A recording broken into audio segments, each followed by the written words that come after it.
Hello. What's up, everybody?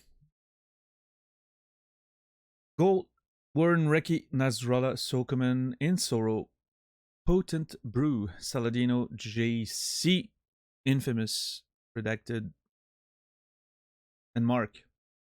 How's everyone doing tonight? Hope you guys are doing well. On this Friday, February 2nd. Oh, yeah. First stream of February. Well, would you look at that? What's up, Fear the Dawn? How are you doing? Doing well? Stop vomiting blood? You know what? If you're vomiting blood, you are going to stop. Pretty quickly. Usually because you're dead, but...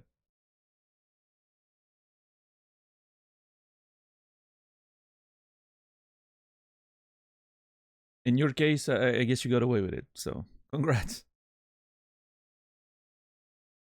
Alright, so, enjoy.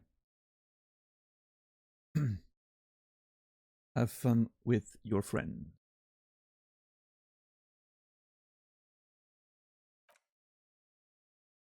Yeah, hope everyone had a nice ending to your week.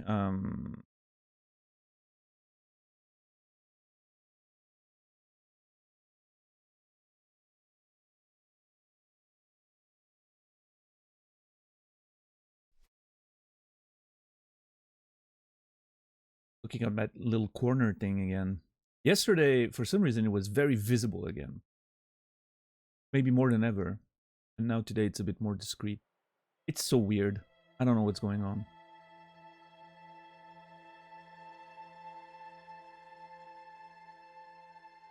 Anyway, what's up, SCD? That's the standard of doing well, not vomiting blood, and I'm fantastic. Oh, yeah. No, I've never vomited blood, ever in my life, so... what am I complaining about, right?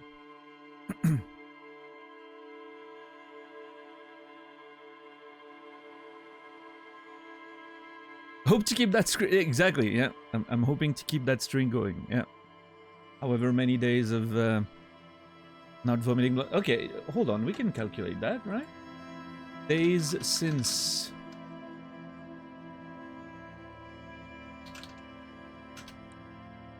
15,167 days I've been alive.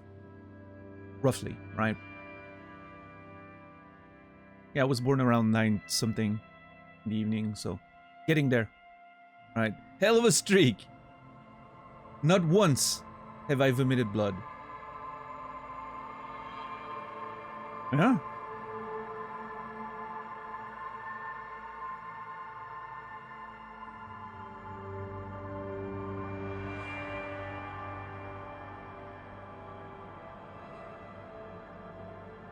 Finally got our Switch build not to crash.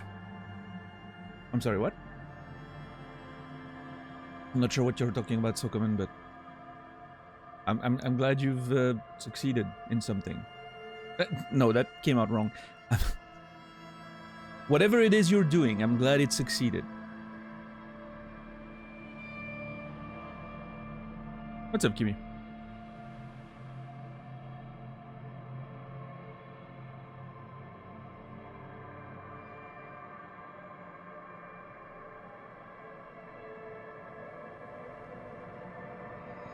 What's a bearded, bald guy? How are you doing today? I know a few of you.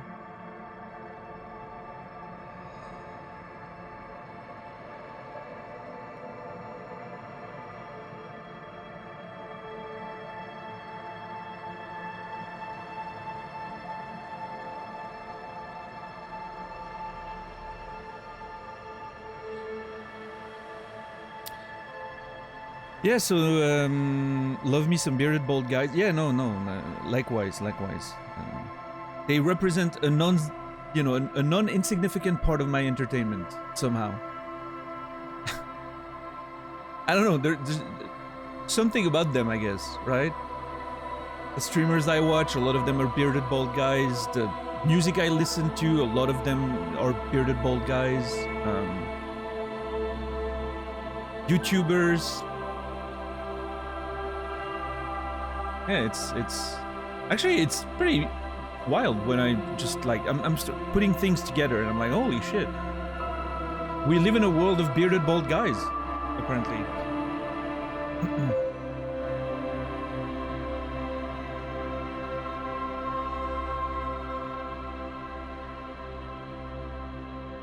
Got the beard, I guess I need to go bald. Yeah, I mean, apparently it's a recipe for success, if you ask me. So.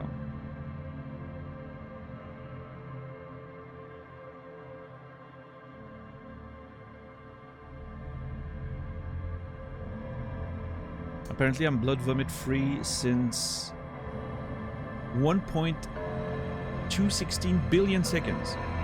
That's pretty impressive. I have no beard, nor am I bald. Well.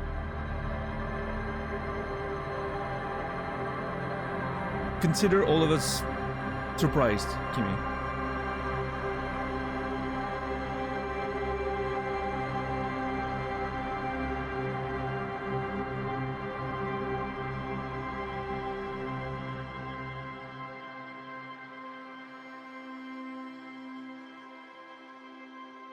But hey, there's still time. You're young. What? You're still young. There's still time. You never know.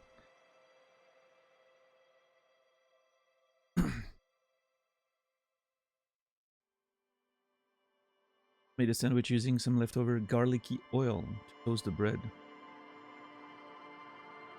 That sounds pretty good, depending on what you put in there.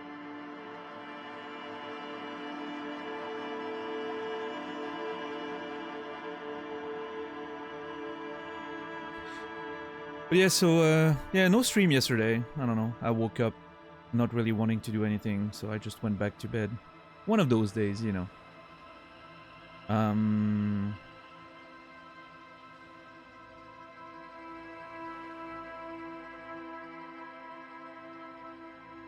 Which, of course, I felt guilty for the rest of the night, but that's another topic. And, yeah, today I'm hoping to make some progress in Disco Elysium. We'll see how that pans out. I have this weird thing with my sleep lately, is that if I turn the heat as low as I like for sleeping, I sleep perfectly. I don't wake up, I sleep amazingly, but then I have trouble getting out of bed. I don't know why. Waking up in the cold, and it's not ideal. If I keep the temperature a little bit higher, then I don't sleep so well. I wake up constantly. It's very strange. So, ideally, I would have one of those timed, one of those timed plugs for the electricity plugs, right? And you can set a starting time and a, you know. So the problem is not the thermostat. There's one on the heater. But the problem is, you know, I would want it to go down to 18 degrees for the night. And then gradually warm up in the last half hour before I wake up. So that when I wake up, it's around 20, 21, right? And then it keeps warming up until I start the stream at a nice 23, which is ideal for me. But unfortunately, my heater cannot do that. It's a very old oil heater, you know. Just I'm very happy it's working.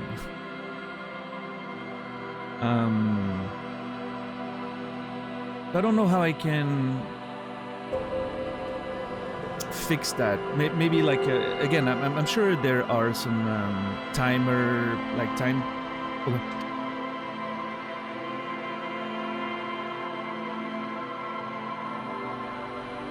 Sorry, sneeze. I'm sure there are some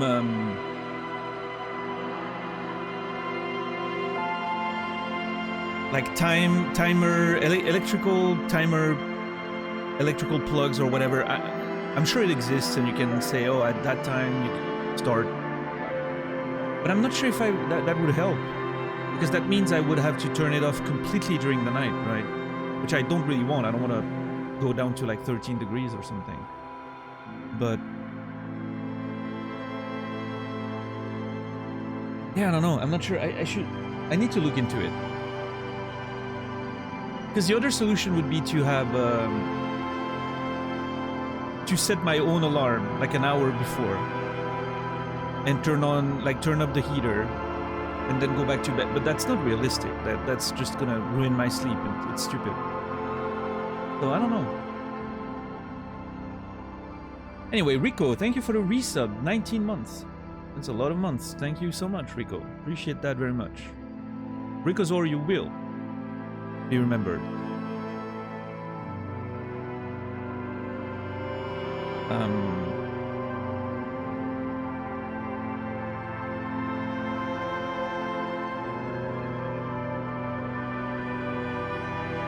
You are technically, Rico, you're technically the first resub of February, on stream at least. Pretty important month. Again, like if in the next 3 months we manage to reach that sort of threshold that Twitch set, we can get access to the lowest tier of improved split, or whatever they call it, the plus program, right? I don't know exactly what the details are, outside of the fact that we need to reach a certain number and then we get a 60-40 splits on tier 1s. It would be great. It's going to be an interesting 3 months going forward, that's for sure. All in for you, switch to a 3-month sub, hope it helps you get there. Oh, wow, that's... Yes, it will. Thank you so very much, Rico.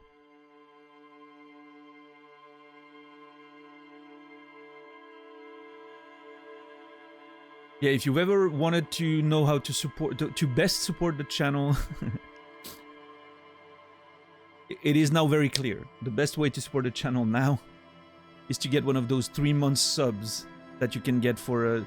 You get like a discount on them if you take 3 months at the same time. I know it was the case like a while back, but not sure now. Because if that's the case, then you can save some money and obviously cover the entire period that we need to cover. 10%? Not huge, but still, you know, it's still something. Like if you plan on being subbed for 3 months or more anyways, might as well do it, right? 15% for 6 months. I mean, everything helps, Reki. Basically, what helps are the recurring subs. The, like, natural recurring subs. Right? Tier 1s count for 1 point, Tier 2s for 2 points, and Tier 3 for 6 points, as far as I know. And the goal is to reach a minimum of 100 points per month, which we've done in the past 2 months. Barely. 105 and 108, I think, in December and January.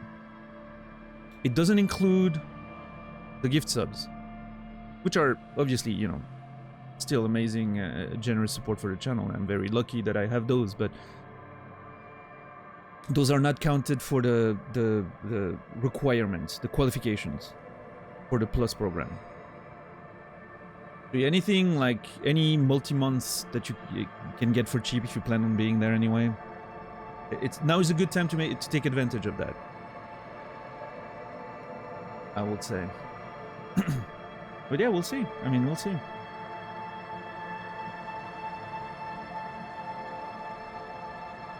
And then if we get there for the next 3 months, starting in May,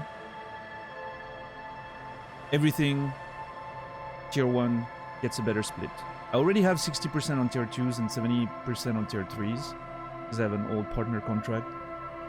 But yeah, Tier 1s are at this time still 50-50. So then if we get there for a year, it would be 60-40, which would be huge, because then everything gets that split, right? And if everything benefits from that split, including gift subs, and so obviously that's pretty massive.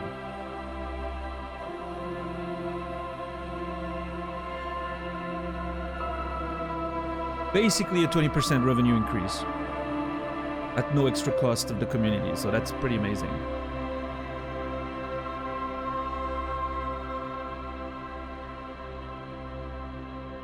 That's a bit anxious. How are you doing today? I run my own automation system and made back the money from equipment on my power bill savings. Oh, that's awesome, Robin. Yeah, I don't know. I'm gonna have to find a solution for that heat question. I don't know. I don't know exactly, because I like sleeping at a low temperature, but then it's the waking up part that's rough. The sleep is so good that it makes you want to go back to bed.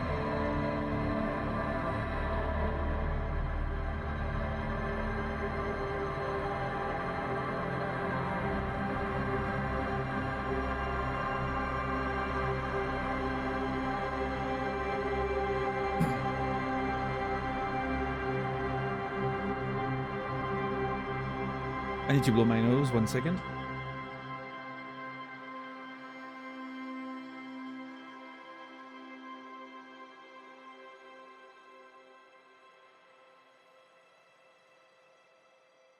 Thank you.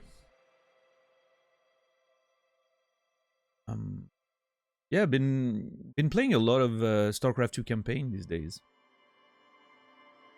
Going through that Wings of Liberty campaign again is pretty funny. I realized that I barely remember anything from playing it over 10 years ago at this point. Well, geez, 14 years ago at this point almost. Didn't remember much of it. And it seems... I remember struggling with that campaign a little bit.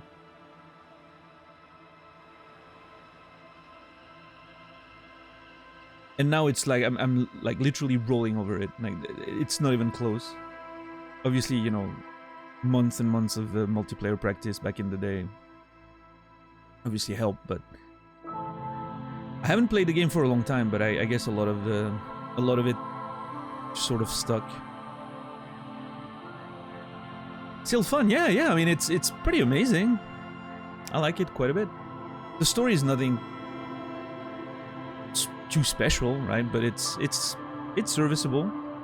I like the little sequence between missions that almost feel like playing point-and-click adventure game, you know.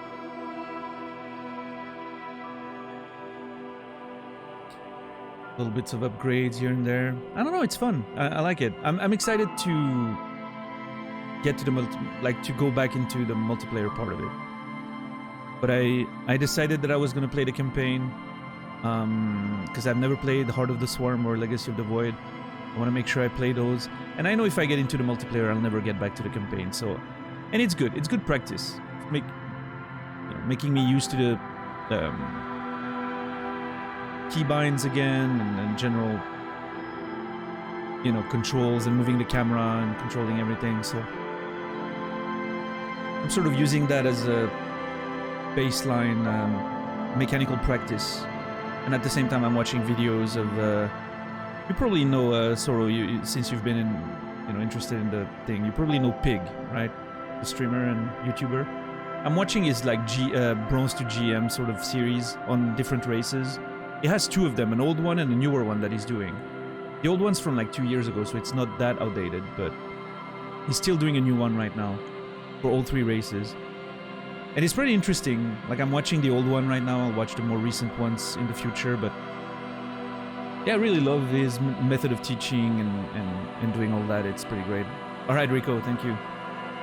Thanks for the resub and everything, and enjoy rugby. I hope your team wins, whichever it is. But yeah, so it's been pretty interesting watching that educational content. He's an excellent teacher, that Pig guy. And yeah, it's just good to watch. I'm watching this. He does for all 3. I think he is. I'm not sure what his main is. It may be Zerg, but he's GM with all races, so you know. And especially more than anything, you know, he's not a pro player level, right? Like he's a good GM player, but he's not obviously at the level of the pros. But that's not important. He's an excellent teacher, which is, I think, the most important part here. So, Yeah, Ricky. Okay, makes sense. People are pretty intense about their rugby up there, huh?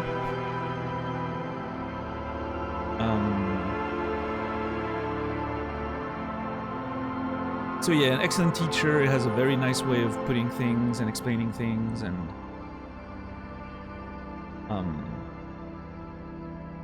yeah, I don't know. It's a method that works very well for me. I think the way he's doing things. So I'll be following that and relearning the game with that once I'm done with the campaign, and we'll see. We'll see how long that holds my attention. But it's been feeling good playing StarCraft 2 again, I will say.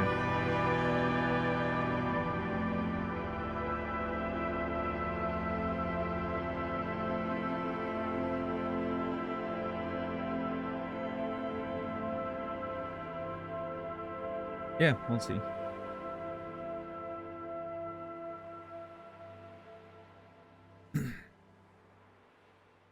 Don't have any games to play these days. Oh.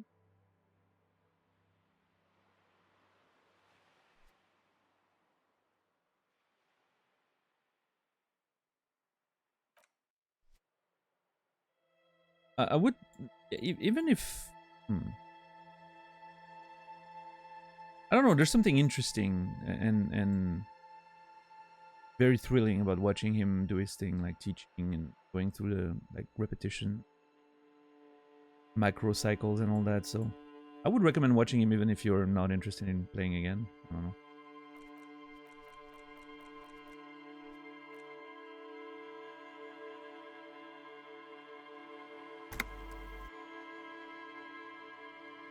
Low on health, put points in entrance. No. I won't.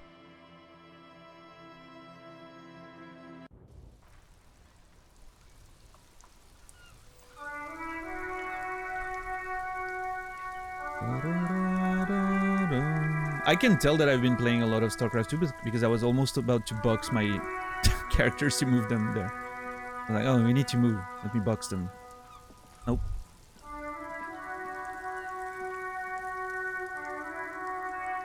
What's up, $10?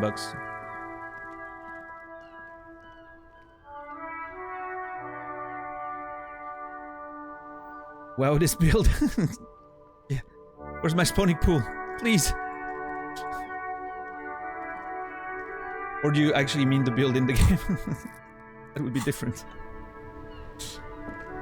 APM abysmal. Yeah. You wouldn't think, right, Sokoman? Like, you wouldn't think that someone like me can play StarCraft 2. Right?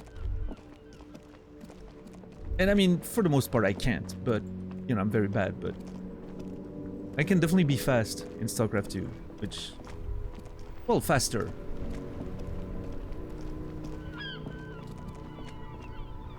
But yeah, welcome in, Soragard. Hope you're doing well today. What was I doing the other day? We tried to contact things. Oh no, we had a phone call to do. A set of steering levers, a radio microphone, a pull-out toolbox, and the soft glow of the few. Oh, you were actually talking about.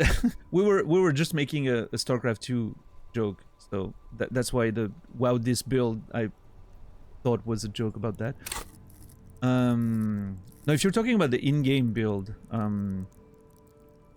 don't know. I didn't really plan anything, right? It's just happening the way it is. I do have a lot of thoughts and items that give me bonuses for evolution, though. That's true.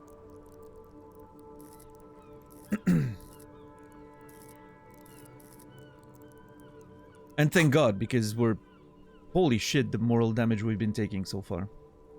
This is Precinct 57. How may I assist you?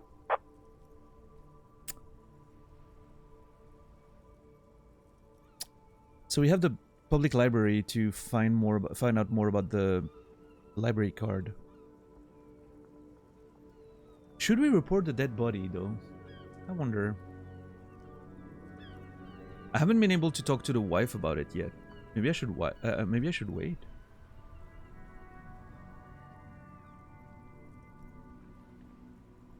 Maybe there's merit in, you know, giving it a second, maybe? I don't know. She wasn't there, though, wasn't she? Wasn't in front. Of course, the one time we need to talk to her, she's not there anymore. Jesus. Let me, 57. In Yeah, the yeah. cabin, you Sorry, Alice, I'll call you back in a second. What's up, Chipmunk? Taurus, good to see you. Let me see if she's there again now. Is it a time thing, maybe? Maybe she only appears at 8 or something?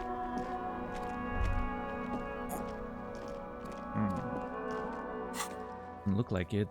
Let's see. So most of these we've already sorted out. Most of these we've already sorted out. Oh, we can travel to the church now. Which obviously I'm not really using fast travel, but it's good to know. Let's see. Maybe she's inside because it's raining and... I mean, she's been out in the snow and the rain before, but who knows? Let's ask. Maybe she knows. Hello again, esteemed officer, and welcome to Crime, Romance, and Biographies of Famous People. Esteemed officer. Farewell for now, book peddler. I don't know. Hi, Ace Detective. Are you here for more books? See you around, Annette.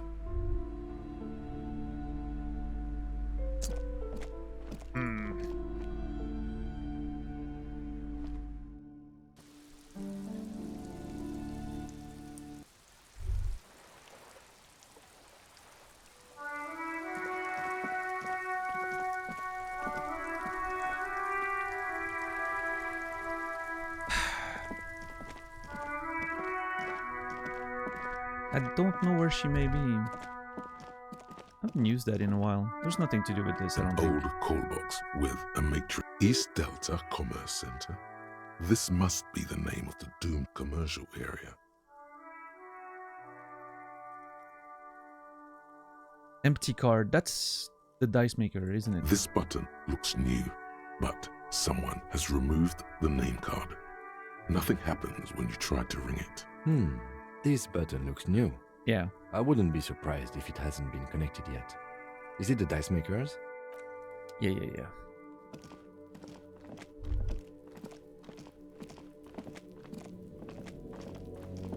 Yeah, no, I don't think there's anything new here. Let's, you know.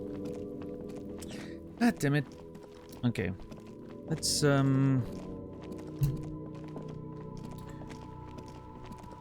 don't remember if I've ever tried to see if she was here before 8. I don't know, you know, maybe I know there's some schedule stuff, like characters move around depending on the time, so I would just like to make sure.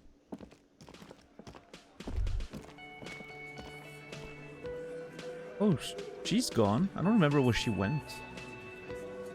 Maybe she's at, what's his name? Evrard Claire's. The Coppernado is back. What do you want? Oh, you know. I want to go over a few things regarding Ruby's disappearance again. Yeah? What? Well, apparently nothing. So thank you.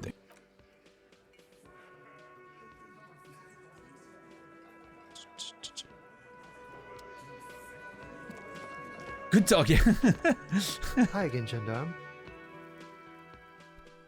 And that's a composure check, which I can't upgrade anymore. So Bye-bye, gendarme. God damn it. Let's see, kitchen dude. Anything new? The man ponders. Nope. Guard. Anything new? Hey, was there something you needed? About my bill for Got the tonight. 20 real? No, I'm Then not gonna- Why are you wasting my time and yours? Well, guard. Fuck you. I have another room now, so I don't need you anymore. Hello, officer. I think I almost have it. A new trap design, that is. I know you're skeptical, but I have a good feeling about this. So I had a chat with this kid, Kuno. He promised to stop stealing the locusts. So it was just a child. He purses his lips, crestfallen. Well, it's fine. It's gonna help us find the actual Phasmid. Don't worry. I believe Morel. Thank you for telling us, sweetie. This is good news, right? It means we can try again. Exactly. She's right. She acts chipper, but something's changed in her tone. Oh no. A hidden worry. I made her stop believing. Something is secretly gnawing at her confidence. It's not this Kuno kid or the missing locusts. It's something else. Yeah, you're right. We just need to restock the empty trap. Then we'll need to inspect the traps one more time. And then maybe we can. Sure, let's believe. The aging cryptozoologist breaks into a hideous coughing fit. Oh no. Oh, come on. Don't tell me he's like sick or something. Why is everyone dying in this world? He has a 38-degree fever. Uh-oh. His resilience has given way. Oh, damn it. Darling, I told you to take it easy. You're getting sick. Maybe it's time to go home. He looks at him with tender concern. You're right. We can come back next season when it's warmer. Breathes carefully not to start coughing again. That's just something people tell themselves when they fail. Okay, hold on. Can we take over this thing? Man, I'm really feeling disgusting me time on my main investigation. It's not worth risking your health. You should call it a day and go home. I'd offer to help, but I have my own things to do. Damn it, maybe I can still restock the trap for you? We've come too far to quit. I'm gonna restock the traps. Let's do this. Accept enthusiastically. Oh. Oh.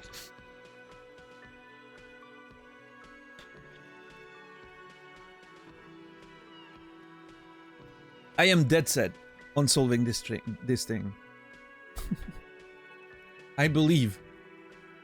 We are getting really carried away with this, aren't we? Kim, I swear to God. It's better than having these people get pneumonia on the coast. But after this... Yeah. He wants to see this tale through as much as you. Otherwise, he'd have stopped this already. But he cannot let it drag out after this. See, Kim's a big softie. He's just pretending. He's trying to do his job, but deep inside he wants to do this as much as we do. So. Really? It's too much, officer. Starts coughing again. Find the Insulindian phasmid. You've volunteered to restock the empty trap for the cryptozoologist. They even gave you a fresh box of locusts. This could, after some messing around, probably lead to the discovery. First, restock the trap you left empty before. Trick is to remember which one it was.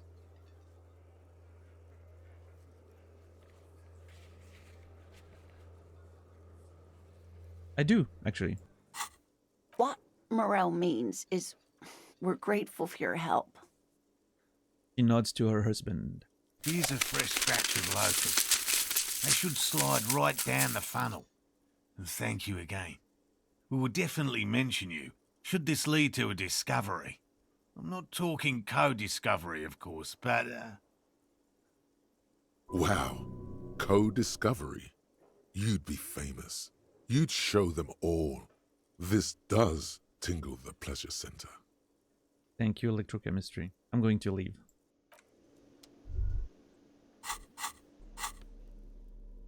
Let's look at the... Yeah, big box of locusts. Cardboard box with several rows of little holes in the lid. Though at first glance the box seems perfectly ordinary, upon closer examination it's obvious that it has been prepared with great care. Oh, we have all these bunch of books and games to look at. Way too many things to do in this game. Alright, I think I know where to... I think it was the last box before we crossed the canal. I think. Alright, 8:06. Let's see. Are you back? Please tell me you're back, lady. God damn it. Alright. Well. Let's do our job, I guess. Inside, you see a set of steering levers, a radio microphone, I mean, I have no toolbox, clue. and the soft glow of the fuel preheater gauge.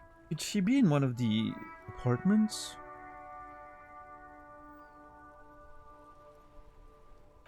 Alright, I'm giving this... okay, let me...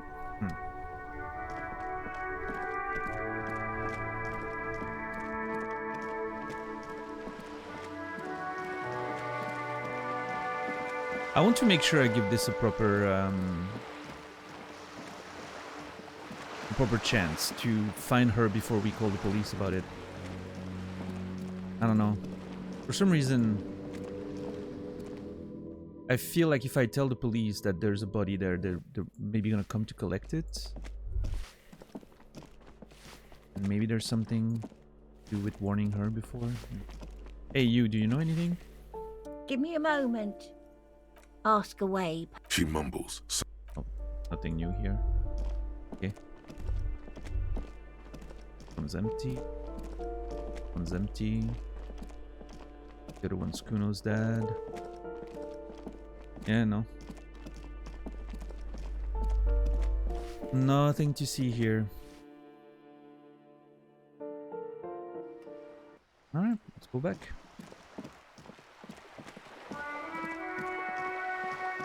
I'm thinking, you know, I'm thinking the game intentionally takes her away until you report it or something. What are you screaming about, Jimmy? Why all the yelling?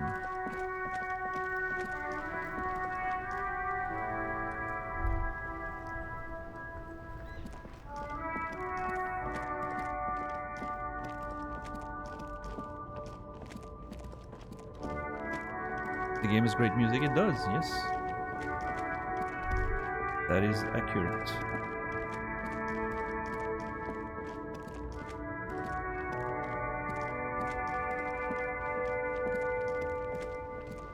Alright, anyway. Inside, you see a set of steering levers, a radio microphone. This is Precinct 57. How may I assist you? Connect me to the Jamrock Public Library first. I'm afraid they're closed. It says here that the library is open from 10 a.m. to 6 p.m.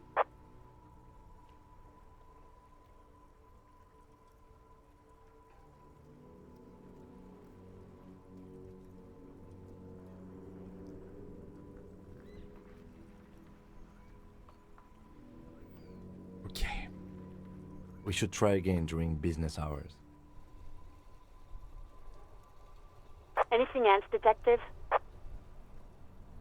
What's up, Santa? God, I wish the fucking business hours were only starting at 10 a.m. when I was working in that field.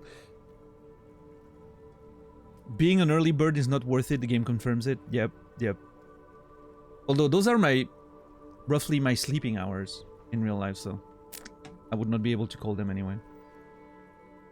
Time to burn down the library. Yeah, just burn it down. I need to report a dead body on the Martinez boardwalk. One moment. I can hear her shuffling through some papers. Can you please describe the body? Age, sex, cause of death? An unidentified middle-aged man. Height 170, 175 centimeters. Dark hair, medium build. Looks like he slipped, fell through a hole in the boardwalk and hit his head against a metal bench. We suspect he might have been inebriated when he fell. There were bottles all around him and traces of vomit on his shirt. Awesome. Any signs of violence? No, seems like it was an accident. Someone may have pushed him. No, it seems like it was an accident. No field autopsy necessary. He repeats. You can hear her quickly typing in the background. What about his belongings? Did you examine his clothes? He was wearing boots, trousers, and an old leather jacket with a bright blue lining. Found a library card from his pockets. Any information on the library card? It's from the Central Jamrock Public Library. It belongs to someone named Billy Mejon. Good. You have a lead. Yeah. Do you and Lieutenant Kitsuragi want to take the case, or should I assign it to someone else? We're taking it. I have assigned the case to Lieutenant Kitsuragi. Please follow up on this library lead to identify the man. We'll send someone to take the body to the morgue. Okay. That's all for now. Thank you for reporting in. Is there anything else I can do for you? Nah, we're good. 57th, over and out. In the cabin, you see a set. Wow, Kim's getting the case. I mean, it makes sense. It's his precinct after all, but... Alright, so I'm gonna have to call the public library. Call library again after 10 a.m. God damn it. Okay, so she's not here now. Let's see if we reset the area by going in and out.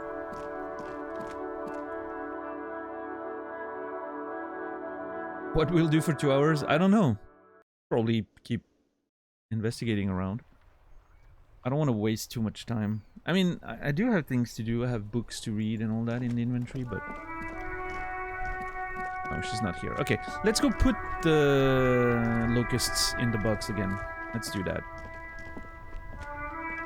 I also need to go back to the tent to give them the music tape that we found. I wonder, Sealang, do you know anything about this? Everything's still cool here. Okay. That's unfortunate. Nothing to do here. God damn it.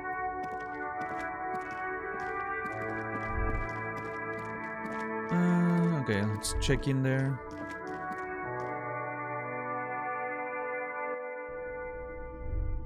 Nothing new. Okay.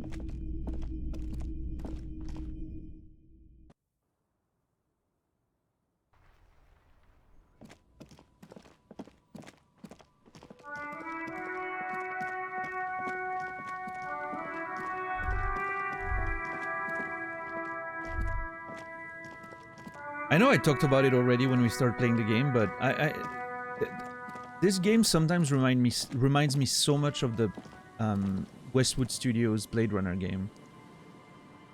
The way the movement works and the the whole characters. The trap stands empty amongst the reeds.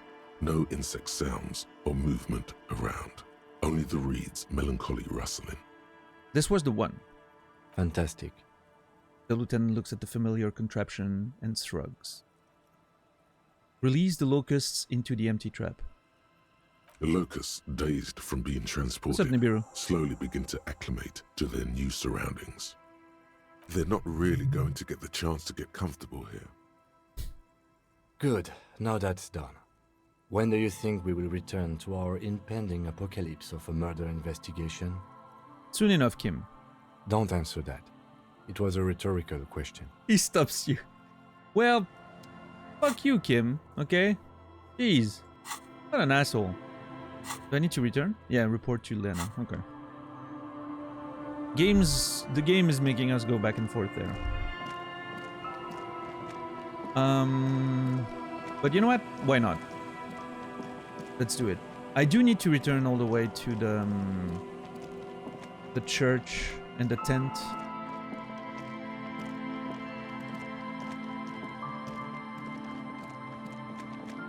But I feel like that can wait for right now, at least. Kim has a bit of an attitude problem, I agree, yeah. I also need to go back to Evra. I want to see if Liz is there.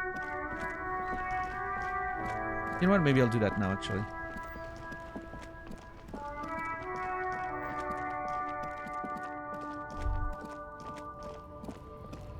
Do I need more healing items?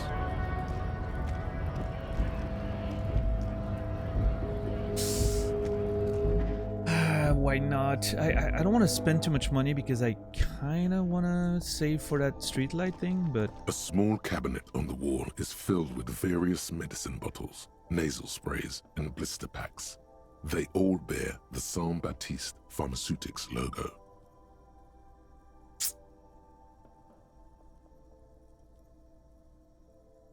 Sure. Okay, here. I hope Saint Baptiste makes you feel better or something. Thank you.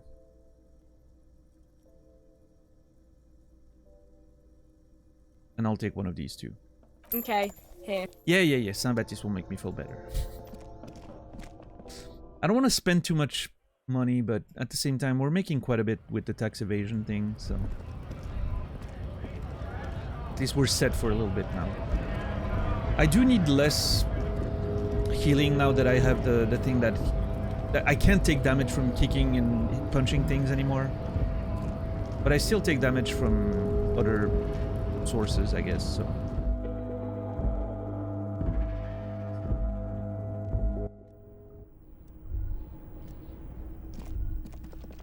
The payphone hangs...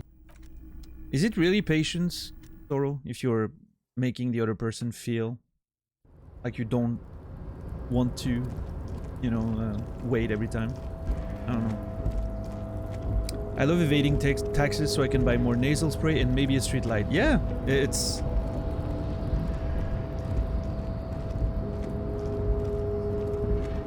I wish I could do the same in real life.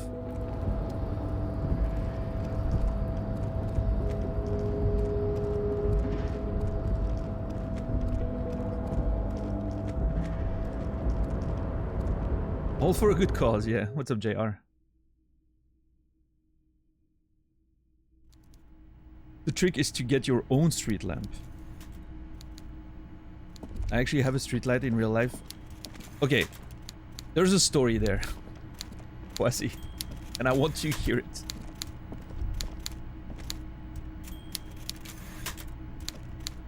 Mr. Dubois, every worker, member of the board. How can I help you today? Oh, I forgot how amazing his music was too. Like, his music seems like a variation of like the, you know, they all sound a lot of, like, similar with the Measurehead stuff, and it's such a good soundtrack there.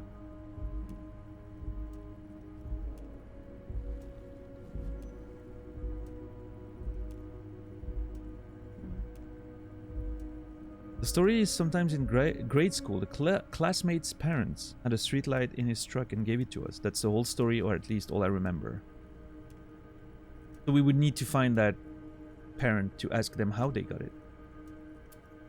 We need to go, you know, we really need to figure out how that streetlight stopped being in the street, basically.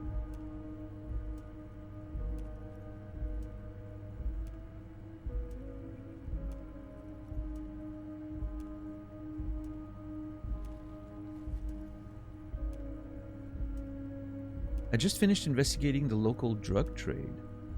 Wait, did we never talk to him after that? I mailed the signatures you asked me to get. Lie. Yeah, we still need to sort that. Holy crap. I don't know what to do with that situation.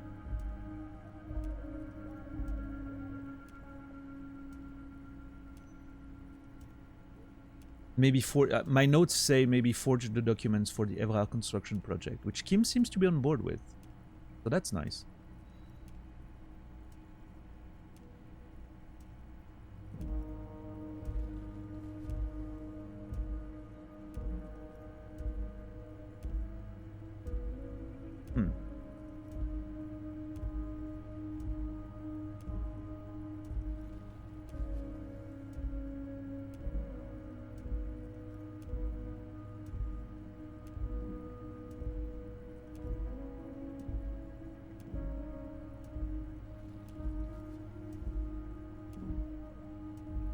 I've just finished investigating the local drug trade. Ah, yes. Your side investigation. Thank you. You've got some spirit clearing up phony drug accusations alongside this murder. I'll talk to the mayor and see if I can get you the key to the city, Harry. Now let's talk real business. It's a lot of words to defend an absolute hater and fuddy-duddy. I feel like he's doing his best working with an absolute unhinged individual, which in a way fascinates him, but at the same time he's totally out of control and utterly unprofessional. What do you mean unprofessional? I've been nothing if exceptionally professional. In, you know, unorthodox methods, yes, agreed. But very focused on getting the work taken care of.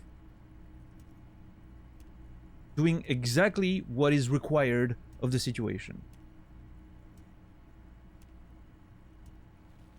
Just a situation that requires a lot of adaptation is all, right? You know, sometimes you have to hug a lady for way too long. Sometimes you have to put a gun in your, you know, to your face.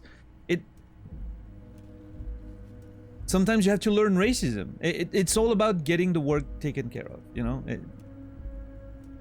Ultimately, it's for the best of the world.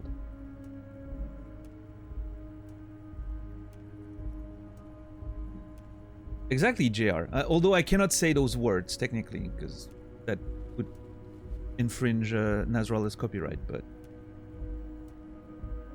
here we don't do whatever it takes and get the job done. We do what is required and get the work taken care of.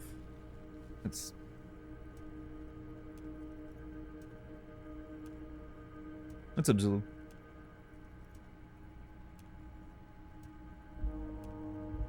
Legally distinct, yes.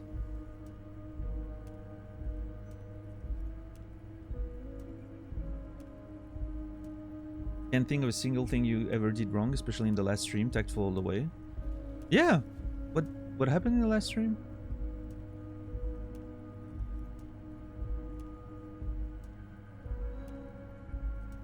I'm not sure what you're referring to, Warren.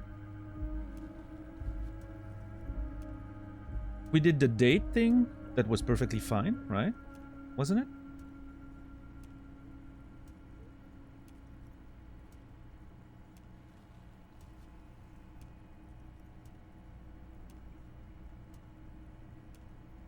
Have I forgotten something that I did last stream?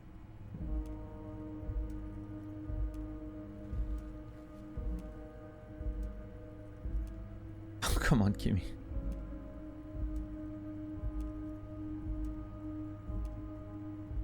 Two days complaining about having too many cream puffs. And that, I quote, she will never buy them ever again. For the whole year. And since then, she's been complaining every day that she doesn't have any more.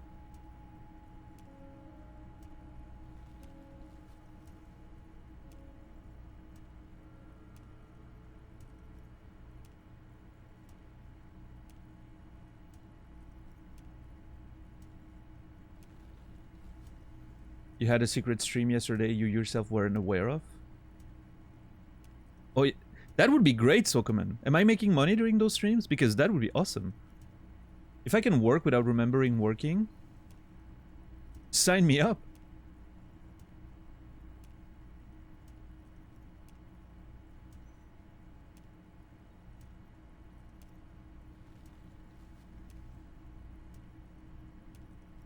She's still vexed because her terrible joke induced a well-deserved 900 seconds timeout.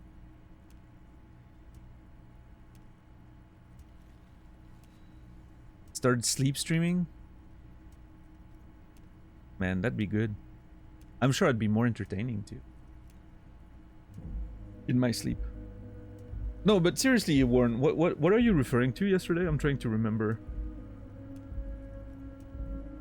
You don't have to be specific. You could just tell me like a character or something. Maybe that will bring it back to my memory.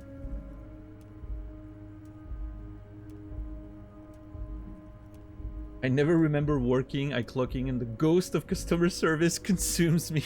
That's a beautiful line.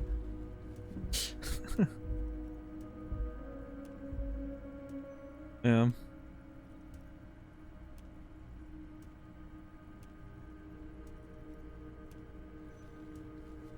It was the second to last stream, the conversation with Gaston. Ah, well, if it's the second to last stream, yeah, that's totally different. No, yeah, the Gaston situation was a little unfortunate. Yes. Didn't it turn out well though at the end of it all?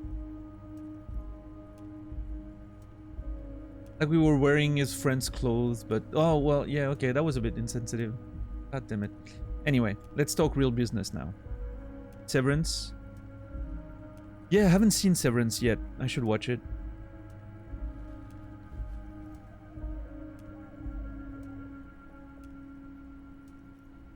It's a sci-fi show, right? Or am I confused with something else?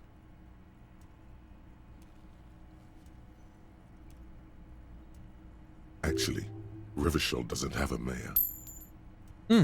Money. Beautiful. He refuses to discuss it further. It's probably just a small nuisance to him. You were expecting more, Sorrow? Yeah, we'll see, we'll see. I'll have to watch it. Not even a speck of anger in his voice. That's that then. That is wild. We do this whole... Well, I mean, we weren't doing the investigation for him. We were doing it for Joyce, but... Did we talk to Joyce after the investigation? I feel like I did. And he doesn't care. He's clearly deflecting. He doesn't give a shit about that. Man, I hate this guy. I'm absolutely going to... I've decided that I was not going to contribute to his construction project.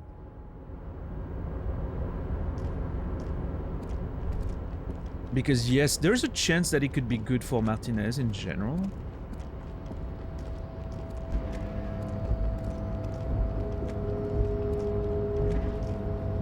But I don't know. I don't feel like it would be right to, like, Lillian and all those people living here on the coast would get probably, you know, chased away.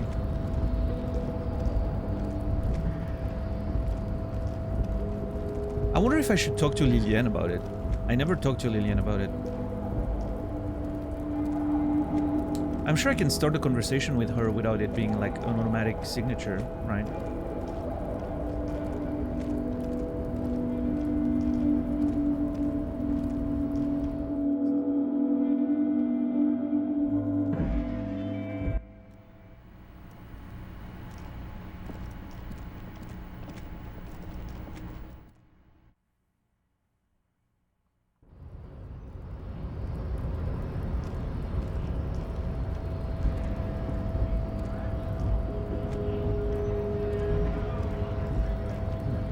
It's up to me.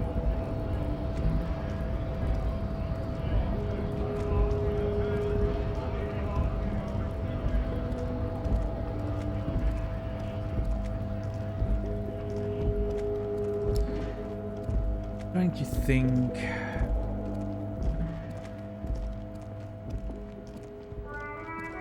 Yeah, I'm doing all right. How are you?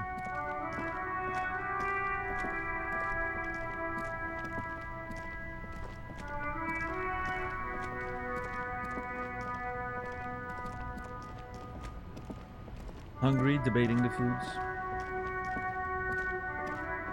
Let us know what you land on.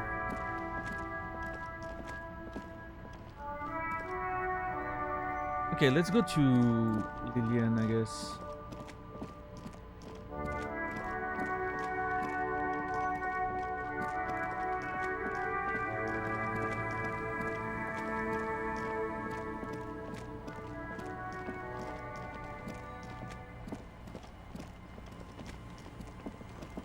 Pasta dish? Yeah, that sounds pretty good. Oh, I need to talk to Joyce first. Hold on.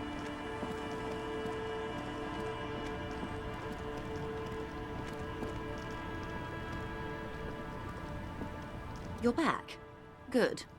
What can I help you with?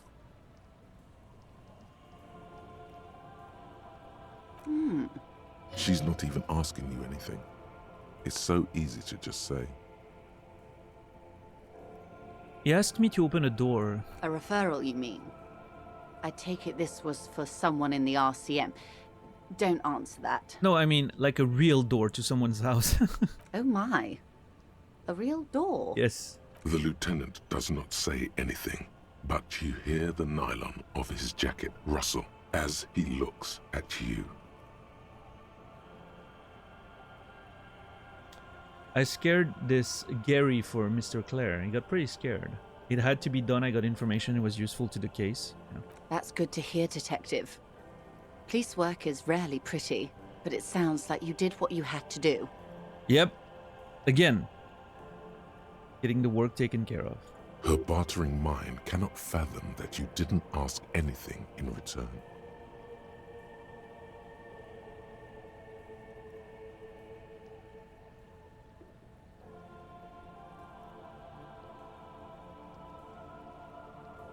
Yeah, Soro, are you not going to tell us what you've made for yourself? Like, geez.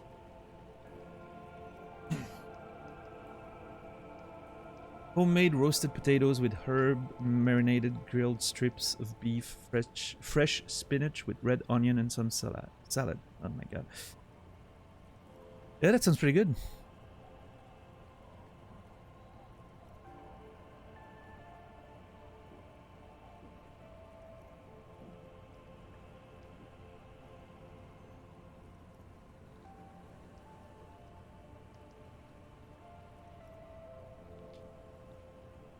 I want to try beef Wellington at some point. Oh man, my grandmother used to make a fantastic beef Wellington. I made a couple myself over time. Pretty good.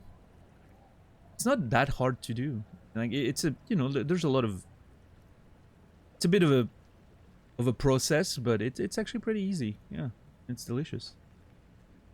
Frankly, what was done was not pretty at all, but neither was it illegal, and it was not for nothing. He turns to you. I advise you to be very selective with what information you choose to share. This may have consequences beyond our line of sight. Oh. Right, Kim. The Union's militant wing organized the lynching. Evrard says the Wild Pines sent mercenaries after the Union and now one's dead.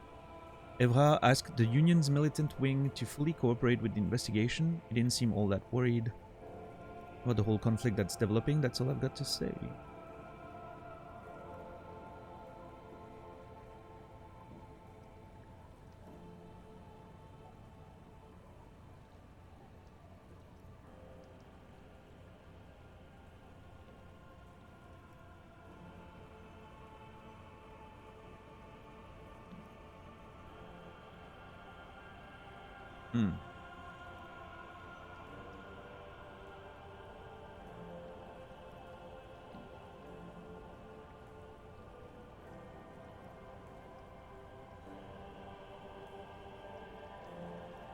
I'm not sure, like, being very selective, yes, but I'm not sure how to approach this.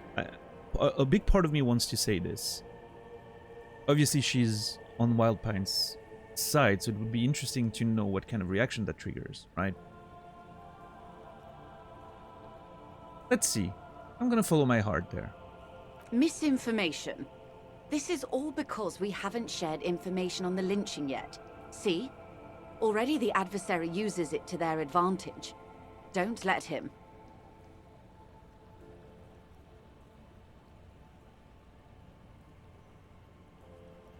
Hurry up on that probe. The moment you tell me you're finished at the traffic jam, I will gladly tell you the company's side of the story. She must really want you to look into the drugs. Otherwise, she'd tell you. She was worried for a moment that she's overplayed her hand by not sharing info sooner. Then she settles down, curious to hear more. He didn't seem at all worried about the whole conflict that's developing. I wouldn't have taken Evrard for a saber rattler. Was he surrounded by Union men he wanted to impress? Actually, no. No. It was more like he wanted things to get worse. In secret, of course. We were alone, and he seems very sure of his ability to keep things in control. He wasn't trying to impress anyone. I think he wants things to escalate. You're right, it was probably just showing off to me. He wasn't trying to impress anyone. I think he wants things to escalate. I agree with logic there. Or he wants you and me to believe he wants to go to war. Okay, that's getting ridiculous. There's always that risk, man. But if I may offer my opinion, he means it.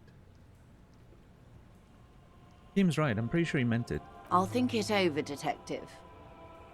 Thank you for relaying this information to me. You're welcome. She tries to hide it, but some great doubt is spreading within her. There is a crown slowly cracking above her head. What is this great doubt you're talking about, Volition? You can't say. Only that she's hiding the magnitude of it from you. Ma'am, is everything alright? What? Yes, of course. Everything's fine. Perhaps there's more gossip you'd like to share?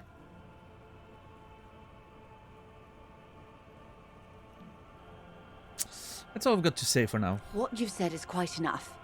You've given me a lot to consider, and may have helped me prevent this conflict from escalating.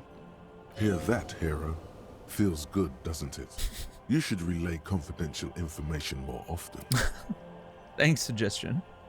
He asked me to deliver an envelope. Sounds like he has you running errands, Detective. A well-established dominance ritual. Where did he have you deliver it? Here. Here? Oh no. What does that bloated hellbat want with my little cinderblock town? Bloated hellbat. It's clear the village has already grown dear to her. Strangely so. Why did she come here? No, don't tell me. I don't want to know what he has in store for this place. Probably a statue. It's a statue, right? You wish. A giant statue of him. Or better yet, his twin brother. Practically the same thing, but makes him seem less like a psychopath. He wants to build a youth center here for the children of Martinez. You're quite fond of this village, aren't you? You would prefer something else, not a youth center? Yeah, let's go with it. A youth center with Edgar Clare's statue on top of it. She looks down the jetty remorsefully. The humidity crawls under your skin. Your eyes track her gaze, past the net picker, toward the concrete square of the nameless village off the coast of Martinez. Close your eyes. The concrete plates cross to meet in an abstract shape. In them, small footprints, impressions left by rubber boots. Small rubber boots. Go ahead. Help him. Make it so. I have no power to stop him. The kids?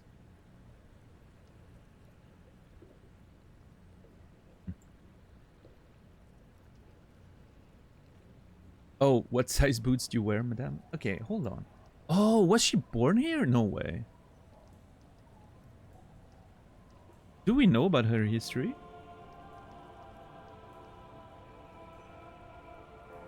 Not sure.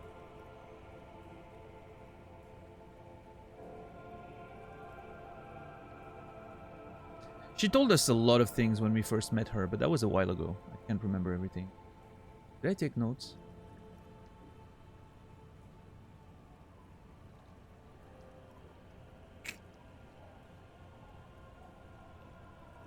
What size boots do you wear, madame? What? 35, I think. Why? I have mutant's feet. Very small. The prints are hers. You're quite fond of this village, aren't you? I should be. In my youth, I had a brief dalliance here in Martinez. Ah. He was an older man with impossibly broad shoulders. He's probably dead by now. Even his shack is long gone. Not that it matters. These buildings are all carbon copies of one another. When you were a teen, slumming it, like you told me before. You've been to Martinez before. Yeah, I remember that being a bit of conversation at one point. I'm glad to see your short-term memory appears intact. Well. In any case, I wasn't a teen anymore. I would have been in my early 20s. I remember a distinctly vile disco track. Sounds like you miss those times. Not overly so. It's not like this was the only place we visited. Me and my girlfriends from Azon with our shiny boats, like reavers. We told ourselves we were the worst thing to happen to the coast since the Coalition landed in 08. Imagine. She tosses her head. Oh no, she's sentimental, all right. Why would she come here otherwise? Why did you come here then, to this jetty? I'm over-radiated, Harry. I do silly things sometimes, out of Pale-related illness. Like sail over here. The moral of the story is, do not spend 22 days a year in Pale transit.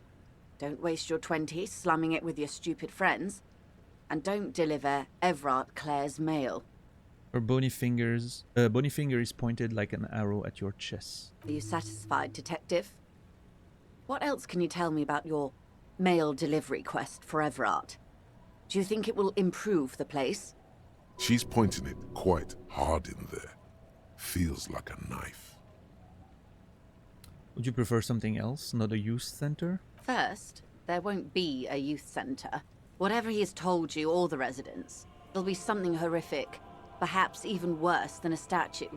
So, yes, I do. Like what? A mall? A fishery. Oh. I've been speaking with Lillian here. She gave me the idea. The infrastructure is all here, and with my connections... Sadly, it's just one of the million things I'll never get round to. I just have to accept that I'll never be the rich candy girl who goes around solving people's problems with money. Relatable. So you're sad you can't buy the place? Yes. I'm sad I'll never have the time, detective. I've always wanted a dilapidating fishing village. She is more defensive about it than usual.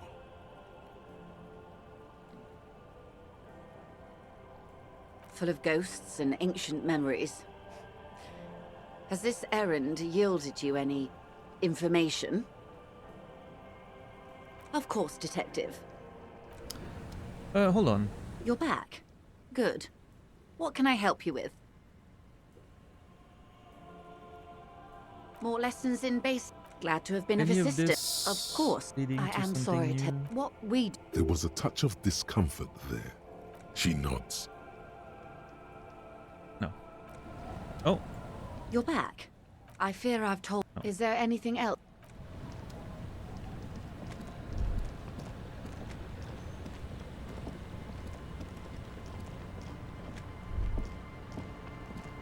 Good morning, Lillian. Aye, the sea's gonna calm down soon. I can feel it.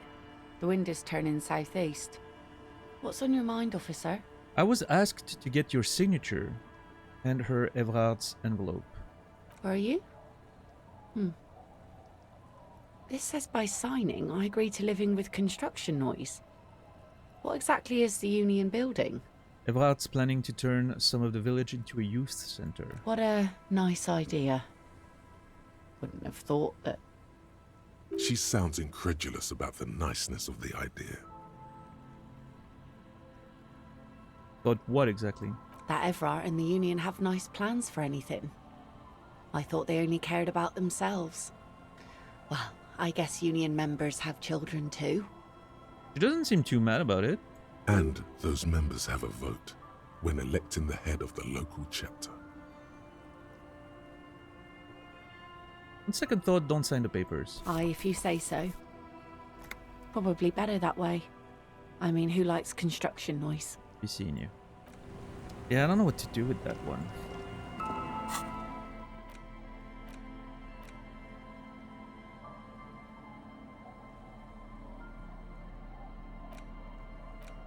Wait, where are the items again?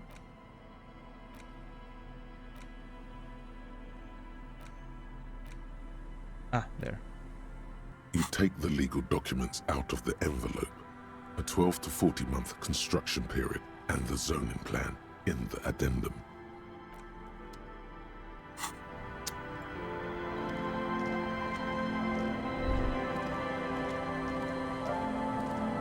Yeah, I'm not sure how to approach this, honestly. The scruffy-haired little boy kicks a stone while the other watches him do it. Is Lily your little sister? Point to the house. Yes. Yes? Yes. That's it? You're being laconic about it. It doesn't look like he knows what that means. Bye, kids. What a surprise. Let's see if we can get some more stories from this guy.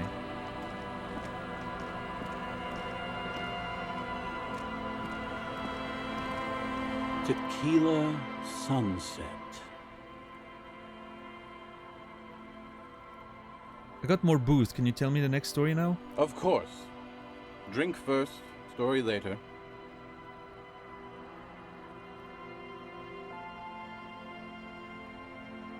I've got some Pilsner, but is it gonna lend me another story? Or let's give it to him and see what happens. Not much, but it will do. This last one is the most Martinet story. I've never heard it mentioned outside of here. At first, a shovel hits the sand somewhere behind the reeds. Yeah, that's the same story. God damn it. Construction yard. All kind. Some of the first. There's no you. I'm not even sure I should be telling you this story. Okay, fine. There was this. He existed. I'm too. Anyway. Apparent. But then you've got to now. Right, wrong, all. Hey, I know, but the story. That's wrong. That's there are the cocaine's. No. That's one. Yeah. The cocaine skull. I get it. I get it. Always the skeptic. Whoa. What? For 1 second, it's. I have to be. Wait. Yeah, well.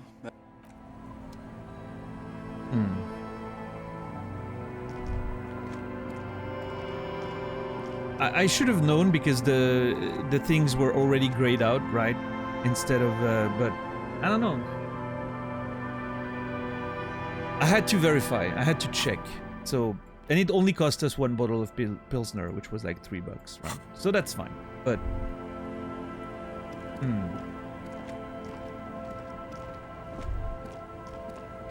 I still wanted more stories, man. Oh well.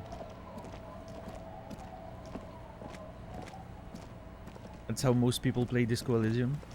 Wait, skipping... Why would you even play the game if you're just skipping through the story? It makes no sense.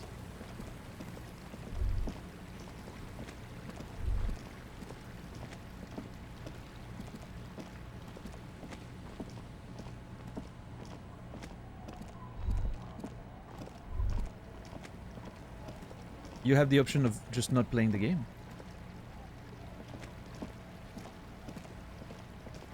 Maybe they meant skipping the voice acting because they read faster than the character. Maybe, yeah.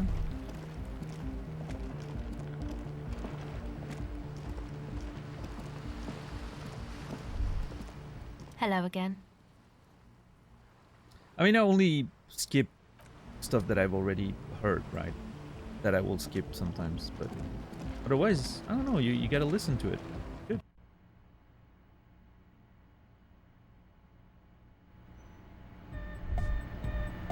Hey nerds. We're back here.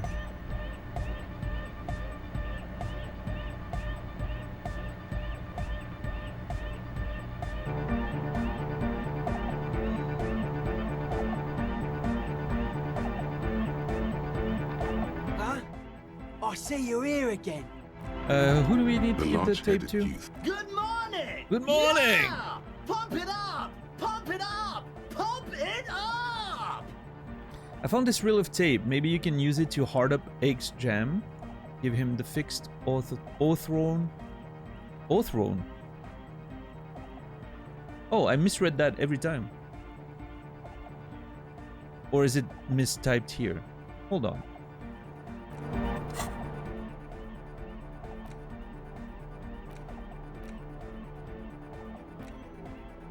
Othorn. No, I was right. Okay. I was like, Othrone doesn't seem to mean anything. The large-headed. Good morning! Yeah! Pump it up! Pump it up! Pump it up! I mean, I agree, Nibiru, to a certain extent, right? I mean, if you want to play it and skip everything, it's, feel free to play the game however you want, but I just don't get it, right? I just don't understand why you would be playing the game if you're gonna skip all the dialogue, because there's not really anything else, right? It's not like there's some riveting moment-to-moment gameplay outside of just the dialogue, right?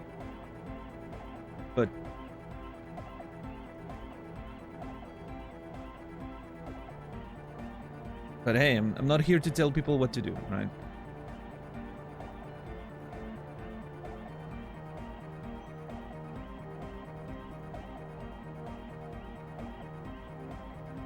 If you find some part incredibly boring but are excited about some story a bit later, yeah, maybe there could be some elements that you're least... I mean, I personally can't see it that way, right? To me, it's like part of a gigantic mosaic of characters and lore, and you never know when like a little bit of something that seems completely like a side thing suddenly connects to the main thing, if that makes sense, right?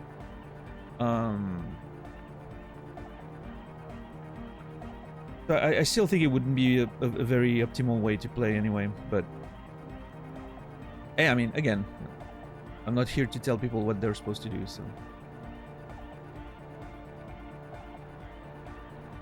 You hated talking to, what's his name, like the Sunday friend? Yeah. Yeah. I get it.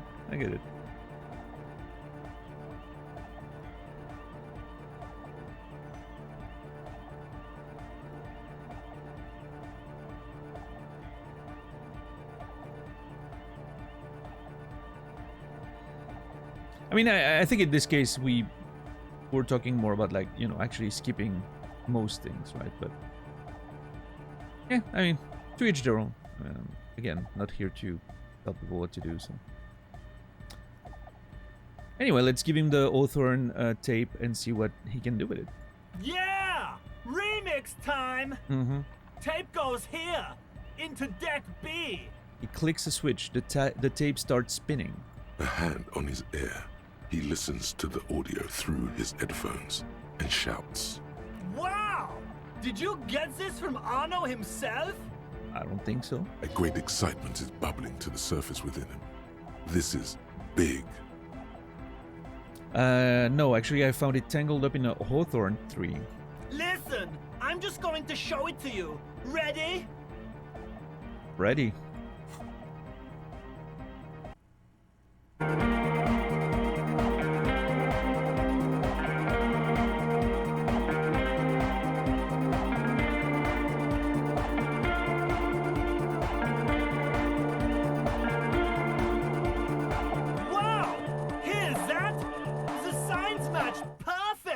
Oh, that's convenient.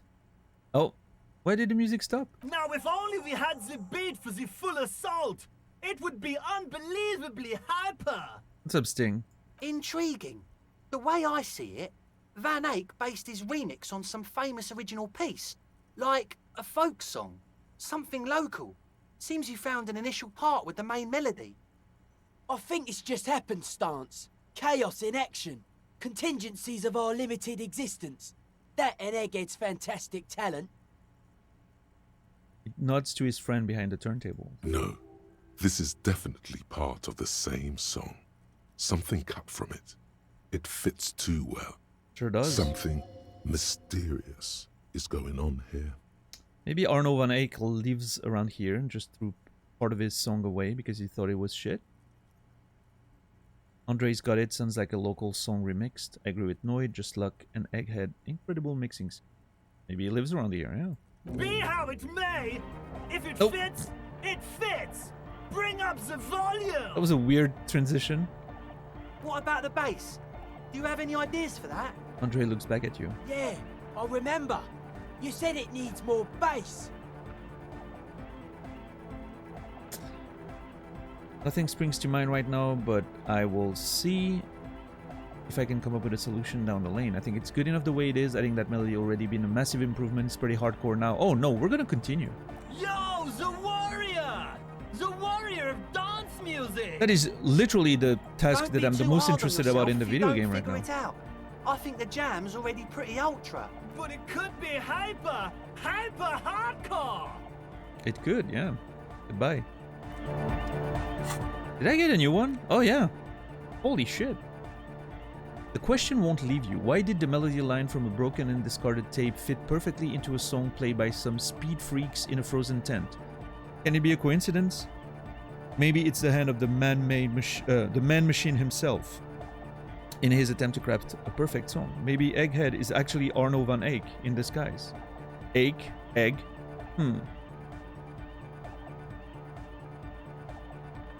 Okay, so what are we gonna get rid of to learn this one? I only have 1 point left, gee. I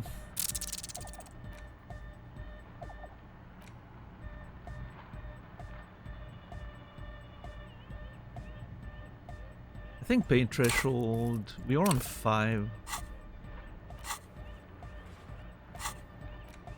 All psyche learning caps raised. All of them still have so much room left. I think I could get rid of Guillaume Le Million. This line stays for sure. Yeah. Learning cap for perception raised to 5. Oh, this one can go probably at this point, right?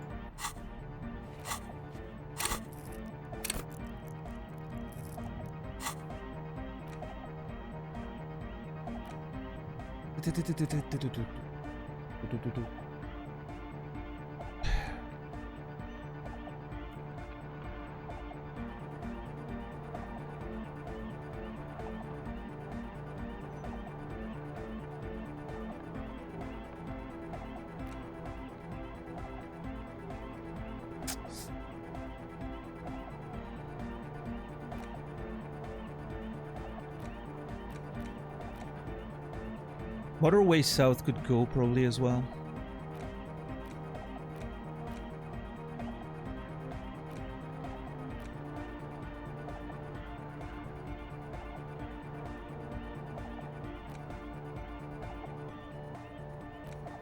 I think I'm gonna get rid of Long Way Home.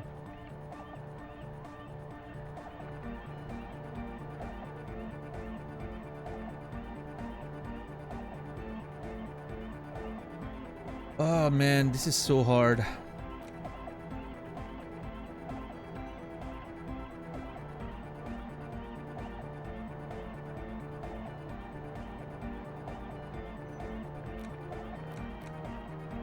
I could get rid of this. I don't think 2 extra perception matters that much at this point. Wait, hold on.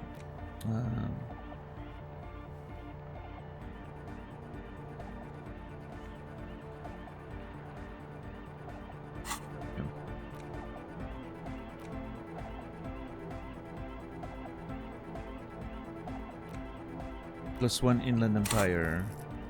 I'm on 11.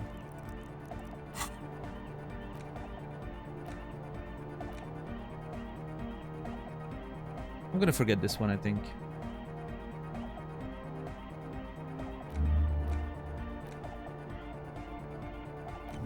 Let's see.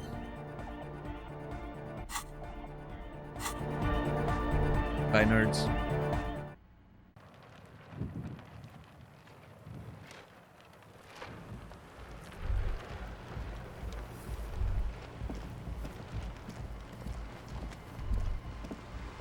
Hello again. Alright. Hold on. I need to just get in there again.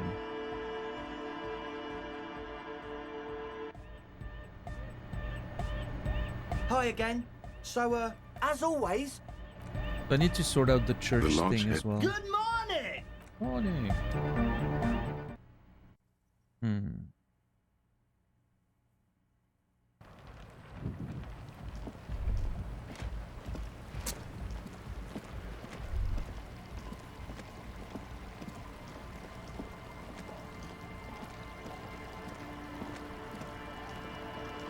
$8:48. Should I get inside the church, see what's happening in there? Let's see. Report to Lena, okay. Yep. Sure. Sure. Sure. That's all part of the same idea. Can do that later. I can ask the washerwoman's about the bullets. That's something I should do. I was a little worried that it would make her mad that I looked into stuff, but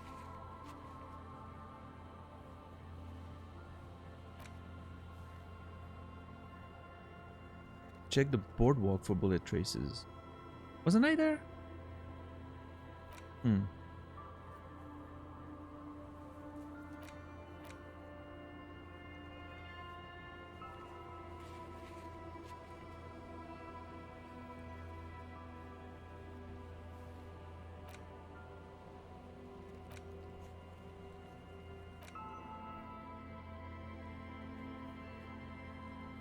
Hold on to the spirits and wait for the signal. Yeah, that's a thing that's been with us a long time. With the necktie. I'm not wearing the necktie anymore, am I? Yeah. Inland Empire and Volition. This one's just Inland Empire.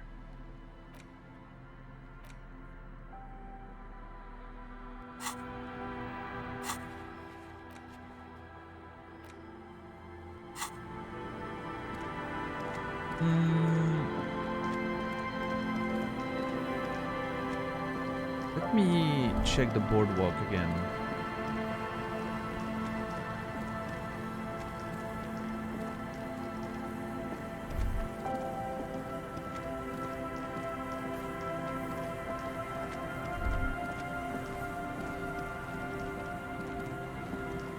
What's up, Mopal?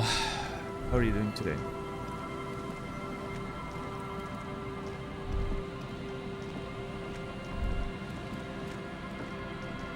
Oh, they came... There's some tear. They came and took the body away, apparently. Oh. It's a long way down to your desk from here. 20 meters at least.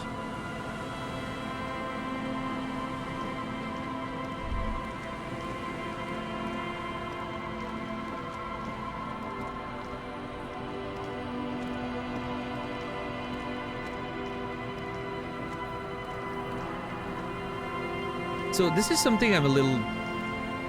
I'm not sure exactly how it works, because when we went to the other, like, Land's End, At first we didn't get the trigger to look for the bullets, and then the second time we went there, it suddenly worked for some reason.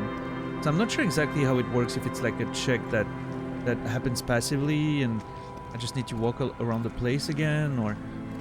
It's really weird. I'm not sure exactly how it functions, but... I want to walk around and see if I can trigger something. If not, I'll come back later.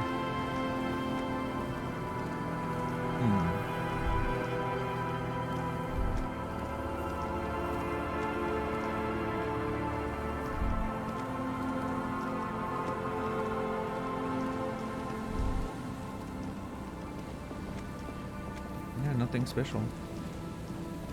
Go again.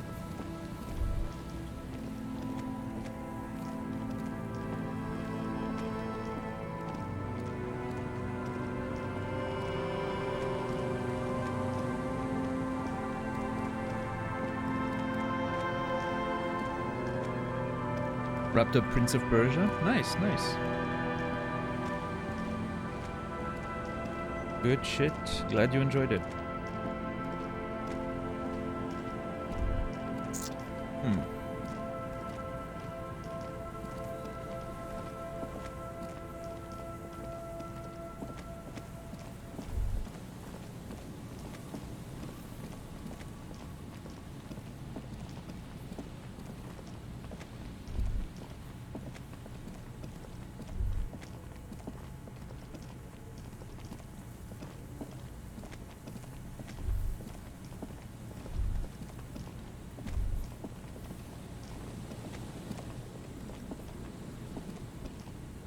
Hello.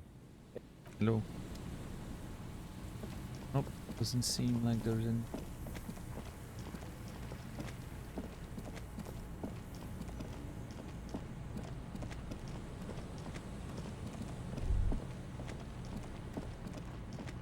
Yeah, mob. Nice. Yeah, it's good. It's good that there's some difficulty in there, right?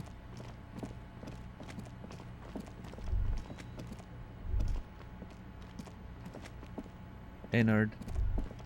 Always my pleasure to be of assistance. Cool.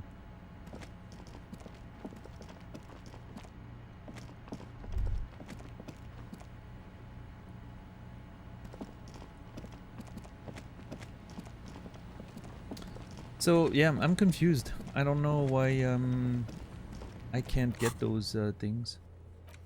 The boardwalk for bullet traces.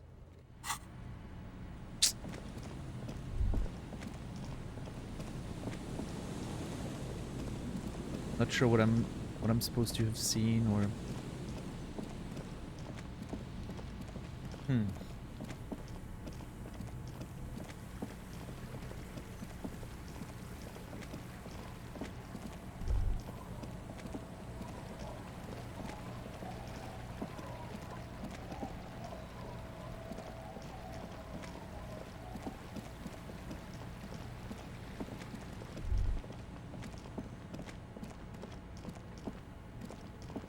go back to the Feld building, ask the wind again. Oh yeah, that was a thing. I was just there though.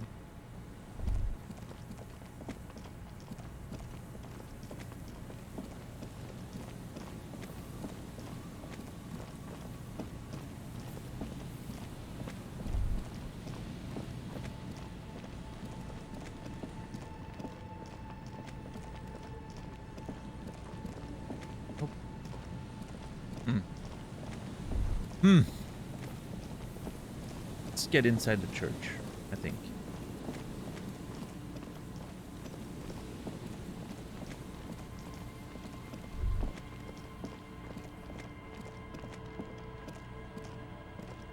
Heavy wooden doors, more than twice your height, stand shut in front of you. The rectangular sea-worn ornamentation appears in stark contrast to the padlock, carelessly drilled into the wood. Open the padlock with the key, inspect the carpentry, take a closer look at the padlock. Inspect the carpentry. The carving on the door is block-like and angular, like the church itself. Two large beams shoot downwards, sinking into the wood before they reach the threshold. What's up, Archeesy? You're doing well. Run your hand over a beam. That's a good way to Get a splinter. The surface is smooth from the wind, but moist to the touch.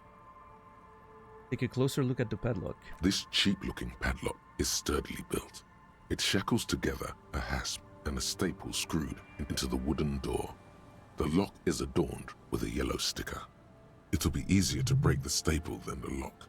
Also, that sticker is interesting, somehow.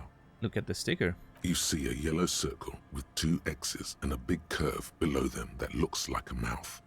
You're pretty sure you haven't seen it before, but what the smiling symbol dead guy depicts is clear enough. A smiling dead guy. The curve makes it smile, and the X's make it dead. Sure. There is something blindingly modern about this symbol. Its modernness puts to shame everything you've seen before. What makes it so modern? Have you seen this symbol before? Point to it. Another look for absurdity's sake.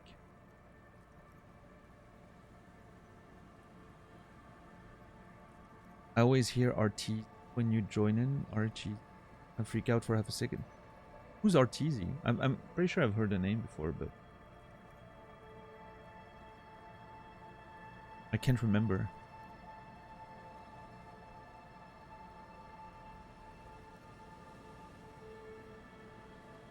Dota player? Dota's Bjergsen? Oh, okay. Yeah, I've probably heard of him. I'm not big on Dota myself, but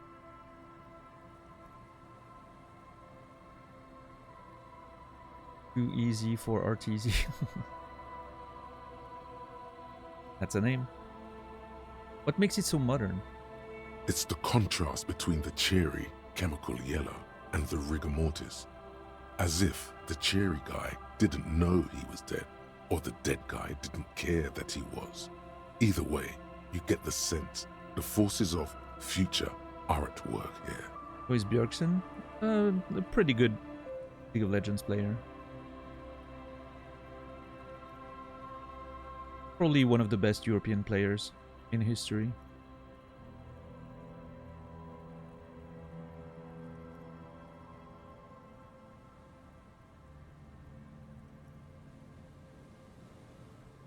Sounds like a Turbinoclard. Yes, very much so.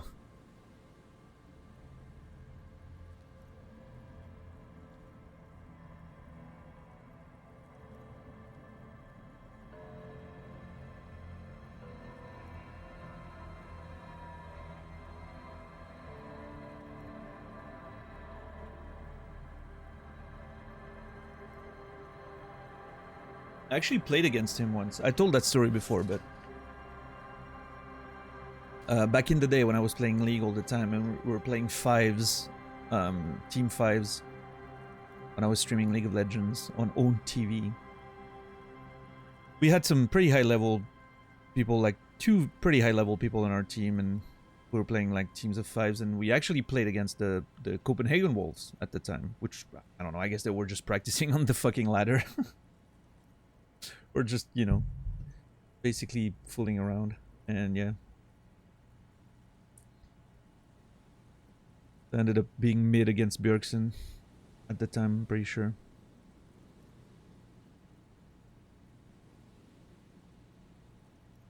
Pretty sure I was playing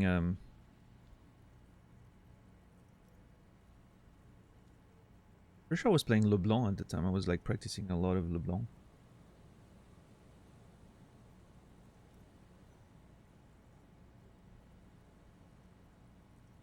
Let's just say we didn't win that game. Unsurprisingly.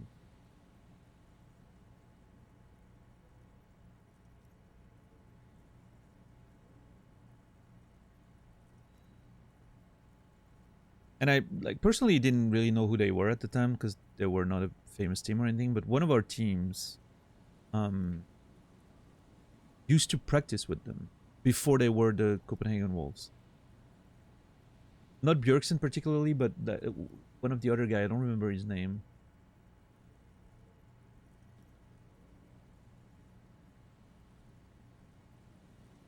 From that team was playing in another, like, you know, not a pro team or anything, but they were like just an early League of Legends that they had created with one of the dudes that I was playing with.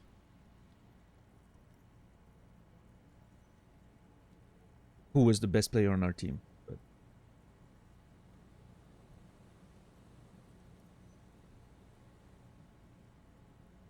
it was also a raging a raging, intense, sore loser, and with all a very toxic individual. He was good at the game, I guess.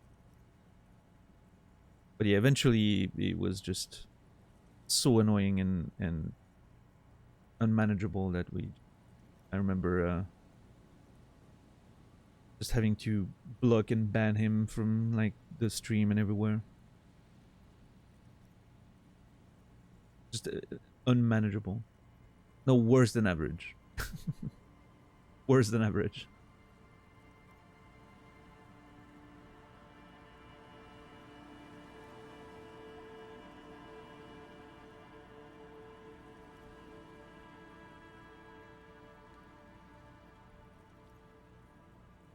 I don't know, it's fine to be competitive and, you know, be intense and get a little upset sometimes if you lose, right? I get that. I understand that. But if you're playing with your friends and just, you know, basically playing for fun, right? With no expectations or anything. You don't start screaming at your friends because you're losing the game, right? Like, that's just not something you do. And again, it's fine if you have, like, constructive conversations about what you can do better and improvements and all that, but you don't start screaming at them and talking to them like they're some randos. You shouldn't do that with randos, right? But you shouldn't, especially you should not do that with people you're, you know, like,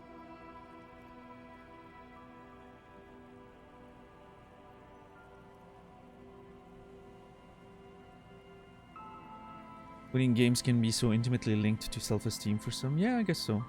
It depends where your sense of self-worth is coming from, I guess, but...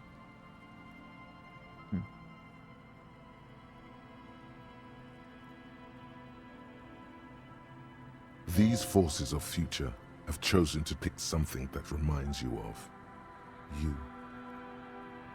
Have you seen this symbol before? Point to it. He takes off his glasses and uses a blue handkerchief to thoroughly wipe them clean before inspecting the sticker. Then he looks up, pauses, and replies. No. Thanks, Kim. What does it look like to you? Looks like a dead man smiling. Suggests junior delinquency. What is suggestive of junior delinquency here? What is junior delinquency? For Revachol ZOC, the moral intern defined junior delinquents as minors between the ages of 10 and 16 who have committed an act in violation of the law. Okay. These acts aren't called crimes as they would be for adults. Crimes committed by minors are called delinquent acts. This was part of your officer's exams. He puts the handkerchief in his coat pocket. What is suggestive of junior delinquency here? I haven't seen that sticker before, and I'm not a youth. I agree, it's very modern, but does the cheery guy not know he's dead, or does the dead guy not care that he is? What is the source of the irony here? That level of conceptual thinking is not part of my skill set. Well, damn it, Kim! Oh, I can try to peel off the sticker without ripping it.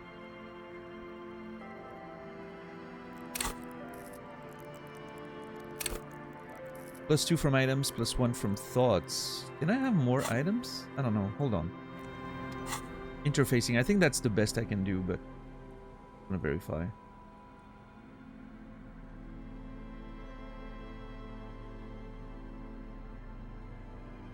Delicious Disco Elysium gameplay right there. That's why people are skipping the dialogue.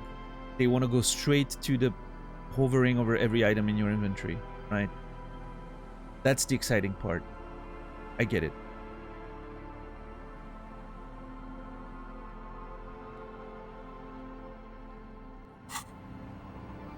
Heavy wooden doors, more than twice your height, stand shut in front of you. The rectangular sea-worn ornamentation. All right, I need a 5 or better. Contrast to the padlock, carelessly drilled into the wood. I need a 5 or better, so let's just roll a 7. There's nothing like the sound of a sticker unpeeling. Now it's stuck to your thumb. I actually rolled a 7. Sometimes you just have to ask for it. Yeah.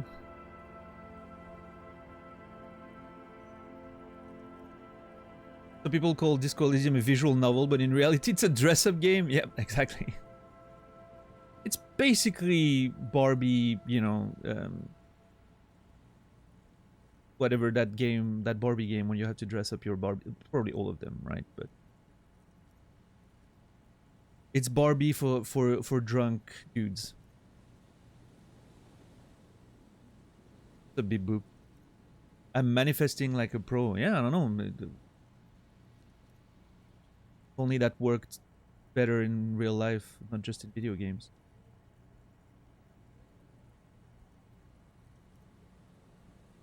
Visual novel part is just padding to get new clothes. Exactly, yeah.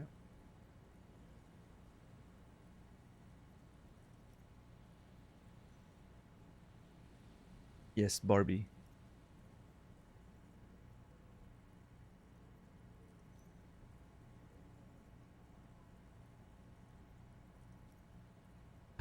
My drunk and depressed Barbie. And now that's a line of toys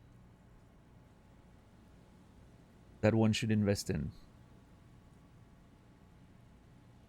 Now it's stuck to your thumb. Okay. Why not just remembering the stats of all items? Yeah, why not? I was thinking the other day, I mentioned it, I should have made like a spreadsheet with all the items and the stats and quickly look at it and be like, okay, I need this, this, this, and this. Boom. Teach kids about the reality of adulthood with my drunk, depressed Barbie. Exactly.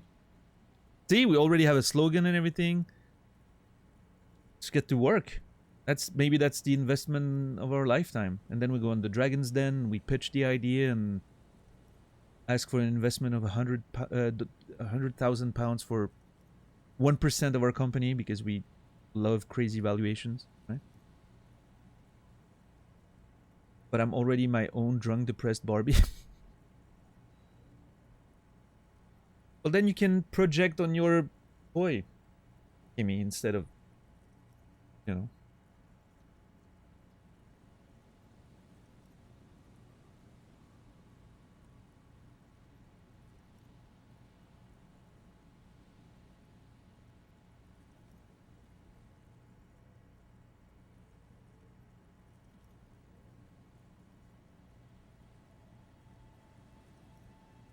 Yeah, is there a direct link between being drunk and depressed and wanting cream puffs? Are you drunk, Kimmy, most of the time?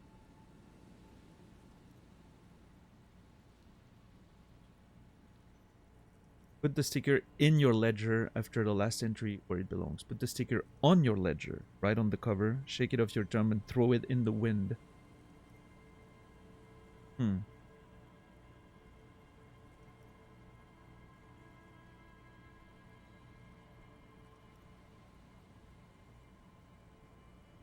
I don't know.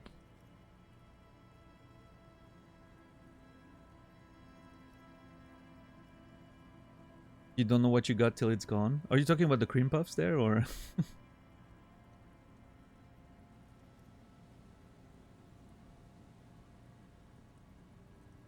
You haven't been drunk since November of last year. So 2 months. Not even. Actually, 2 months, yeah.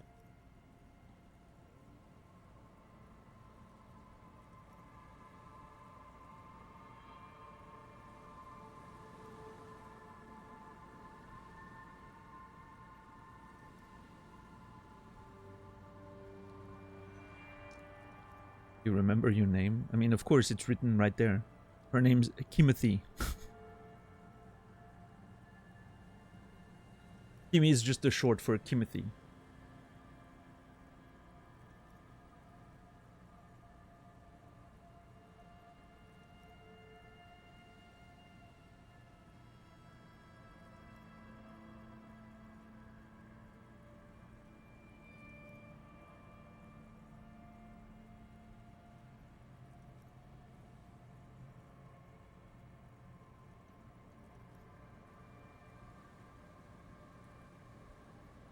I don't know what to do with the sticker.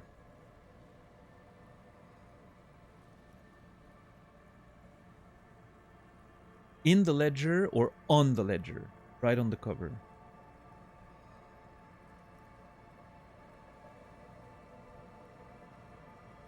You know what? I'll put it in the ledger after the last entry, where it belongs. Looks like today was a gold star day. Hell yeah! Well, that was a quick task. You and your conceptualization skill have decided to style that paperwork so it'd be cooler somehow. Be on the lookout now. This will take time. Actually, it didn't. It was instantaneous. Can I actually see it? It's the ledger you found in the trash. A cabbage of papers hanging from the board, with the permeables drawn in thin, see-through. The rest of this arson, you don't exactly close them, so much as a distance. It's made of with your hand, without resistance or sound. The two panels move against each other. The compartment is now open. Inside, you see 2 ticket stubs. I forgot about that and option. A handmade postcard. I actually forgot about that option. That I never clicked. I'm not gonna click on it, but... Fucking kill yourself, you asshole. I wonder... It's so tempting.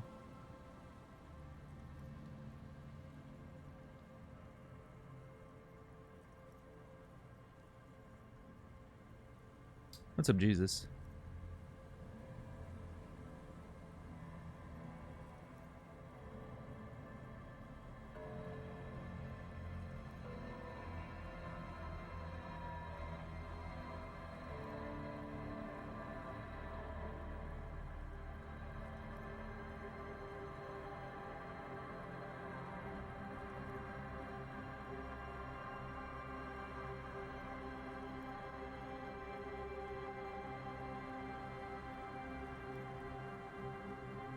There's no /S, so if you pick it, it's going to do it. Yeah, you think so?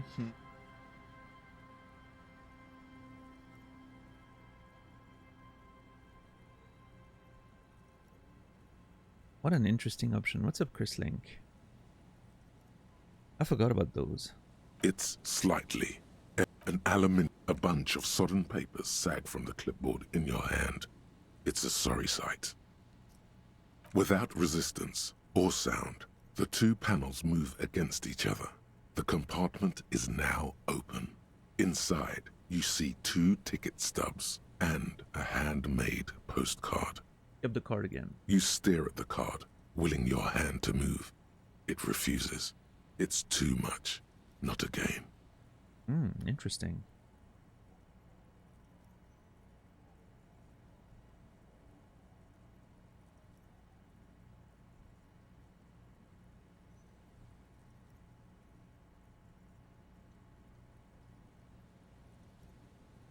It's slightly. Let's get back to this at some point. Let me take a note of that.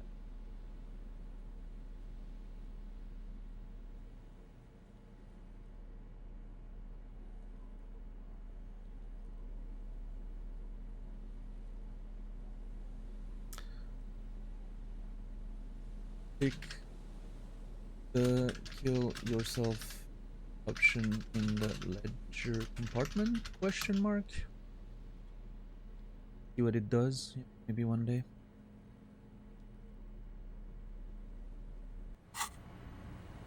Heavy wooden doors, more than twice your height, stand shut in front of you.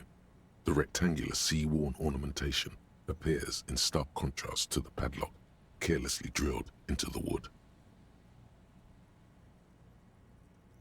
Let's open the padlock with the...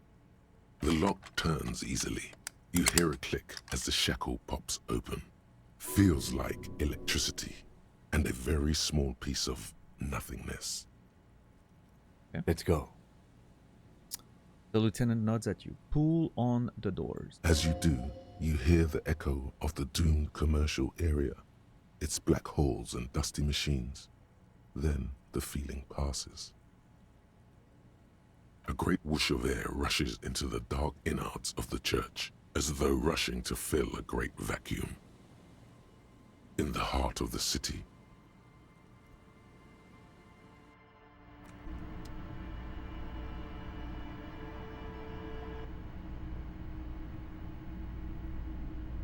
Holy crap.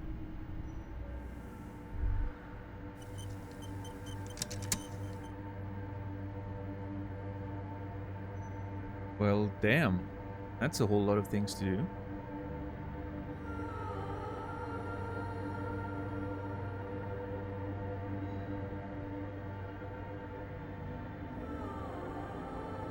Nice.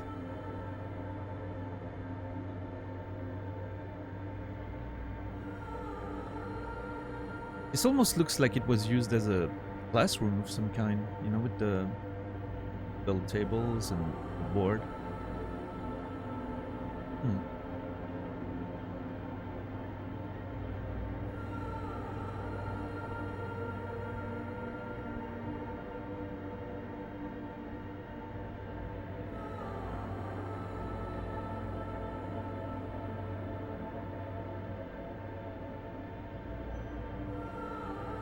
What's up, Dax?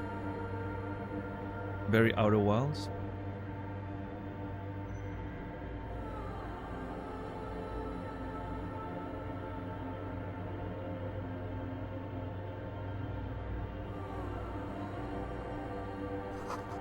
A strange stillness fills you as you look ahead.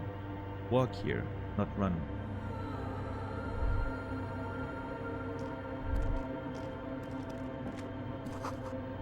More of the fork lightning pattern you saw outside. Bark beetles? No, it looks intentional. Some long forgotten style.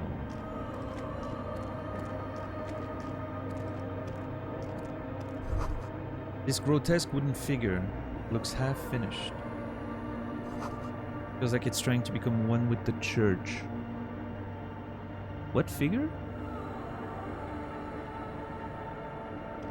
This? Figure was added later, was not part of the original church.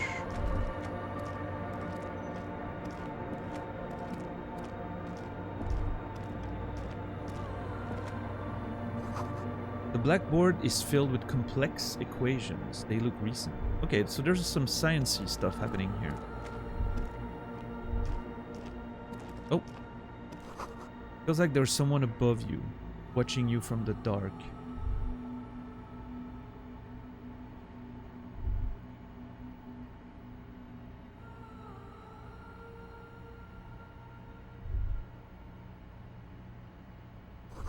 What's up, Garrus? A prayer book has been left open. Excerpt from Pericarnassian Litany of Love. The bowl is filled with water. A live wire runs directly into it. Well, that's accurate to what was described to us. The silence in this part of the church, it's almost palpable. All the shifting matter and shuffling of living things is gone. Nothing seems to exist beyond the church anymore. Maybe if you were to stand in just the right spot, even your footsteps would be completely silent. Wait, I think I hear something. And then it's gone. Almost all of it, but for the faintest of hums.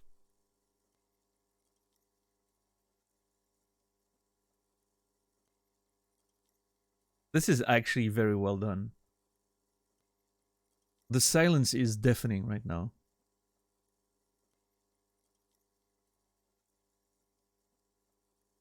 You can hardly hear your own breathing. Yell as loud as you can. Stomp your feet. Clap your hands. Yell as loud as you can. Your voice is barely audible. Not a howl, but the softest of whimpers. Stomp your feet and clap your hands. You produce a few muffled thumps, after which the silence feels even more total, somehow. Turn to Kim. What's happening? The lieutenant points to his ears and shakes his head. Then he leans closer. Can you hear anything? Almost nothing, and it's beginning to worry me. Not really, but it's extraordinary. I've never experienced anything like this. Can't hear shit. So we're in the middle of that circle of electricity, like, you know, and cables going into water or what. So whatever they're experimenting with here feels like it's working. I feel like it's because we're in the middle of those things. right?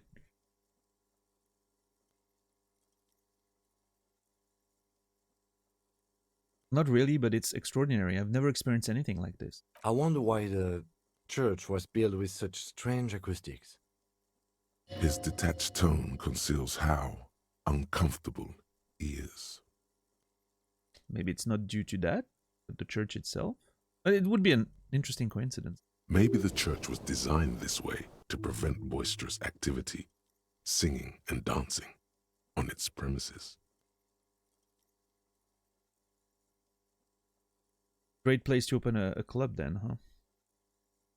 Maybe they wanted to discourage singing and dancing. What if it's something paranatural? It's probably nothing, just our imagination. Whatever it is, it's definitely real. Something odd is happening around us. Sorry. What if it's something paranatural? Please, detective, not this again. Come on, Kim. Believe in something. He's trying to act dismissive, but at this particular moment, he's more open than usual to the idea of paranatural phenomena. Hold the on. lieutenant. Can you hear anything? I wonder why. Is detached. Maybe the church was designed this way. Whatever it is, it's definitely real. Something odd is happening around us. The lieutenant doesn't reply. Nothing special. But you can sense him tense up next to you. Look up the bell tower. The orderly rows of ceiling panels become barely visible, then disappear completely in the darkness of the tower overhead.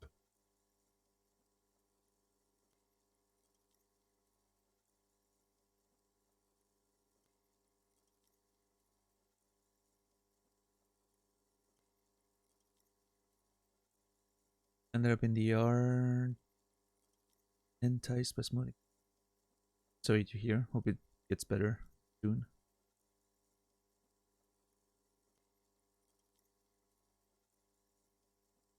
So I have a pretty easy perception check there. I'm assuming it has to do with the crab man thing, right? So let's see. We need anything but a double one. So let's get a... I think we're going to get a 4 there. I think we're going to get a 4. I don't know why. I'm feeling it. Oof, 9. Should have been more optimistic.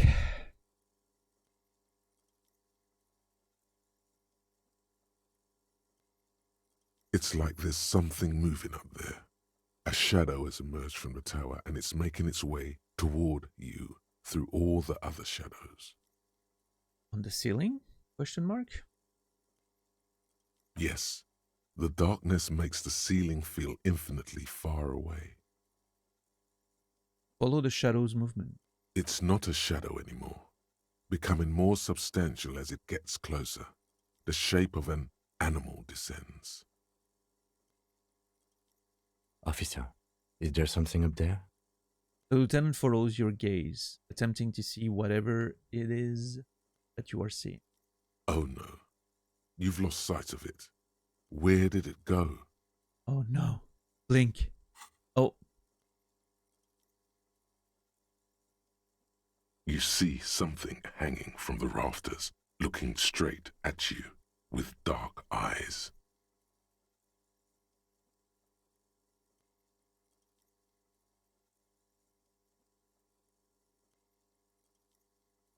Continue. Maybe it's possible to talk to it.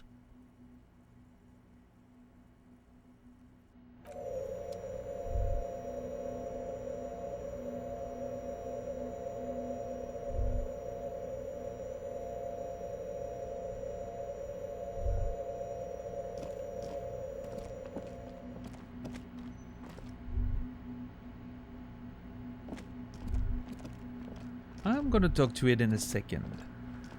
Hold on. Frost has drawn flowers on the glass, obscuring the view. A figure drawn in frost on the window, depicting a deer. Is that a scarf? The Mesk Banger silk scarf. Pain threshold +1.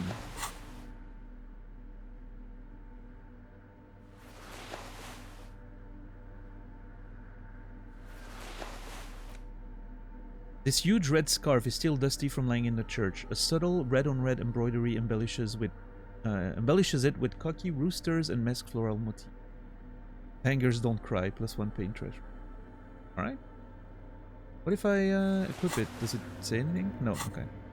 Looks good though. Look at that.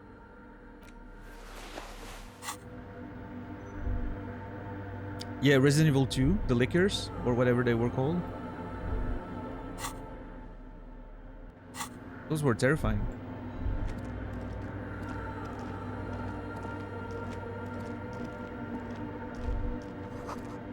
A cracked pane of glass, colorful. I still need to play Resident Evil 2 Remake, goddammit.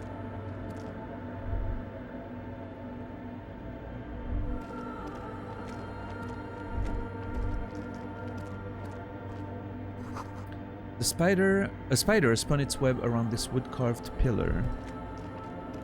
A pair of shoes and money there.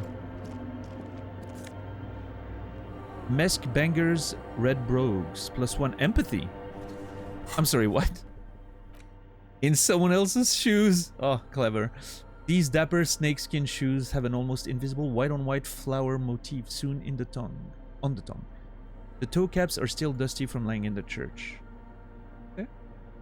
God damn it, I don't have enough room. 1, 2, 3, 4, 5, 6, 7. 4, 5, 6. Okay, I'm gonna get some extra room.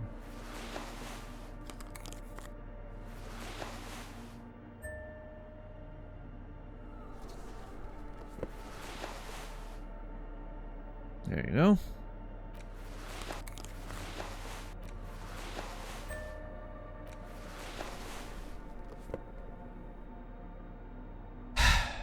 Alright, shoes at the bottom. Pants.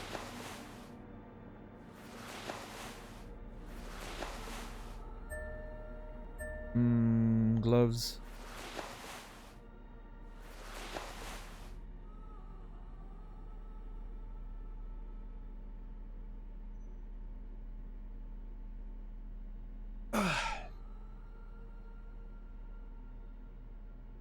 You're walking around with a dresser and a half worth of clothes on you at all times. Yeah, I mean, don't you? I would love to have another extra line so I could put the scarves. So much space is needed. But okay, hold on. 1, 2, 3, 4, 13. Ugh, I need more items. I mean,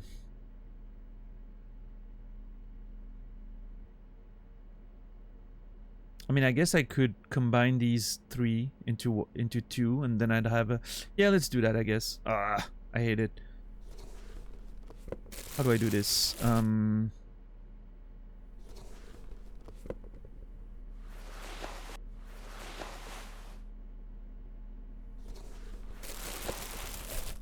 That actually felt pretty okay right away. Nope. This. Yes. Yeah, those are the more like sober ones, and those are the more crazy ones. I think.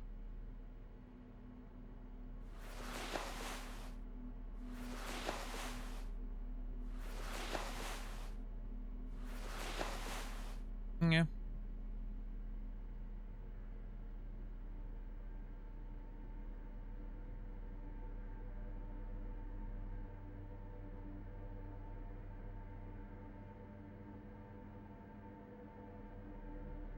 Yeah, Kim's running after us with boxes. Or maybe it's... what was his name again in Witcher 3? Fernando? Was Fernando our imaginary character that was holding the camera and carrying all our shit? Maybe there's a Fernando in this game. Maybe Fernando's just very good at hiding.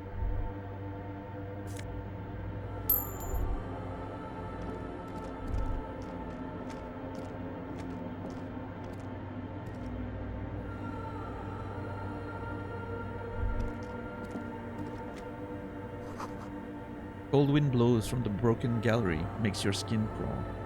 Dude, look at this beautiful inscription. Are those lungs? Golden lungs. Oh, we read something about that, I'm pretty sure. Wasn't there a book we read or something that was mentioning golden lungs. That really rings a bell.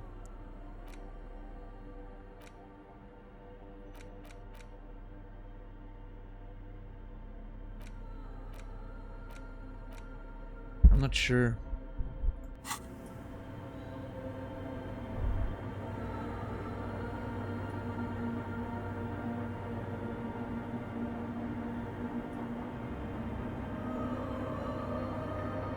So cool.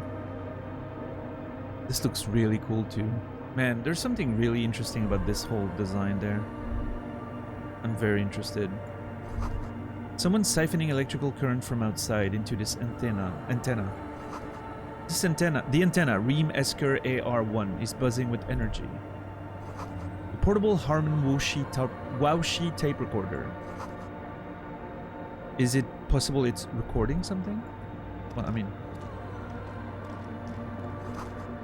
2 decks of reel-to-reel tapes spinning on empty. What about this computer? A machine stands in the corner, watched over by the figures on the stained glass window. It's turned on and quivering with soft electricity. Another radio computer. And this time it's already turned on. He seems cautious around the machine. These machines sometimes harbor traps, he thinks. Alarm systems and the like. Let's be careful.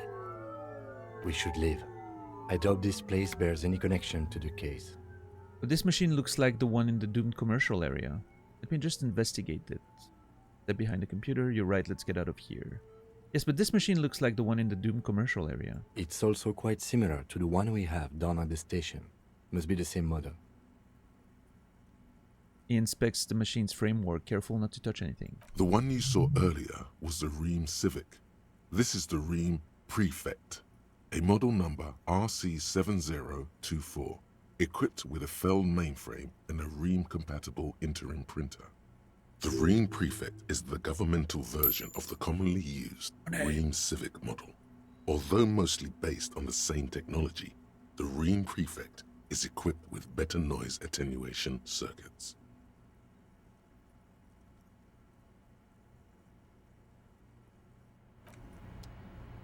A machine stand. The lieutenant doesn't say. Okay, I can do it again. So that's good. We'll investigate that in a minute, but I think I want to talk to that mysterious character first. This place is amazing. Probably one of my favorite places we've explored in the game so far, I think. Just the vibe in this place is just crazy cool. Crazy cool.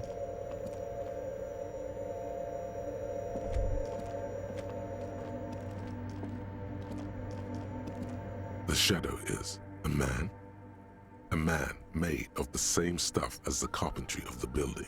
He is studying you intently. That portrait is amazing, though. Tiago, apparently is his name. Who's there? This is the police. Show yourself. Say nothing. Be quiet for now. I'm gonna say nothing and be quiet for now. The man leaned forward a little, fixing you with a steady, unreadable gaze, then speaks. Habitual alcohol use has made you into a scared little pussy, Holmes. But don't worry, everything's gonna be alright. You come to the right place. Oh, man.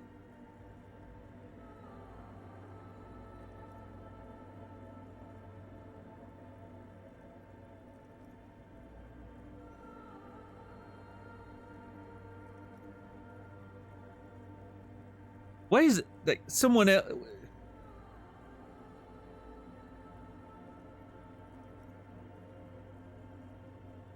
Someone else again. Like this is basically the exact same sentence. This is basically what Measurehead was saying, except with a different sort of vernacular, right? But the idea is the exact same thing.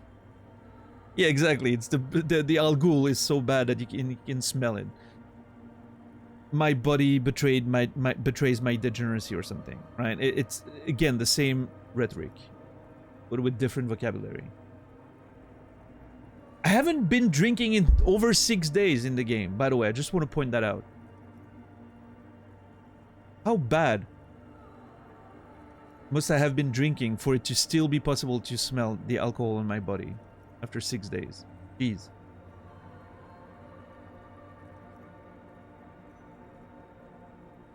What's up, dumb goose, Puka Bear? You. Holmes. So could this be one of the Mesk bangers? And it just hides in there?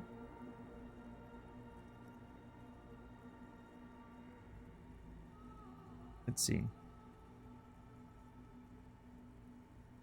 That accent is Villa-Lobos, a peninsula in Mesk and a district in Jamro. There's a sizable contingent of Villa-Lobos speaking Mesks in Rivershaw. The right place for what? Here you could receive the mother's love.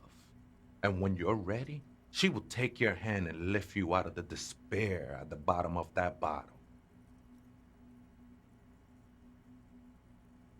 Okay. This man is obviously a habitual narcotics user. Do we really need to question him? Sure. I'm put off by this religious stuff, he thinks. And maybe the ceiling climbing, too. It's all very hard to square with the lieutenant's own view of reality. Sure. Hey, and what was that about the bottle again? You haven't even drank that much lately. Yeah. Lay off it already. Shish. I know electrochemistry. Also, that was the weakest sheesh I've ever heard of.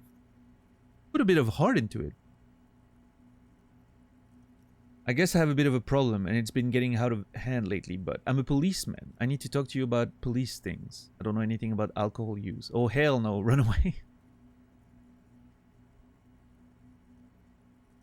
I'm a policeman, and I need to talk to you about police things. I don't know anything about alcohol use. Oh, yeah, sure. You don't know anything about alcohol use. You got it all under control, Way. I could smell the control all the way over here. I'm doing just fine, thank you. Okay, fine, I'm struggling. But you don't need to lecture me. I know what I need to do. You don't know me, you don't know what it's like. There's something white pursuing me. White and very sad. Conversation is making me uncomfortable. Let's talk about something else. I'm doing just fine, thank you. I haven't been drinking in 6 days. I'm doing just fine. I know it's hard to admit that you got a problem. I was like you once.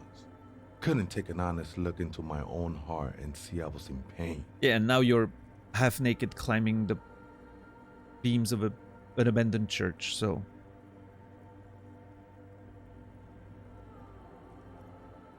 You know, actually, since we're here, you may want to pay attention to what the ceiling climber is saying. Okay, Kim, come on. Jesus. If the lieutenant agrees, then maybe, just maybe, you should pay attention. Fuck you, Crabman! You don't tell us what to do! Tell him!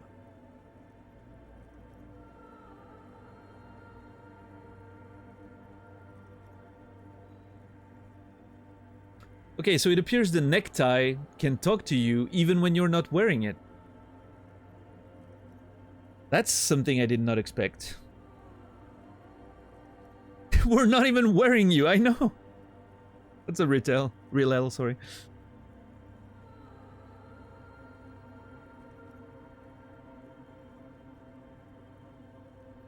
For some reason, I feel like you have a point there. Who do you think you are? Some crazy guy under the roof? What is this shit? You know, alcohol is central to my identity. If I wouldn't drink, I just wouldn't be me. This is stupid. I don't even know what this is. This is all well and good, but we need to talk about the unlicensed occupation of ecclesiastic property.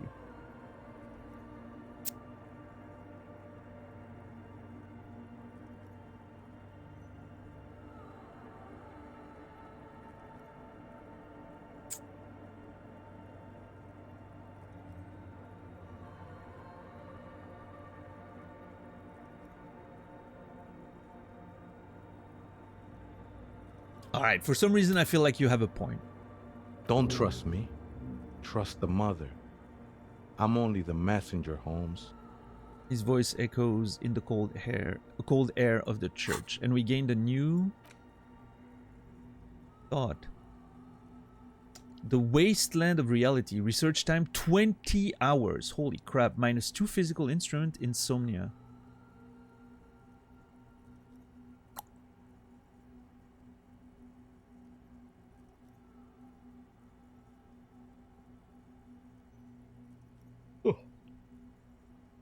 It has been brought to your attention that you're an alcoholic and that it's a sickness and it's killing you. You're crawling on your knees through life, your booze-filled belly dragging on the ground, your brain now fuzzy, now in overdrive, your hair sticking together with today's cold sweat and yesterday's vomit. Perhaps they're right. Anything is better than this. Even bone-dry reality itself. Maybe you can quit? I mean, we haven't been drinking in 6 days. I wish the game would acknowledge that. I would lose my only 2 physical instrument points. That would suck. For 20 hours. That is a long time. That's a rough proposition right there. That is a rough proposition.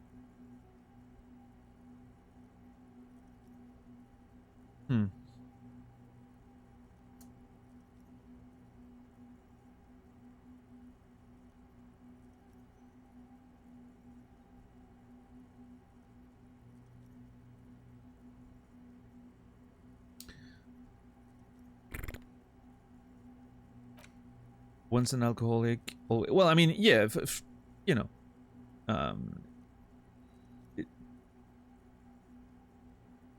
6 days is, you know, if you're a lifelong or even like a long-term alcoholic, 6 days of sobriety is not, you know, not gonna be enough for the problem to be solved. That's for sure. I mean, the problem is the problem ever solved, or is it just maintenance, right?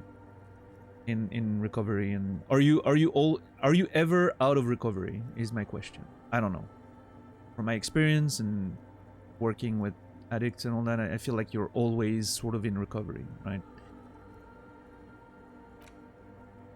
It's not really something that goes away. And maybe it's the better way to approach it, because it keeps you sort of, it keeps you humble, right? Like you know you're always one slip away from being right back there, right? So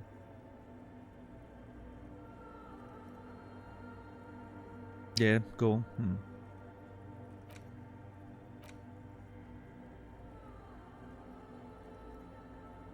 I mean, I'm sure there's exceptions. The itch never stop, just don't scratch. Just don't scratch. What's up with my English today? I can't fucking speak.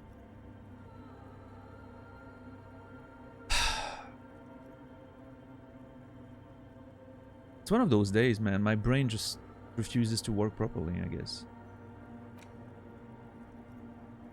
Okay, so if I'm gonna replace something, what would it be? Because, I mean, it's a big one, but I think I want to do it. And I think the earlier the faster I do it, the better it is. I'm gonna miss the physical instruments, and there's a lot of physical instruments checked that I need to get back to. The ice cream maker, for which I need a better... I swear to God, here's what's gonna happen. I'm gonna take the thought, and right after that, I'm gonna find a better pry bar that I've been looking for the whole game, basically. I'm gonna find it within the next hour. I swear to God, that's what's gonna happen.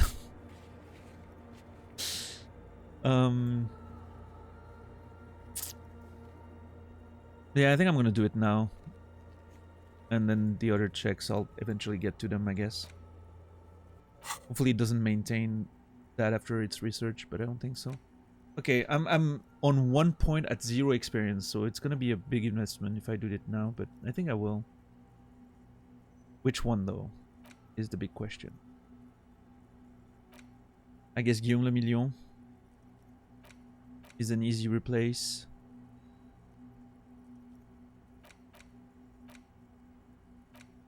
Yeah, I think I'm gonna get rid of Guillaume Le Million.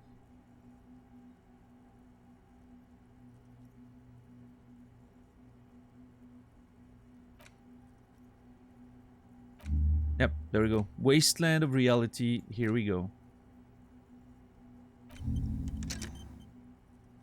Time to stop being an alcoholic. Who knows? Maybe we're gonna make it work.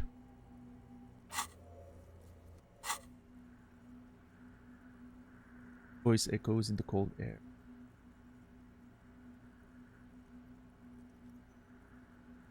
Yeah, Sorrow. yeah, I mean it's rough.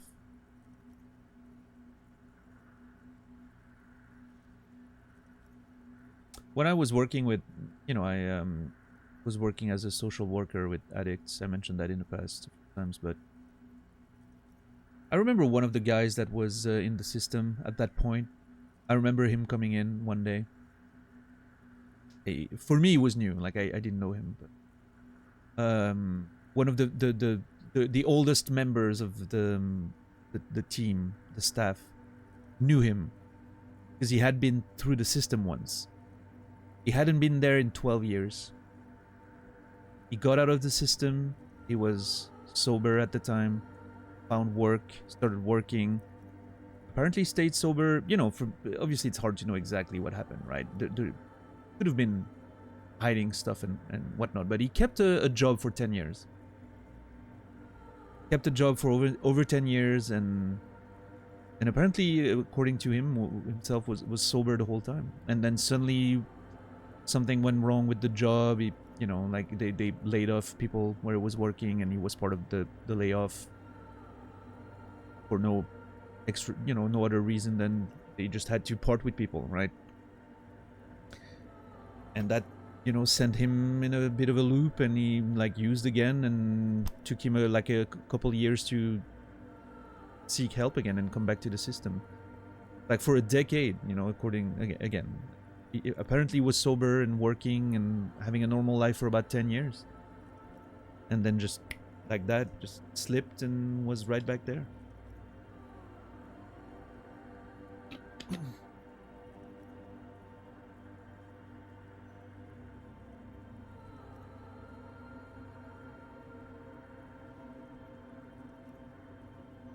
Kinda crazy.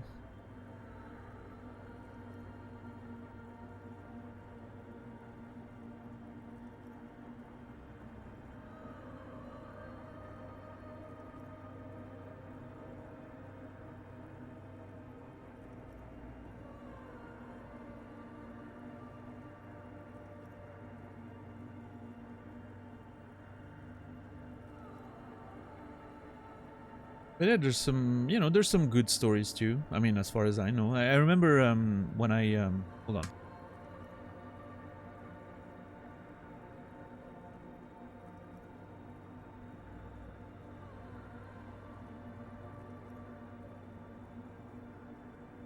Sorry about that. When I was working, I stopped working in that institution, and then I studied to become a teacher, then became a teacher, worked as a teacher for many years, and at one point I remember we went on a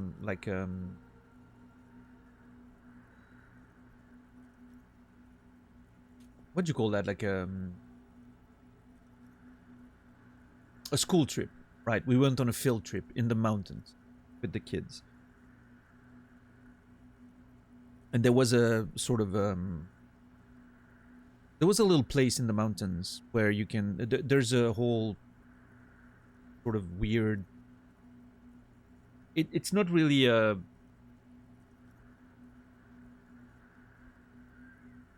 Jesus, what's up with my brain today? I can't fucking find my words. I don't even feel weird. I just feel like my brain's can't work properly. Hold on, I need to blow my nose.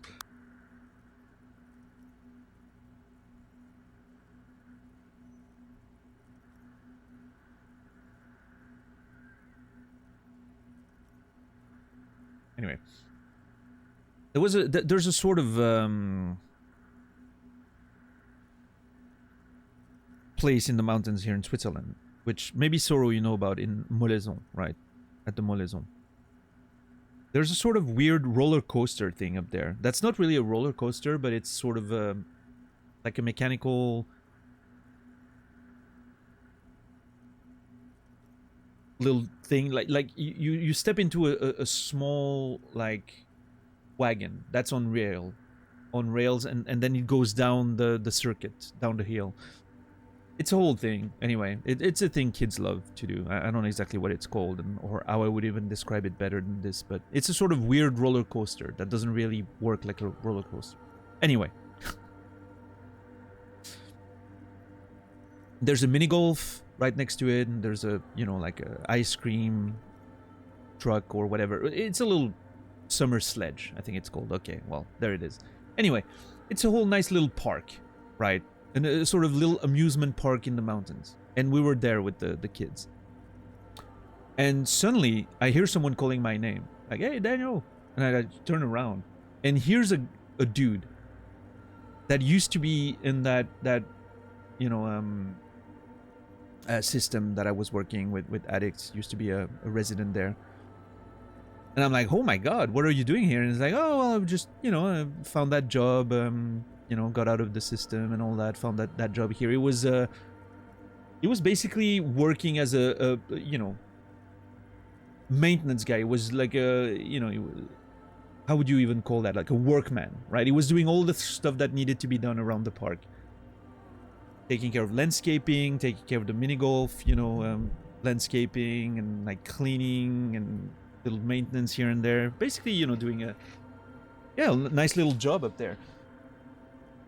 And apparently he had been there for years at the time where I saw him. That was almost a decade after I stopped working at the institution the first time. I went back like a couple of years after that for a short period of time. But anyway, not relevant to the story, but basically 10 years later, and he seemed so happy, man. I remember he was just like he looked completely different. He looked way younger, even though he was a bit of an older person, right? I think he was in his early 50s.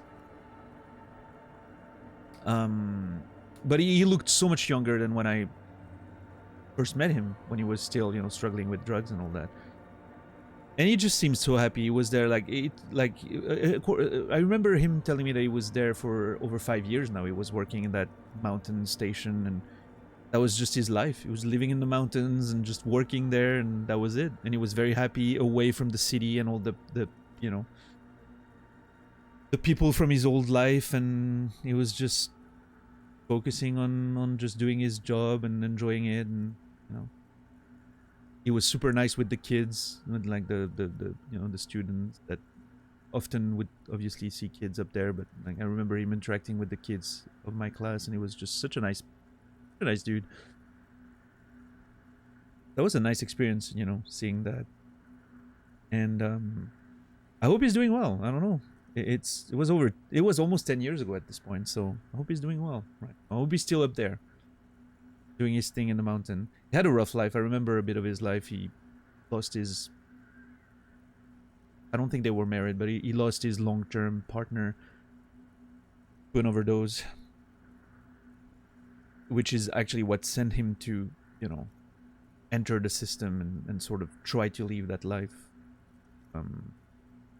It wasn't as smooth as it appeared, right? There were a few coming ins and leaving and coming back and leaving and coming back, but sort of what started the process for him. And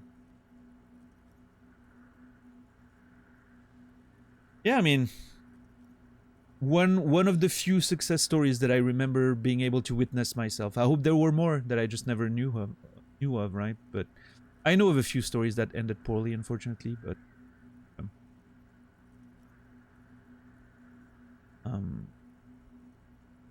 that was one of the successful ones. There was another, one of the dudes, a younger dude that I saw in the gym that I was going at the time. For like a period of a few months. Suddenly he came in at the gym one time and I was like, oh my God. He was just working out and working on himself and having a job. I saw him for a few months and then never saw him again. So, I don't know. Hopefully nothing bad happened and you just changed gyms. I don't know, but... Was it hard working there? Yeah, I mean, it wasn't an easy job for sure.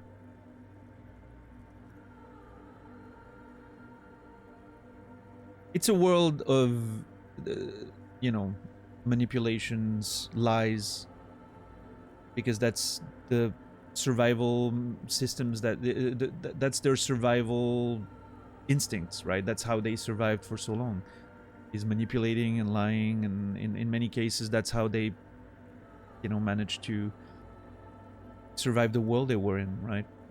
And so, I mean, it's hard for them to stop doing that, even when they're in a safe environment.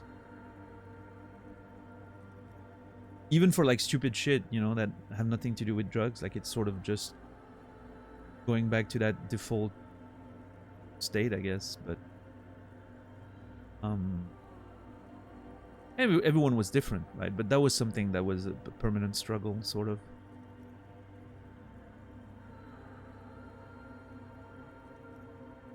But yeah, there were some very intense moments that I remember.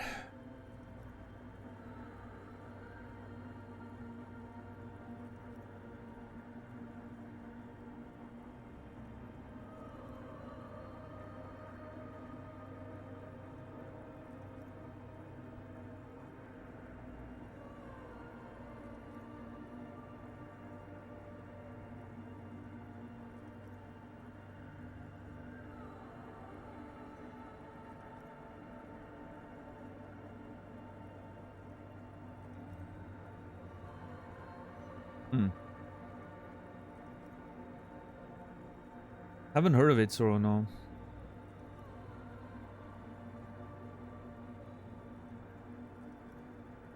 What's up, Nadine?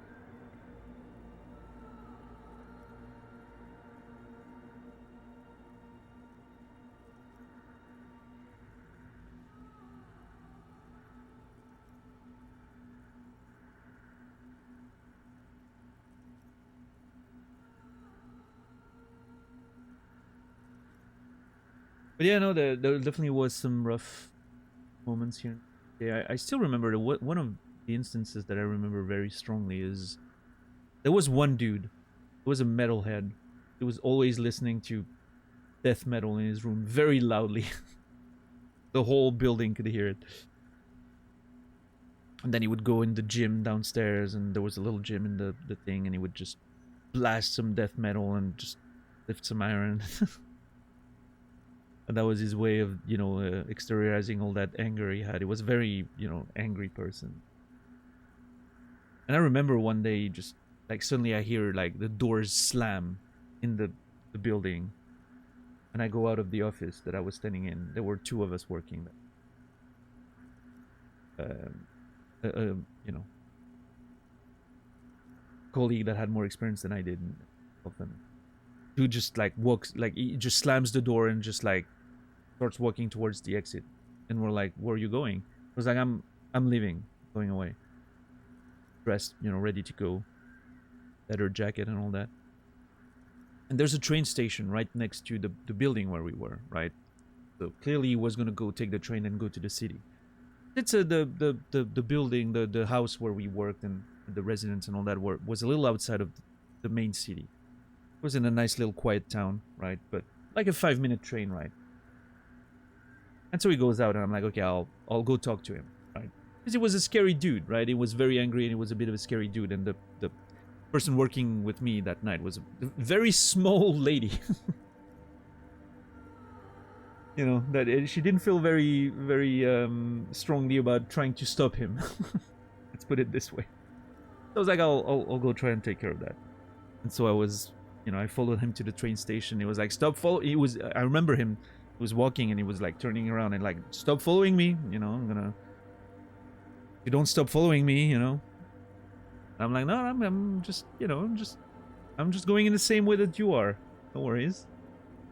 Then he was sitting, and I knew the train wasn't coming in for another like 15 minutes. So I was like, okay, I have some time, right? And I remember, you know, he was sitting on the, like, I was sitting on the bench at the train station. He was just walking, like, pacing around like a fucking wild animal. And I was just waiting. I was just not saying anything at first. I was just waiting. You know, it was just pacing. It was like, you know, if you're trying to convince me not to go, it's not gonna work. And I'm like, I'm just here if you want to talk about something. Like, tell me what's going on and what triggered all this. And at first, he really didn't want to talk. And I remember him being very aggressive. It was like, you better leave and go back. You better leave and go back, or I'm gonna, like, he was trying to like come to my, like, standing over me. I was sitting down. He was standing over me, you know, trying to threaten me and be threatening. And I was like, okay, no. It's cool, you know, you don't have to get aggressive. I'm not gonna do anything. I'm just here to talk.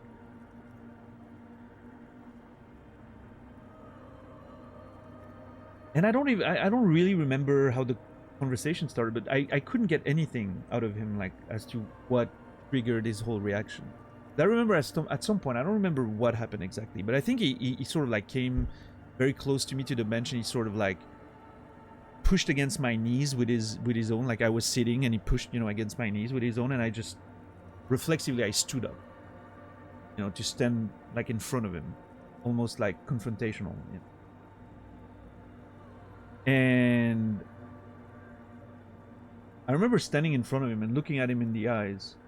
That very intense moment where I was like, is he gonna punch me? Or, you know, I was ready to, I don't know, try to defend myself if it came to that, but instead, he hugged me and started crying for 5 minutes. I'm still, to this day, I have no idea exactly what happened. I tried to, you know, ask him what was going on his mind or whatever, but I don't know, he was just crying for 5 minutes straight. Like a shell of a man, like just completely broken, you know? And then the train arrived. And I was pretty sure at that point that, you know, he had these emotions out, he would come back with me, right? And I was like, you want to go back to the house? And he was like, no, I gotta go, I'm sorry. And I remember him telling me, you know, I know you tried, but I've got to go. And he just took the train and went to the city. I never saw him in the house again after that, because obviously when they do something like that, the rules are that they, you know, pretty much get removed from the system unless there's a very good reason for whatever happened, right? But in this case, I didn't see him back. I mean, we've had a few people like that, like coming back after the fact, or the police calling us like, hey, we found one of your guys, come and get him. In this case, I think I wasn't working the next day, but I think I remember them telling me that he came back the next day, try and go to his room again, and they were like, no, you're not getting back in. And they sent him to like a psych hospital somewhere, which is general procedure, you know, when they come back after a relapse like that, they go to a psych hospital to just get evaluated and calm down, and which, you know, I don't have a particular opinion about whether that's the right way to do it or not, but that's just what it was. I personally never saw him again in the house. I don't know if he returned to it after that. That was towards the end of my second stint in there. But yeah, I don't know. Sometimes, you know, you try and you just... Were there any words I could have said or something I could have done to change what happened in that circumstance? I don't know, right? Maybe, but there's no way for me to know or go back and change anything. So, but yeah, that part, for instance, MK, is pretty hard, right? Like, that part is hard because you feel responsible for helping these people, right? And sometimes there's just nothing to do. You're just... It feels completely powerless. Because you know you can't be confrontational, you know you can't force them to you know. At some point, you know, I just made myself available. I was there. But at some point there wasn't anything else I could do, so yeah, that's hard, I think, MK. The fact that it feels pretty hopeless sometimes. But interestingly, the hardest work I've done as a social worker was in with disabled people, disabled teenagers specifically. I was working in a huge, you know, institution for disabled people and like polyhandicap and all that. Like just a big thing. And the group I was working on specifically, there were multiple groups in multiple buildings. It was a whole big institution. And the group I was working on was specifically for teenagers, right? Between ages, I don't know, 14 and 18, I think was our range. A lot of different disabilities and handicaps, and it was sort of a strange mix of residents. This was a lot more difficult for me because there was absolutely no hope of improvement. There was nothing about that job that implied that we were gonna make them better, right? There was no... Those were all situations that wouldn't improve, right? it was all about maintenance. It was all about, and don't get me wrong, it's an extremely important work, right? Allowing them to live with dignity and do all the things that they deserve to be doing, and you know, need help to stay, you know, eat, clean themselves, all those things, right? Like just have as good a life as you can, right? But for me, what was difficult is that there was no hope for any sort of improvement. It felt like stagnation, if you know what I mean, right? Every day is the same. Every year is the same. It's just... And I was seeing those families, the families of the kids that we had that would come, and because most of the kids we had were either because the parents couldn't deal with them or weren't in the picture anymore, or just didn't have the resources, right, to take care of that, of those kids with their disabilities, and so they, you know, and they would come and see them like once a week or something. But again, that was just, man, it was so disheartening because there was no hope. It's not, you know, like you go see someone in the hospital and you're like, hey, in a few weeks you'll be out, or, you know. And that for me was just, that was rough. Like psychologically speaking, that was the hardest job I've ever done, I think. And I'm so glad that some people can do that job so much more easily than I can. Because like for me, it was just grinding at my mental health like extremely fast. But you know, you need people who can do that, right?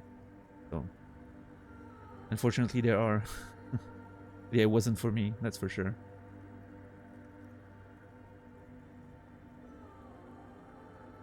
Yeah, redacted. Yeah.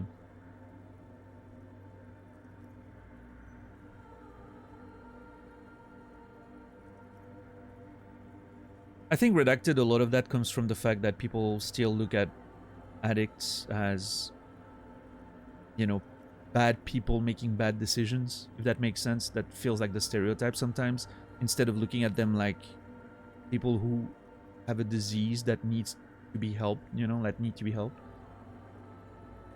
They need support, they need assistance, they need, you know, they're not bad people making bad decisions. They're just, you know, they're struggling with a disease. It's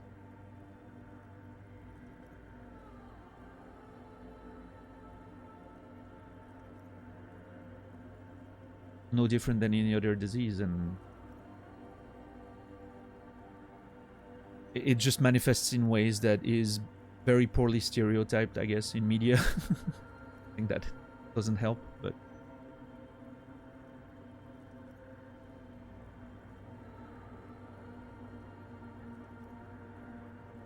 like people working in palliative care, I don't know how they do it. Out of respect, oh yeah, those people are insane. I also don't understand exactly how they manage, but geez. Yo, Emmy, what's up? How are you doing today?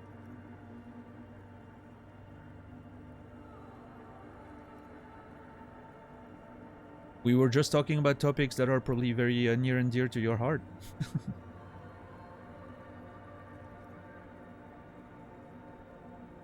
Victor dead in your no leveling? Oh, nice, nice.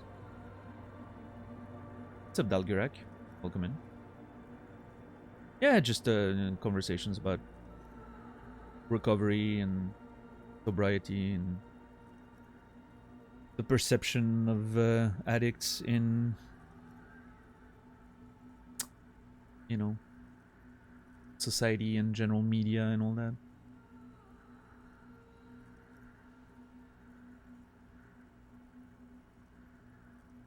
A whole lot of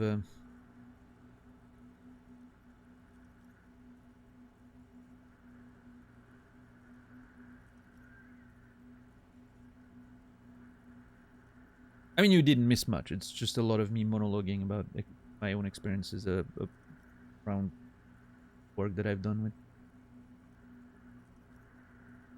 with those types of... Yes. From a good way, still have ways to go in terms of stigma.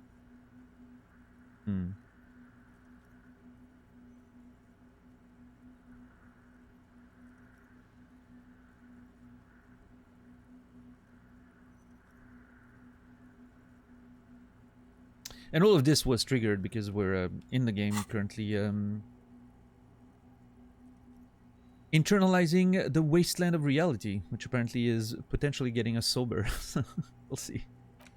I haven't been drinking or using drugs at all in the video game, ever. We started, so... Sobriety is an important goal of my character.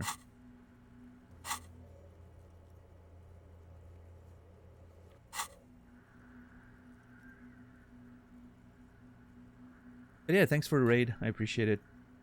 Hope you had a good time.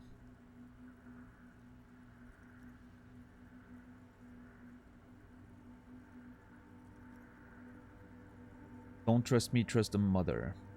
This is the Church of the Mother of Silence.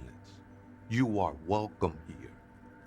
He sways gently on the beams, waiting for you to take it all. You have no idea what the fuck he's talking about. Is he just trying to throw you off your game?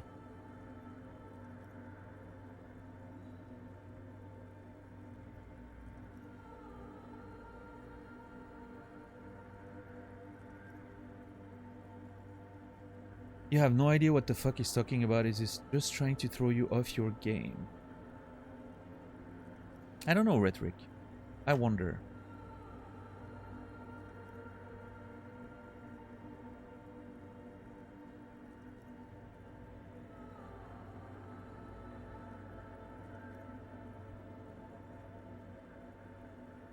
Interesting. I just got a friend request and a message request on Discord.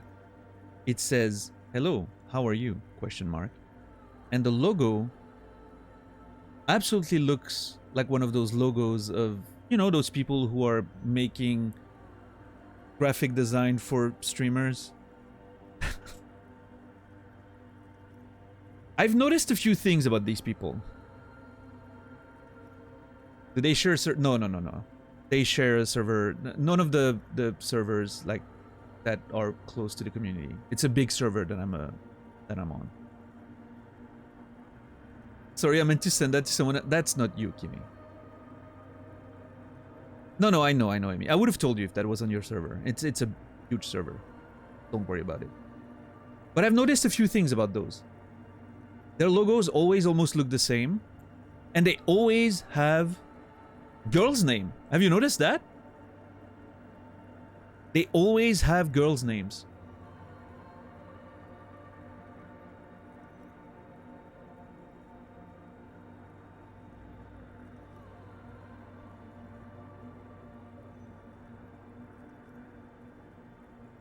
Does that make them more appealing?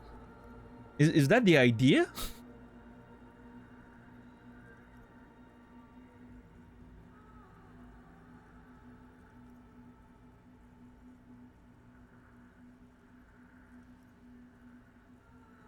Because obviously most, you know, you would assume that a majority of streamers are dudes, right? So does it make them more appealing to dudes? Because they have women's names?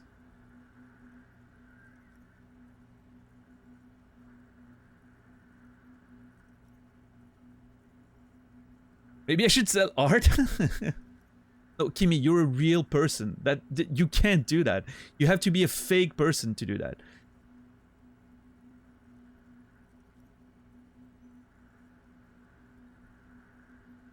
On a primal level, think with your penis instead of your brain. Yeah, and I'm assuming half the time it's just probably a studio of art designers, probably working with AI or something, somewhere in Southeast Asia, right, where they can like get away with like super low prices and whatever. It's the same sort of stuff you see on Fiverr or something like that, right? Like those super low prices and all that.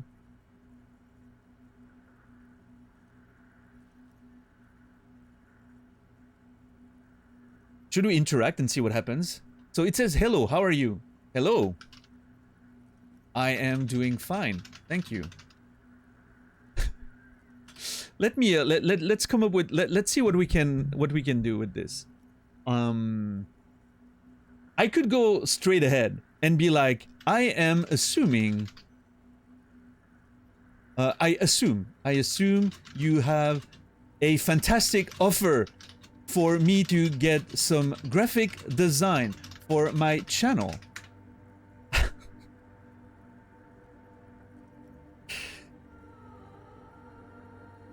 Pretend to be lonely and needy as well. No. I'm gonna be very, you know. Hello, I am doing fine, thank you. I assume you have a fantastic offer for me to get some graphic design for my channel. How about you go fuck yourself? Question mark.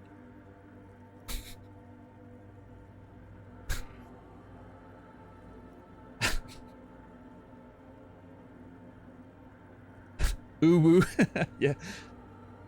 End the sentence with colon 3. Oh, Kimi ends most of her messages with that, saying, maybe you have what it takes, Kimi. Who knows? Maybe you could do this.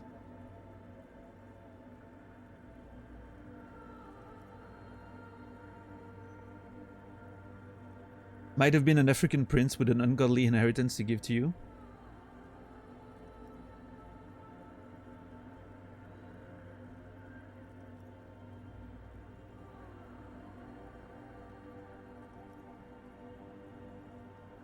Yeah, I don't know. Maybe who know?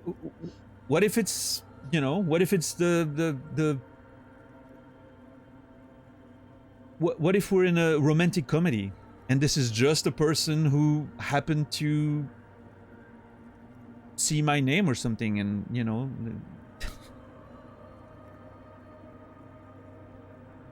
How I Met Your Mother. How I Met My Graphic Designer.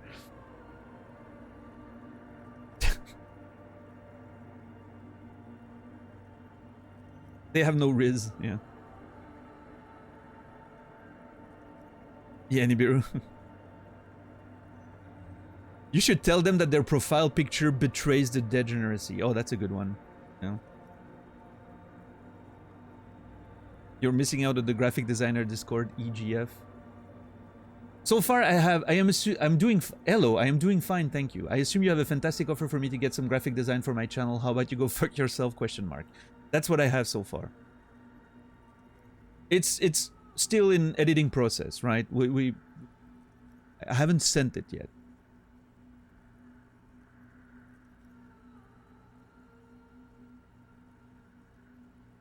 Maybe they're into the aggressiveness like that. Yeah, who knows? Yeah, who knows?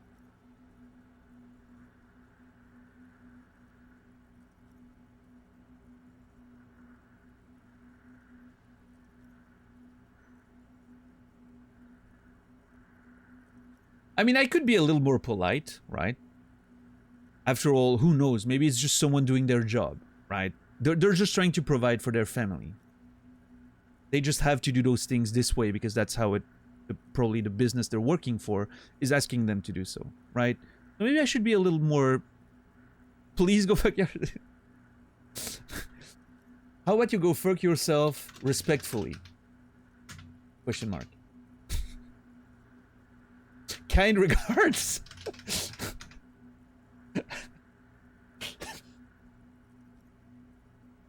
How about you go fuck yourself? Question mark. Kind regards. Period.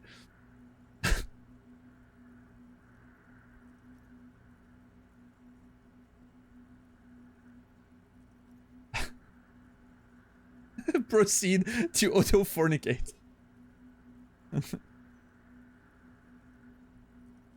No, let me, let's see, hold on.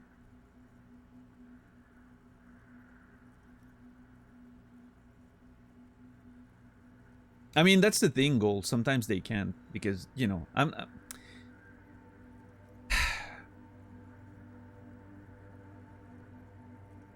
it can be rough out there in certain countries, right? And you do whatever you can, right? So doesn't mean you know, they need to be given some leeway, but I'm just saying, you know.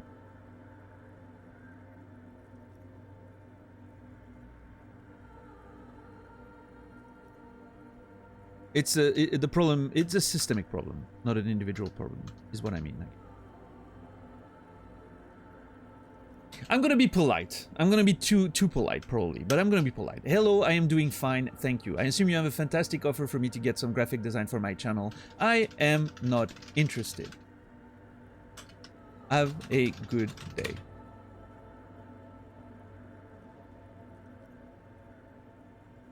Parentheses, also, fuck you.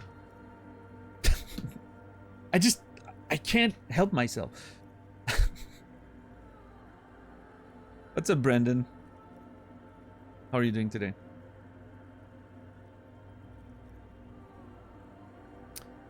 Brendan, I've been resisting getting into Tekken 8 a lot.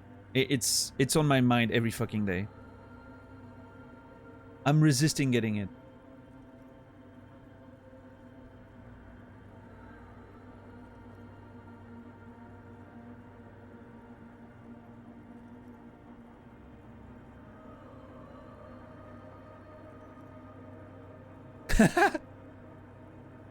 Yeah, put it in spoiler tags. That'd be clever. Goal. I'm gonna put fantastic in quotes, just to show the sarcasm a bit more, right?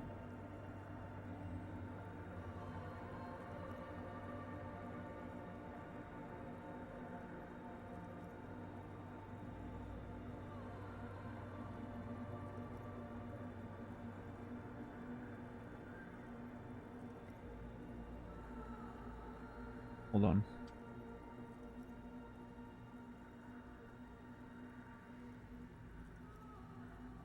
I'm gonna ignore the friend request, that's for sure.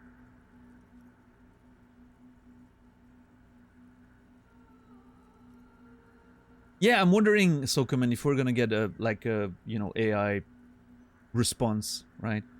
Regardless of what answer I give.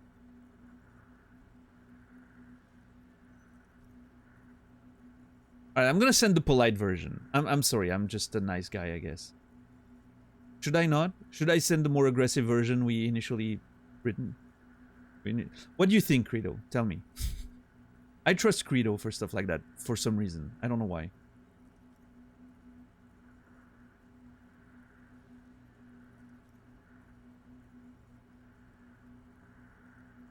Maybe it's a writer's thing, right? Be polite unless they push back. Yeah, it's probably better, right? You never know. It could be a human being that's just trying to provide, right? Yeah. Hello, comma. I am doing fine, comma. Thank you, period. I assume you have a fantastic, in quotes, offer for me to get some graphic design for my channel, period. I am not interested, period. Have a good day, period. I think that's great, right? Yeah, exactly, MK. You're also a graphic artist in a third world. Well, okay, there's a non-zero chance that it's actually a real person just trying to get their thing and not part of like one of those studios that churns out shitty graphic design all day, right? There's a chance. Although the signs lead me to believe that this is not an actual real person. As that is not like one designer working on their own, right? They would have like a portfolio in their profile, stuff like that, right? Yeah. Also, yes, this is not... If like, here's the thing. If I was interested in getting graphic design for my channel, I would certainly not take an offer like that. I would ask for recommendations from my streamer friends, and I would get someone who has a waiting list. Because they're that good. Probably, right? But, yeah. What's up, Lobster? This is definitely not a way that I think is fair to find artists, but I don't know. I'm gonna send this and see what happens. Boom. I should not even respond, because now it just, you know, if this is a whole system with a company and everything behind, I'm just flagging myself as someone who responds, which means I'm gonna get more offers, probably, but I'm just doing it for the sake of content. I hope you're happy.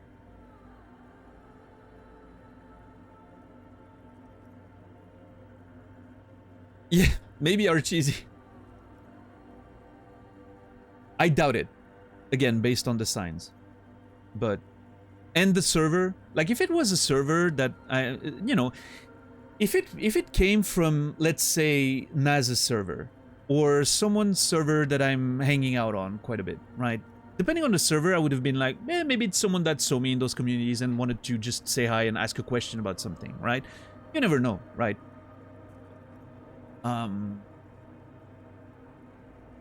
But no, based on the server, nah. This is clearly some spam.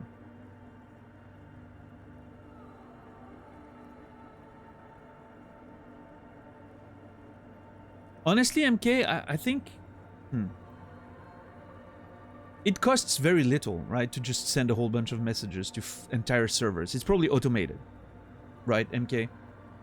It checks for people... Like, it goes on huge servers and checks for people who have the streaming, like, sort of activity on.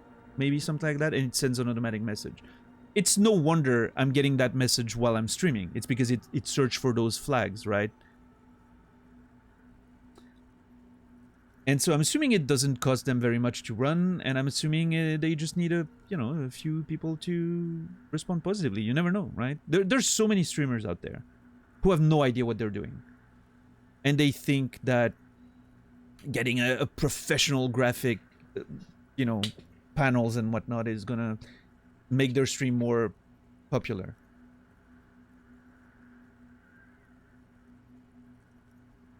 So, I mean, look at, like, it's very interesting sometimes to just go around on Twitch and look at the bottom of categories. Or there's this website you can go on that gives you a random 0 or 1 viewer channel. You can change the settings, right? 0 or 1 viewer channels. It's interesting to go look at those channels sometimes. And try to, especially if you're interested in streaming yourself, right? Understand why those channels don't have any viewers. Most of the time, well, first of all, what I wanted to say is you'll often find that those channels have those graphic designs and panels and overlays that look exactly like those style of companies offer. They always look the same. I don't know, they have a particular style to them that I feel like I can identify that looks just... It looks very clean, but it's so just generic, if that makes sense, right? There's no identity in it. There's no... And I'm not saying that I'm doing good on that front. But because I don't care about that. I don't care about that stuff. Right, so I don't care about the overlay. I don't care about all that. The only cool-looking thing I have is the logo that Brightboot made, and it looks great. I love it, but that's it, right? I don't care about that visual stuff. It's not my approach. But anyway, but you will see all those generics, like generic panels and overlays and all. But then you look at those channels, and you also understand why they're struggling to find viewers. Some of it has to do with the games they're playing, for sure. But the thing I see almost every time is the sound quality. The sound quality is so bad that you literally cannot stay on the channel for more than 5 seconds. What's up, Archie? Yeah, you got it, Archie. The sound quality is an absolute killer. You can get away with pretty bad video quality, especially if you don't use a cam, for instance. It doesn't really matter, right? If you use a camera, I would rather that you could see the face of the person. Sometimes you see people who have like webcams, but it's just in their dark room and you barely can see their face. You can mostly see like the frame of a door all the way in the back with some light coming in rather than their face, and I'm like, why do you even have a cam at this point? Like, it doesn't help. So if you have a cam, it's good if you can see the face, but you can get away with pretty low quality camera, I think, for the most part. And the video quality can be subpar, right? Someone streaming in bad bitrate 720 can totally get away with it. But bad sound quality is, to me, it's an instant killer. Instant killer. You need to have your sound quality sorted out. That, to me, is the most obvious thing you can see when you go check on those low channels, right? Playing Warzone with a $20 headset. Yeah, you can hear like the mic that sounds like shit. Or even worse, those mics that are like webcam mics or poorly set up. Or no, the worst is the poorly set up Blue Yetis or whatever. You know those mics, Snowballs or Blue Yetis that are so poorly set up. Like they've set them up on like 360 surround sound or whatever, so it picks up all the sounds in the room, and they're placing the microphone so far away from their, you know, face that you can hear the echo because the gain is so high so that you can hear their voice. And every touch of the desk resonates in their fucking microphone, and it's just a it's a whole thing.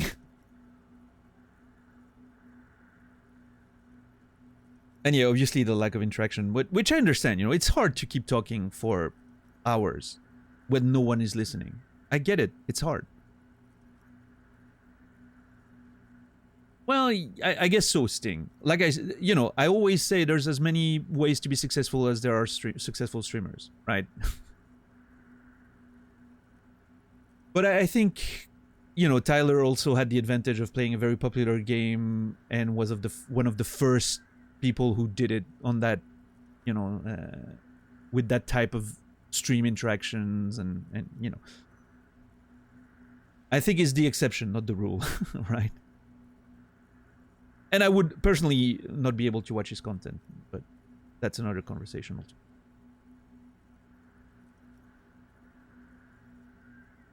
But yeah, I mean, it's rough. I mean, I'm not saying, you know, it's rough to start streaming. And sometimes some people want to do it just because they want to do it. It doesn't have to be done in a way that is successful or whatever, but yeah, most of the time when people ask me, you know, that happened a few times, you know, people, if you stream, like, people sometimes come to you and ask you in DMs, like, hey, do you have any advices for how I could do better because my stream doesn't have any viewers? And most of the time I go check their channel, and almost without fault, bad sound quality is the first thing I notice. And then the lack of interaction, but again, I understand that it's hard to interact when chat is not moving for 5 hours. Like, hell, I have a decent amount of viewers sometimes, right? And even then, I get some moments where the chat is dead as hell. And it's really rough. Like, it's rough to just keep talking. And I'm used to doing it. Like, I've done this for a very long time, right? I'm like... I started, even though I took a big hiatus, I've been, you know, I started doing this shit 14 years ago. I'm used to it. I know what to do, you know, but it's really hard. Hey, Elisa, what's up? It is rough. It is, for sure, yeah. That's when you hope the game just gives you something to talk about, right? But yeah, so anyway, but there's some, you know, sometimes you get good surprises. I will always remember, I still follow that guy. I don't get to watch him very often. Plays also a lot of very new games, so I kind of have to avoid them sometimes. But doing those one viewer random finds on that website, there's again, I don't remember the name of the website, but it just browses 0 and 1 viewers streams for you. I found Orphanator. And that's exactly, you know, and Orphanator has been doing this for a long time, and I don't think he grew that much, you know. I rated him a couple times, and I think Naz rated him a couple times. But the dude's still struggling to find an audience from what I've seen recently, right? And I don't get it. I don't understand why that dude is struggling to find an audience. He's so fucking entertaining to watch. First of all, the first thing that I noticed when the random website put me on his channel, he was constantly talking. That man is a machine. He had no one in his chat. And he was constantly talking. He never stops. It's insane.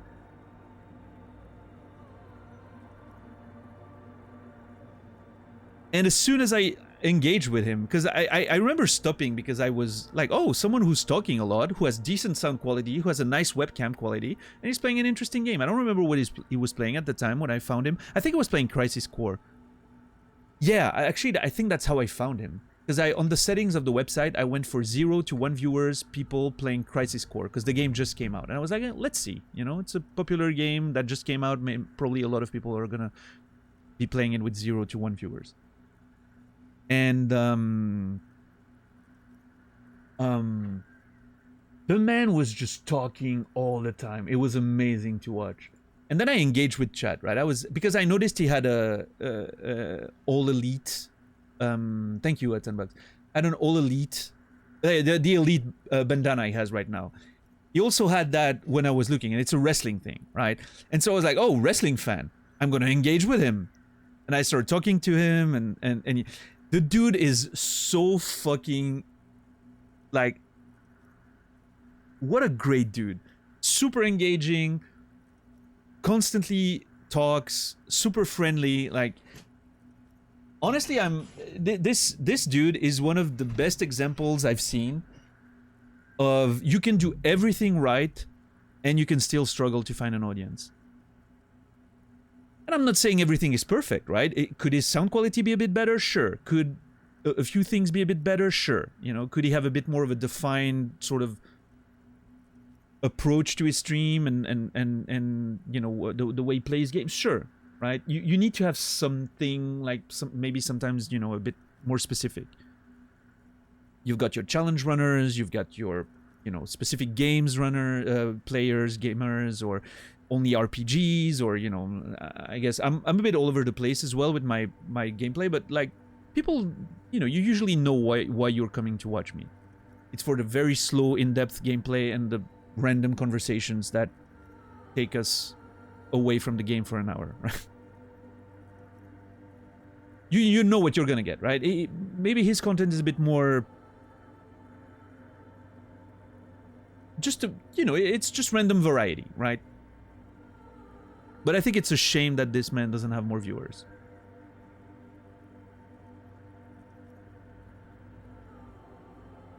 In fact, $10 if you could give him a shout out to Orphanator. And if you guys are interested in what I just pitched, go watch that man from time to time. Honestly, he's a cool dude, especially if you like wrestling and you want to talk wrestling with him. Man, that guy is gonna have a lot of things to say. Yeah, awesome dude. Love him. Hope he's doing well. I don't know what he's playing these days, but the wrestling is a negative selling point for you. That's fine. That's totally fine. To each their own, right?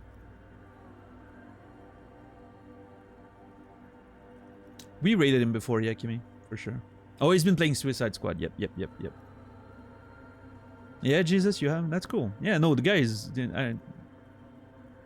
again, a great example of you can do a lot of things right and still fail to find an audience, which is difficult. It's hard.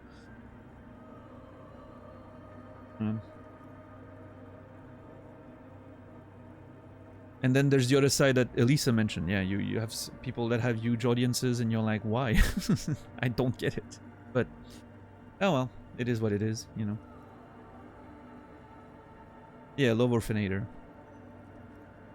Great example of randomly finding someone with no viewers and just being like, holy shit, that dude's doing great work.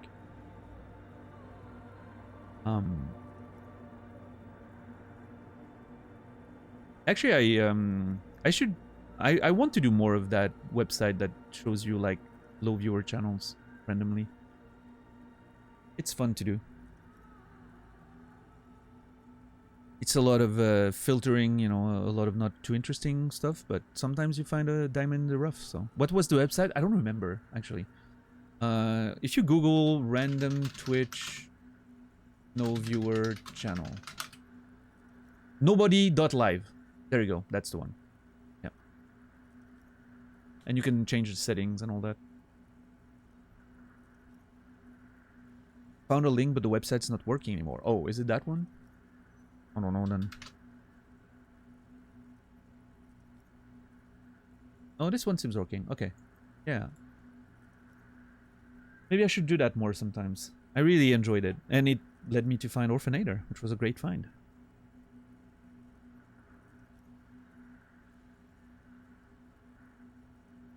Imagine my surprise when I saw some channels streaming Among Us with like 20k viewers. Well, I mean, that's not too surprising, isn't it? Among Us got really huge at some point. And, you know, it could be someone playing it that already had an established audience, right? But yeah, the secrets of the success on Twitch is that there's really no secret. It's so hard to determine what works and what doesn't.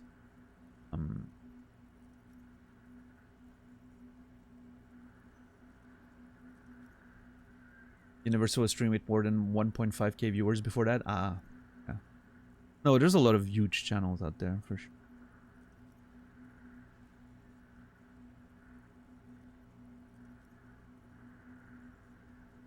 The secret to success on Twitch is luck, that the right people who click with you will find you. Yeah, ultimately that's what it is, I guess.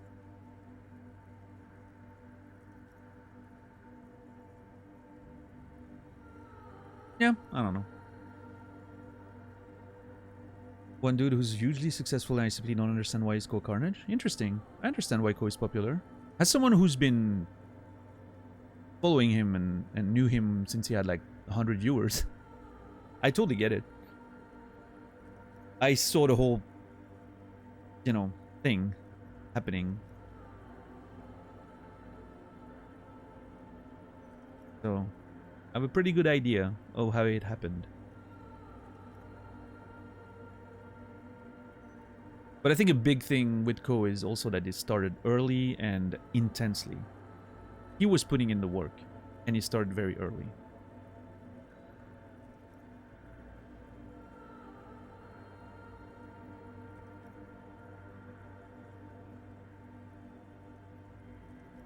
Yeah, I mean, listen, I agree that it's not just luck, right? You have to have the bases covered. The preparation part needs to be there, right? You need to have good sound quality. You have to be a stream that's watchable. You have to know what you're doing with your content. You have to have all those things. You have to have the, you know, the consistency, the schedule, or whatever, right? Those things mostly need to be there, right? But yeah, after that, I mean, again, it's... After that, I tend to agree that it's a lot of... we can say opportunity, rather than luck, right? Opportunity. But getting the opportunities... I don't think it's something you can influence very much, unfortunately. So.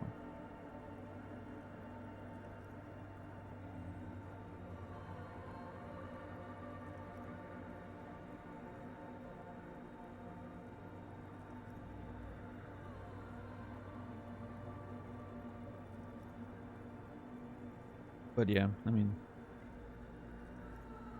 Yeah, Twitch is certainly a place where you can do everything right and never find the success you deserve, so... It's definitely not about deserving it. It's certainly not about the amount of work you put in. Although that does play a role, but...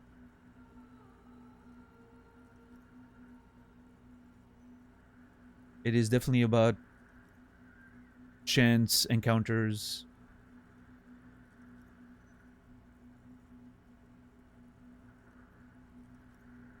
And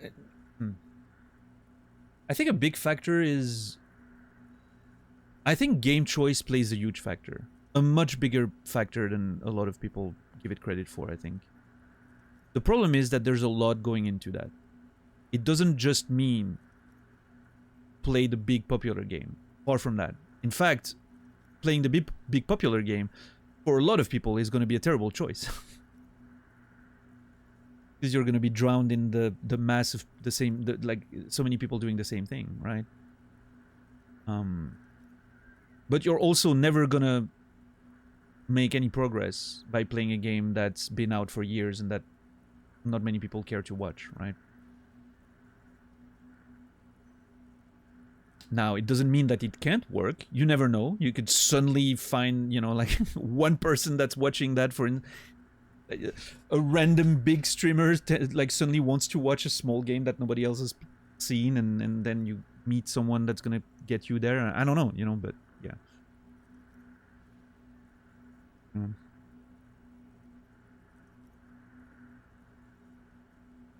Yeah, see, good example, Sokoman. I don't think Donkey Kong Country 3 is gonna get you a lot of viewers. Yeah.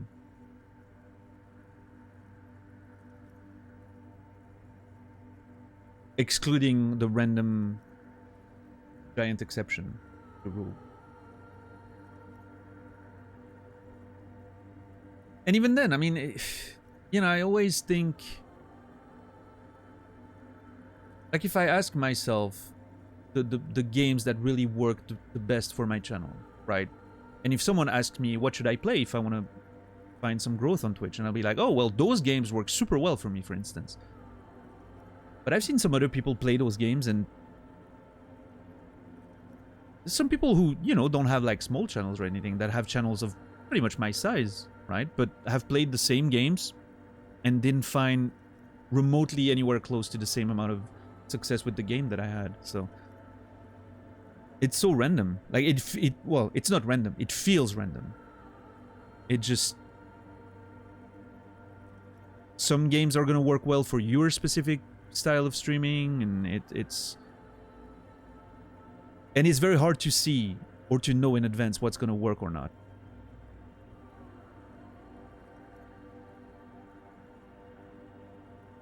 My most popular game was Hollow Knight up to this point, and I was absolutely certain before I started playing it that I was gonna have no viewers during it. I was coming off of like Dark Souls 3, I think. That was the next, that was the previous big thing we did, and it worked fine, right? Dark Souls 3 worked fine.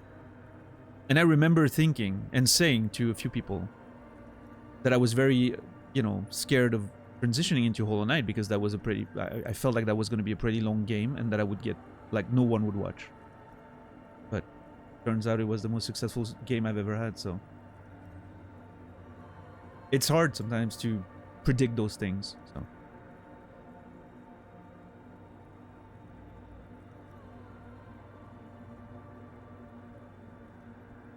Yeah, Lisa? I mean, that makes sense.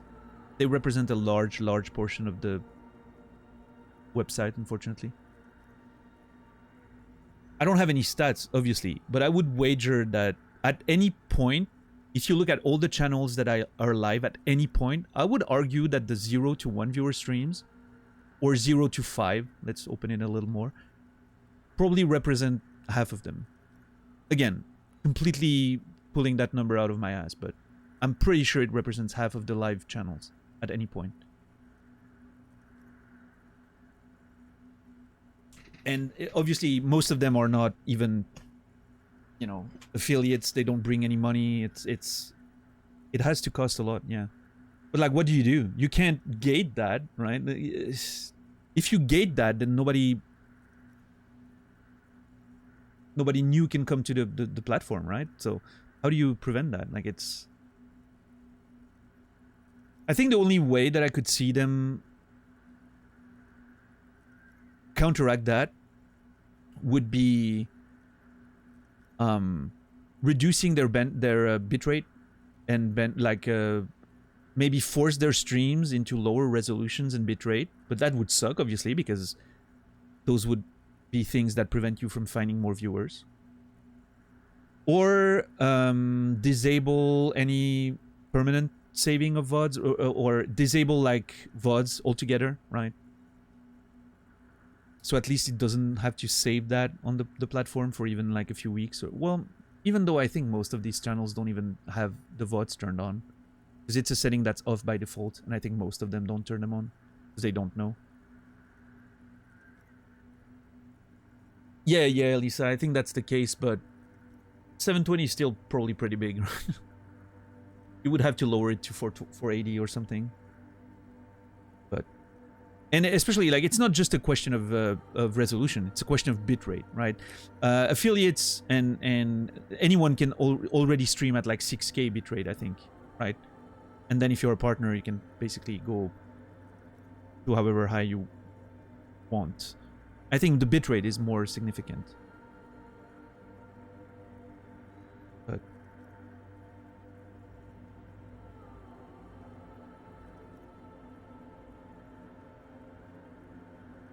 yeah, Sokoman. Now, obviously, if you lower your like, if you, let's imagine you would limit the non-affiliates, for instance, to, I don't know, 1500 bitrate. Obviously, you would have to lower your resolution drastically to like 480 for it to even have a remotely good quality. Because 1500 bitrate, even 3000 bitrate at 720 looks like shit, right? Very pixelated, lots of artifacts.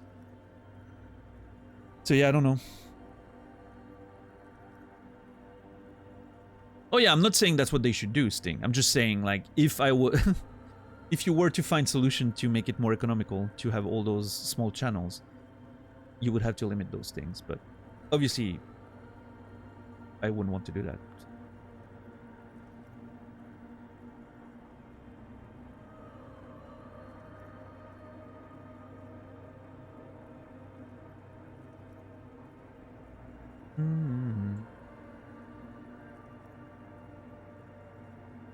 The luckiest people tend to be the hardest. I'm catching up on that conversation. The luckiest people tend to be the hardest working. So I think there's a bias there, Chris Link, right? In the sense that we're looking at it from the wrong perspective.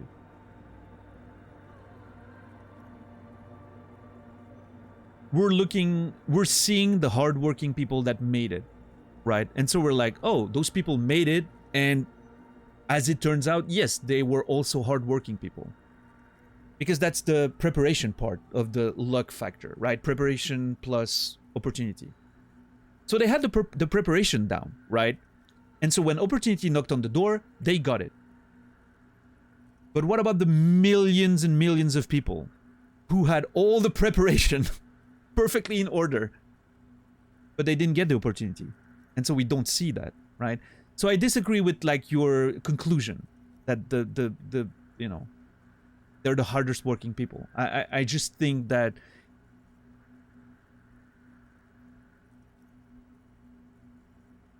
if you would phrase it in another way by saying like successful people tend to be hardworking, then yes, I would agree. Successful people tend to be hardworking. I would agree with that. Yes, I think that's more reasonable. Because you need to have the preparation part, right?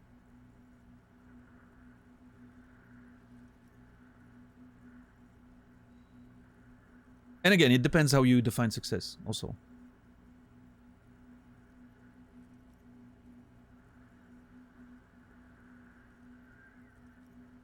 But yeah, that's true, $10. That's also true.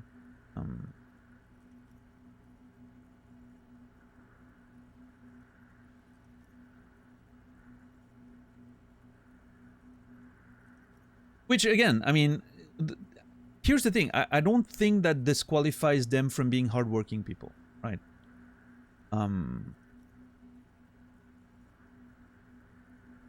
Like Sting mentioned nepotism, and yes, that's a big thing, right? But a lot of these nepo babies still are doing hard work, right? They're still putting the work in, and obviously they're giving.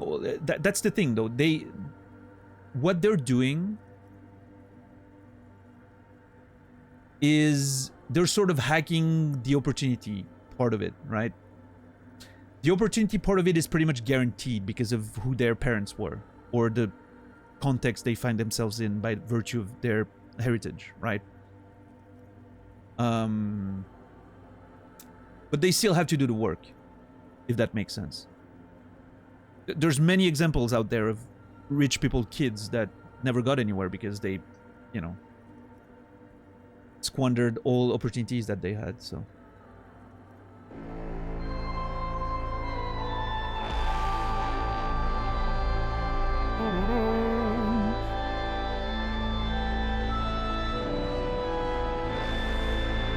Jesus. Is that a new tier 3 or were you already tier 3? I can't remember. People are so freaking generous that I can't remember who's tier 3 and who's not. But in any case, tier 3, 6 months. Thank you so much, Jesus. That means a whole lot. Thank you, thank you. That's a huge subscription. Means the world. Jesus 53, you will be remembered. Thank you so much. I appreciate it. That's a lot of points towards our goals for the next 3 months. So thank you.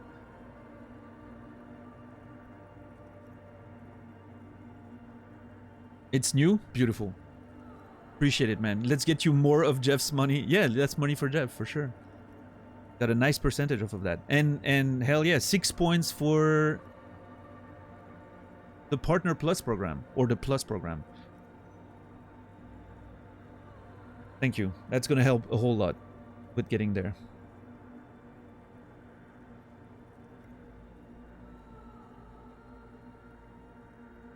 Oh, did you, Elisa, did you look into that, by the way?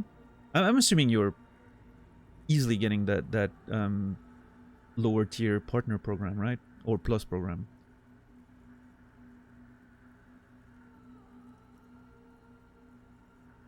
Yeah. Well, it's not Partner Plus anymore. It's a Plus program because affiliates can get it. But yeah, I'm assuming you'll get the qualifications, right? Yeah, it's starting this month. This month is the first qualifying month. Yep. And then in May, if you got February through April at 100 plus every month, you get it for a year. Which I'm assuming you probably easily get, right? Based on the size of your channel.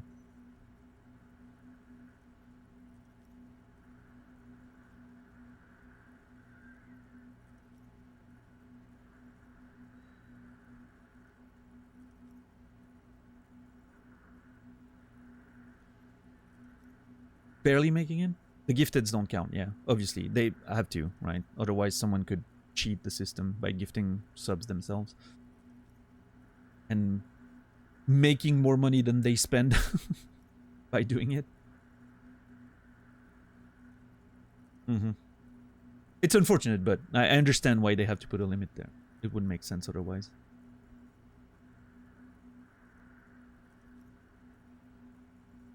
Yeah. Yeah, I barely got it. I barely got the numbers in December and January, so I'm really hoping I can get it for another 3 months. That honestly would make a big difference. Fingers crossed.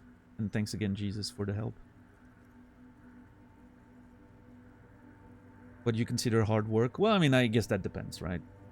It's, yeah, tier 3s do help a whole lot, for sure. They count for 6 rather than 1 or 2 for tier 2s, but obviously everything.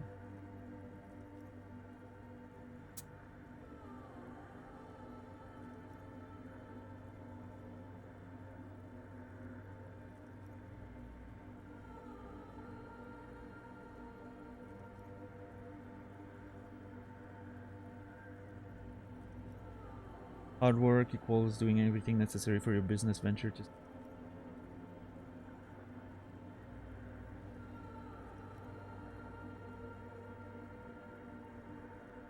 Yeah, I mean...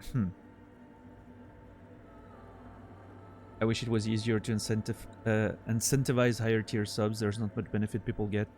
Yeah, I mean, a bunch more emotes, but are those really that important? I don't know.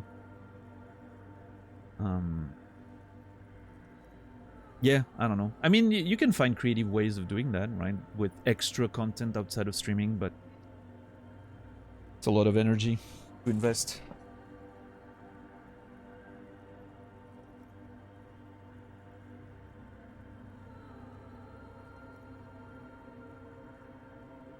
I think to me, personally, the biggest incentive I imagine... Nadine, have a good night. The biggest incentive I can see right now is... For instance, for people who like gifting subs or donating because they enjoy supporting. And while there's a lot of value in gift subs, right? Because it brings the community together, it allows other people to not have commercials when they come in and all that. I think for a period of time, especially when you're trying to hit those goals for a year, right? I think it's fair to encourage the community to, instead of gifting subs or donating, for a period of time, like instead of gifting a 5-pack per month, if that's what you do, right? Just get a tier 3 sub for yourself, right? I think that's a good idea, because you're counting for a lot of points, right? Any streamer would take a tier 3 over 5 gifties. Well, that's the thing, right? I wouldn't necessarily agree to that all the time, right? In the sense that I love to know that some people can just hang out for free in the community and not have to watch the commercials. Because that to me is pretty big, right? I love knowing that people don't have to watch ads when they come in the channel. I hate the idea of people watching ads. So to me, it's very important to have those like gift subs. I think it's pretty cool. Like specifically now for that period of time when we're trying to achieve those qualifications, for sure. I think like the tier 3, obviously outside of the fact that it makes you a bit more money, right? Tier 3s make you a bigger percentage. At least I get 70% on tier 3s. I don't know if your contract's the same, but obviously it counts for a lot of points for that qualification thing. So that obviously is a big deal in that period of time between now and end of April. So I saw one streamer say she's making a tier 3 channel on Discord so you can connect Discord to Twitch, make a channel restricted to the tier 3 role. Yeah, but then what do you offer? What do you provide in that channel, right? $10? That's the thing. It needs to be more than just that. And then what do you do? Like as the streamer, do you only interact with people in that channel on Discord and not in the general channels? That can be fair, right? It's a way for you to limit your need for interaction with other people because it can be overwhelming sometimes when you're interacting with 2 big channels and all that. But at least in this way, you sort of keep it private. But to me, it feels a bit, I don't know. I'm not a tier 3 sub. Well, that's fair. Are you... Yeah, I don't know. If I was a more interesting person in my daily life, here's what I would do. I would create a tier 3 exclusive channel on my Discord that I would have, right? And then I would post my pic. Basically, my tier 3 channel would be a sort of daily place where I hang out and interact with people, post my thoughts and shit. Maybe share my screen when I'm playing a video game, even if I'm not interacting with people, and just play on my own. And maybe I would post my pictures. If I'm going out all the time or doing shit, I would post pictures of me doing groceries, of me at the gym, whatever, right? If I was a more interesting person outside of the stream, I would do that. Obviously for me, it wouldn't, you know, it wouldn't matter. Like, I'm just playing video games. Nobody gives a shit about that after my stream's done, right? Nobody wants to know what I think of, you know. I would be writing this down if I was a more interesting person. No, I think it's a great idea. I think it's a good idea. If I was someone who was going out a lot outside of my streams and hitting the gym and you know, going on walks and doing all that, I would post pictures. I would like literally post everything that I take with my phone. I would constantly be posting it. Automatically post it to that Discord channel. Just give a bit of a link for people to connect with me outside of the stream, right? Could always give it a try. What would I do though? Like literally, there's nothing to do. Nobody wants to hear what I'm thinking of the MTG game that I just played, right? Or the fucking StarCraft 2 video that I'm watching. It's uninteresting. If you want to interact with me outside of my stream, you can find me on Naz's channel, sometimes on Elise's channel, or whatever.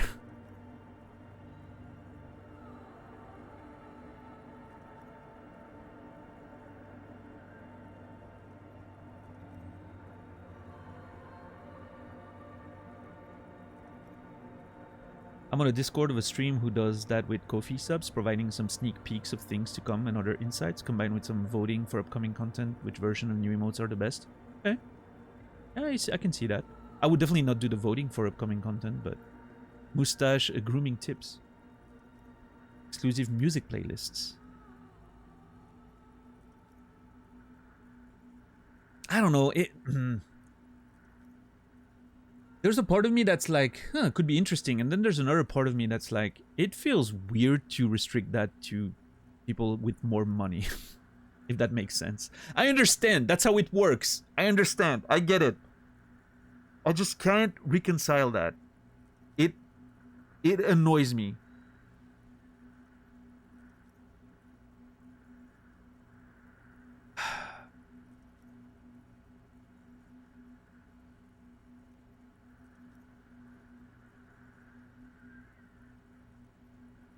Yeah, I don't like the paywalling shit idea. That's the thing. I don't like it. I know how beneficial it is and all that. I just hate it.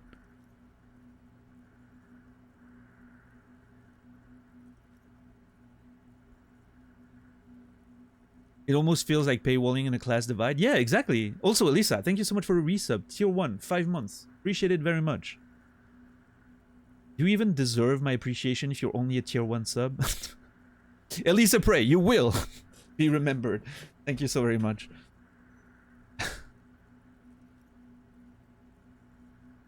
Means a lot, thank you.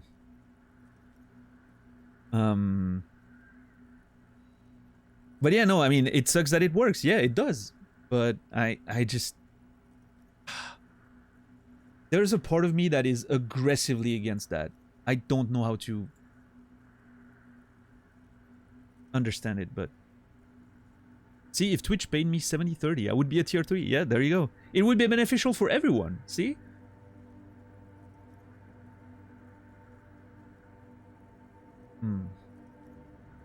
Hey, it's fine, Elisa. We're gonna get those 60-40. It's gonna feel better already, right? It's pretty much a 20% pay increase at no extra cost on the community, right? Let's take that. Let's shoot for that, and then we'll shoot for the bigger 70-30 split. Yes, Sting. The invisible hand of the market. Oh, the beauty of the free market. What's my ultra-liberal points at right now? 4? Oh man, baby, we're getting there. Yeah, Credo?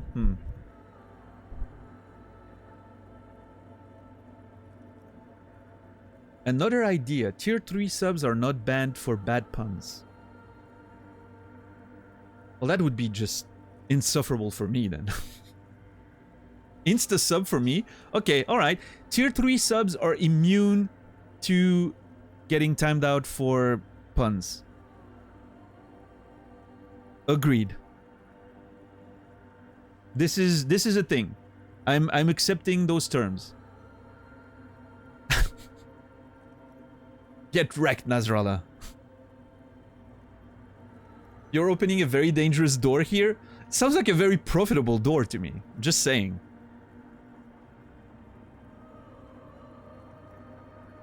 +1 ultra-liberal. No punishment for tier 3. Exactly.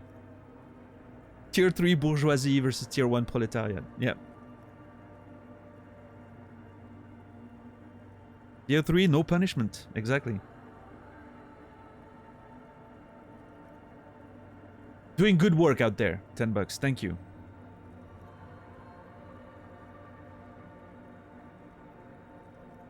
Are you going to add the partner point tracker thing on the page below? Oh, I didn't think of that.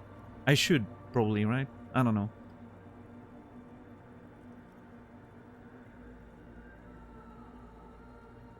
Again, I don't like those trackers.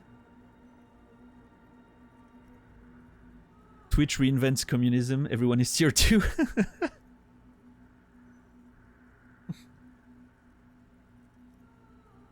Can't update until the 16th, damn it. Oh, Sokoman actually tried. Jeez. If I knew that was that easy, I would have done that so much earlier.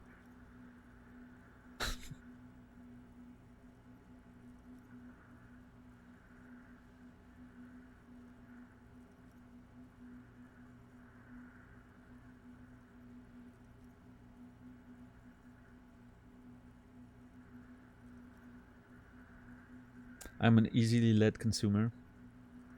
Well, hey, I mean, to be fair, if you do it on the 16th, and I'm not putting pressure on you, feel free to go back on your word, but it's going to be early enough to be very helpful, so don't worry about it, Sokoman. Until then, you'll have to hold off on the puns, though.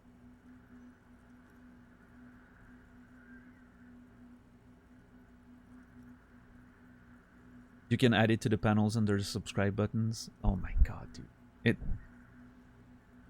I know what Emmy's saying, and I sort of agree. It still feels dirty as hell. How long is the timeout for puns? Well, that's the thing, though. It depends. The funnier the pun, and the more it gets me, the higher the timeout. So basically, it's almost a mini-game to try and make the best pun that really gets me, so you get the highest punishment. So in a way, that whole tier 3 thing is almost counterproductive, right?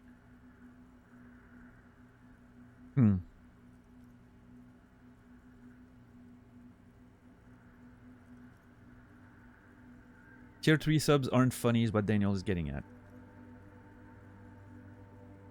not sure that's what I said, but it scales with the pun, yeah.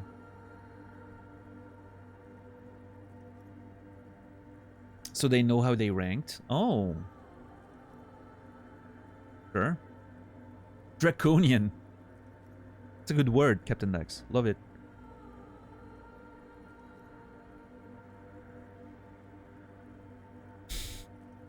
Draconian scales. Oh, you're highlighting the fact that you're making a pun, Captain Dax. Oh my god.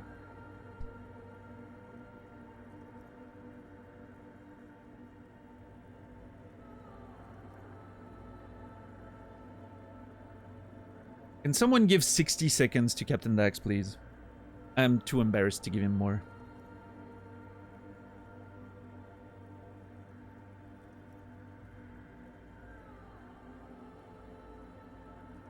That was a smart one. Yeah, I agree. I agree.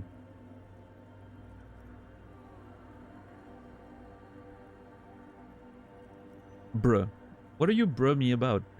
No, Kimmy, you didn't get 900 seconds because of the quality of your pun. You got 900 seconds because I wanted to get rid of you in the chat for a bit. That was a personal, you know, vendetta or something. I don't know how you want to phrase it, but...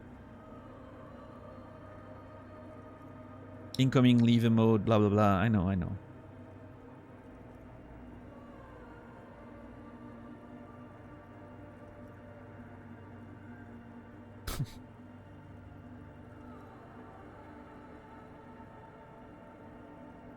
Anyway, all of this to say, I'm very bad at marketing. Like, it's one of those things where I get plenty of ideas, but I'm very bad about putting them in motion because I feel like most of the ideas I have to be like, here's how I could monetize my channel better, don't fit the kind of content that I want to make. Like the tier 3 Discord channel idea with like basically a stream, a constant stream of stuff from my life, you know, like you get the pictures, you get the thoughts, you get the interaction. It's a great idea. It just doesn't fit what I want to do, right? It's just not something that...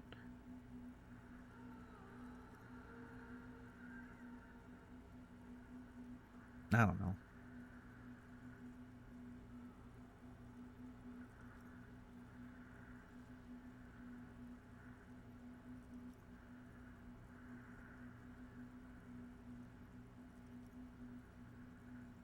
But yes, that's what I would do. I would do a Discord channel for tier 3s, and that would be the only channel on my own Discord that I would be looking at. I would mute the other ones. Like I mute every Discord server I'm on. Which is very weird, I know. It's like, I do not want to interact with people outside of stream. I don't want forced interactions with people outside of stream. I want to be on my own. Leave me alone. I'm an introvert. I need to recharge my batteries, otherwise I won't be streaming tomorrow. Jeez.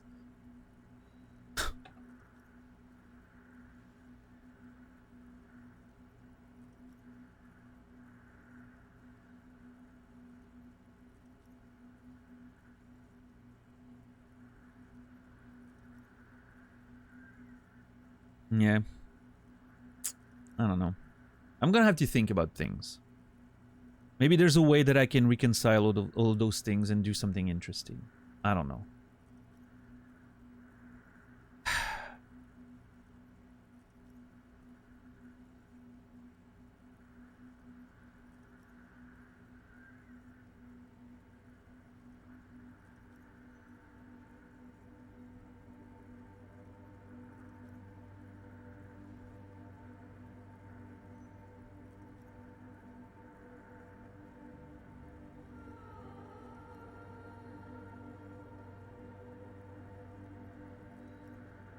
Mods are punishing today, yep, and you're gonna go to... Yeah, see, that all those deletions could be tier 3 subs. If we were moving forward with that idea. There's potential there, I'm telling you. No, but anyway,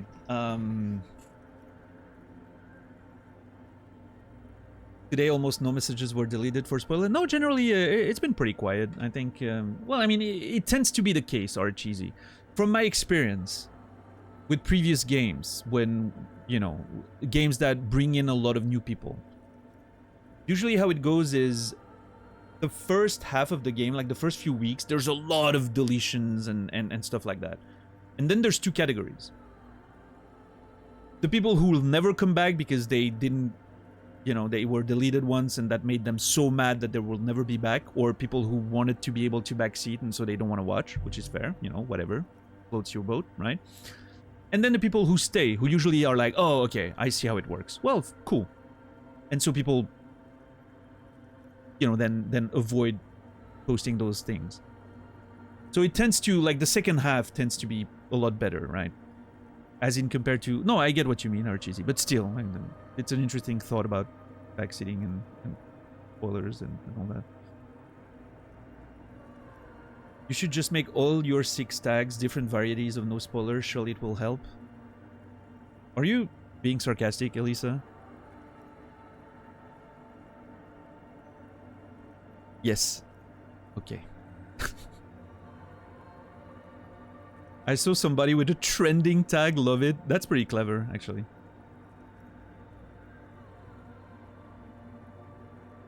People don't even read titles. No, okay. Here's the thing. I don't know if you've had that, Elisa. I haven't seen it on your channel really too much, but I've seen that on Naz's channel because I think I pay a lot more attention to Naz's chat most of the time because it's also smaller and easier to manage.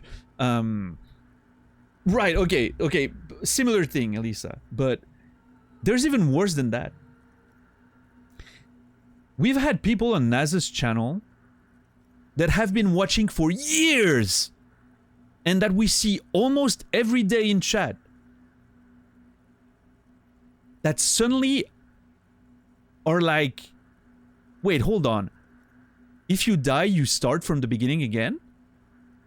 And we're like, we talk about that with Naz sometimes, like outside of stream, you know, when we're on Discord, and we're like, what did those people think you were doing all this time? They've been watching for years. Every day they're in chat. What do they think is happening on this channel? Like...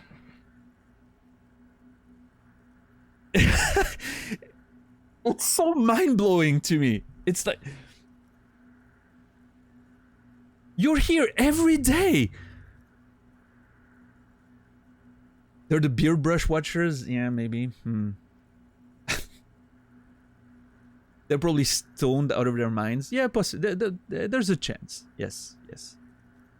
Apparently Naz doesn't die often enough for them to pick up on that fact. Oh man, Naz wishes that were true. My bear paws on Naz's channel disagree with that statement. What's up, Rusty? I just thought Naz was lost and we couldn't help him. Yeah, I don't know. It's so funny though, right? Like, I mean, it's that thing where you're like, how did you not know that? How did you not know what we were doing around here? It's so funny when it happens. I love it. Every time I'm like, what the hell? But yeah, I mean, it's true. No, what Elisa's saying is true. Like, people don't read titles. And yeah. Whatever those people who fail to perceive those things are taking, I want some. Yeah. Yeah, maybe I don't actually. I actually like being, you know, aware of things, I guess. It's tough out there. It is rough out here, yeah. Oh, well, anyway. And here I was thinking of making progress today. Jeez. It's easy, I see a glorious mustache and I click the stream. Maybe I should have a mustache tag. Should I have a mustache tag? Yes. Is that something people actually search for?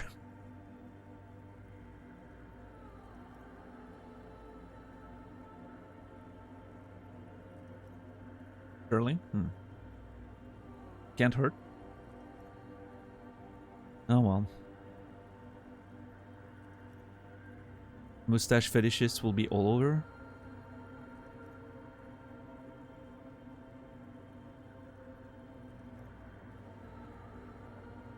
Hey, maybe that's you know, maybe that's a good way to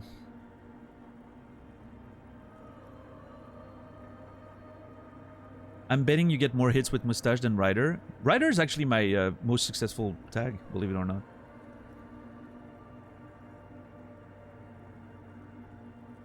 What's up, Malachaz?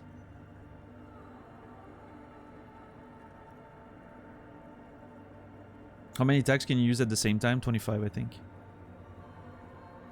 Rake those gifties from the mustache fetishists? Oh, well, I was more thinking about, you know. Yeah, what Sokoman said. Thank you, Sokoman, for saving me from having to... Oh boy, what is this?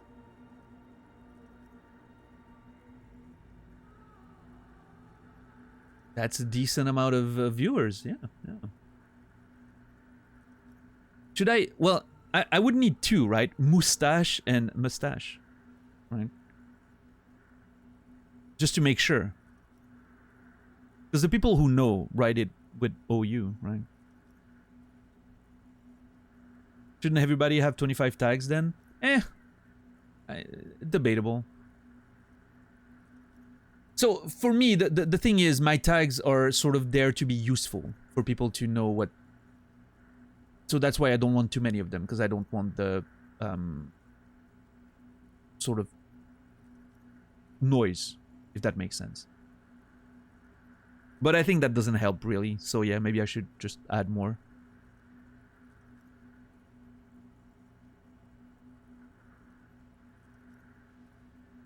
No, I think 25, Elisa, recently at least. I'm not sure though, but I'm pretty sure it's 25 now.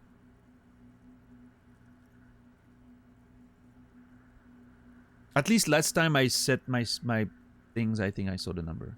But again, I may be wrong. Okay, Mustache has a lot more viewers. That's what I'm seeing right there. Iron Man Puppy Playtime. What the fuck are people playing these days? Those are some pretty glorious mustaches, I will say.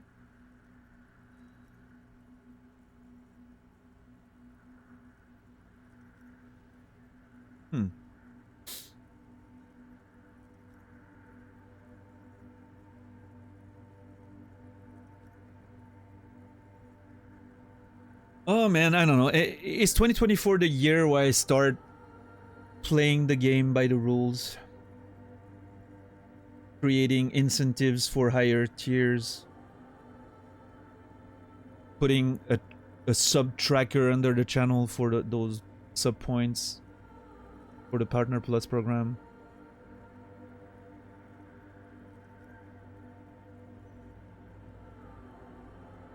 Is it the year that I start hating myself even more for... I don't know.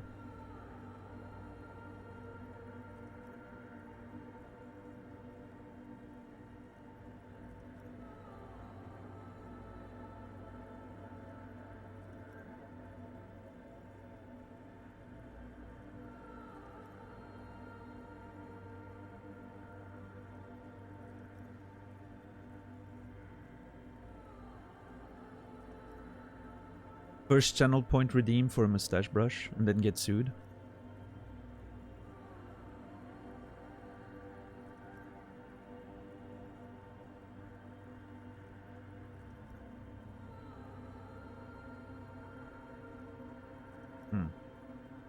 No.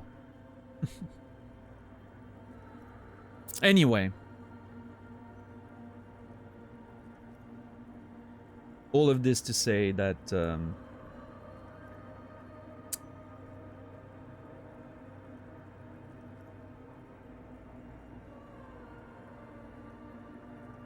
a whole lot of things to think about. I don't know.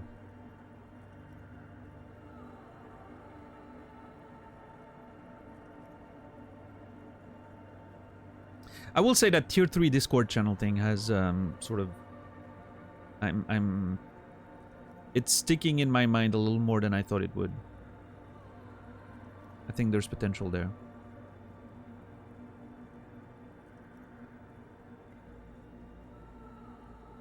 I don't know what I would do with it, but...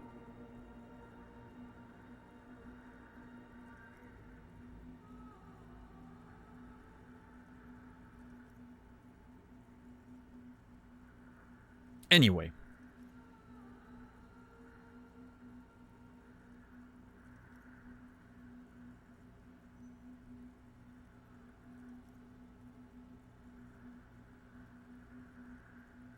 What were we talking about? This is the Church of Mother of Silence. You are welcome here. You have no idea what the fuck he's talking about. Is he trying to throw you off your game? Whatever it is, he's quite confident about it. Just look how gracefully he sways. He is swaying quite gracefully. That's true. 'Tis not an act, my liege. Saving perchance, he hath deceived his very self. This man is a zealot. You must be the Crabman. Some ravers want to turn this place into a nightclub. Do you know if where the other spooker is? Point at the strange machines around you.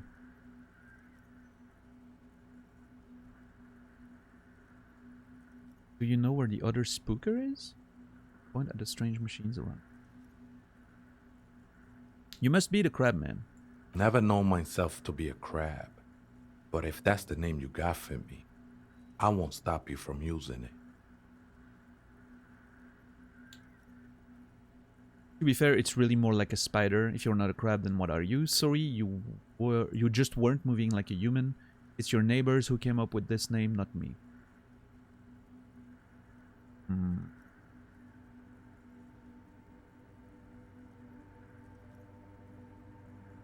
It's your neighbors who came up with that name, not me. I always thought of myself more like a flame, flickering along the rafters and beams.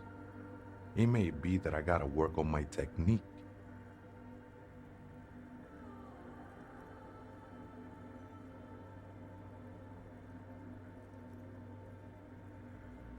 A flame. What were you before you became a Crabman? I was in a gangway, but my memories of that time are fading. Most of them are already gone. Shake your head. So many people losing their memory. A certain portent of doom. I lost my memory too and it haunts me. I lost my memory too, but I like it. It's like I get to create a whole new me, start again from scratch. Oh man, that'd be great. So if you used to be in a gang, but you don't really remember it, sounds convenient. I wonder if that's, again, if the pale is what's having an effect on all these people and their memory. Or if that's unrelated. That'd be strange, the idea of imagining a world that slowly loses its memory altogether.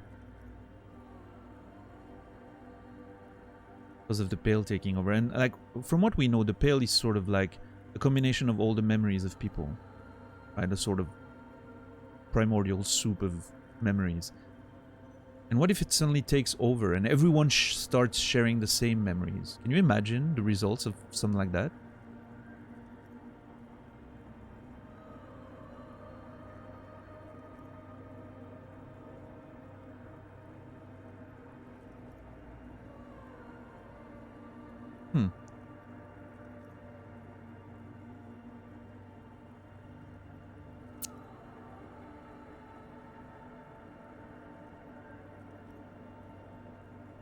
Oh yeah, Taurus, like instead of that, what were you before you became a flame?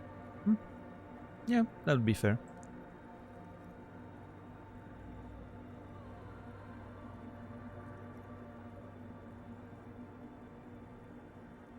So many people losing their memory, a certain portent of doom.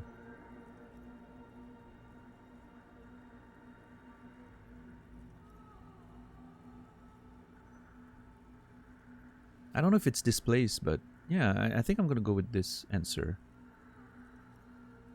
Sort of fits the epic nature of that vibe here. Nah, Ese, it's not like that. Best thing that could happen to you, losing your memory. Oh yeah? Do you remember your name, sir? Tiago's my name, but those syllables don't mean much to me these days. A name isn't just your identity, but also, so to speak. So it's interesting because the other character we have met that is losing his memories, or her memories in that case, is the pale driver. And she's also, I think she's also from Mesk, right? She has that sort of Latino accent as well. I wonder if there's a specific link that makes the people from Mesk more susceptible to that. Like maybe their place is closer to the Pale, or they have to drive through it more to get here. Losing your memory is the best thing that can happen to you. Let him cook. Yeah, no, I mean, I think there's some, you know, if I was offered the Eternal Sunshine treatment, right? Like the machine in the movie, there's a good chance I would take it.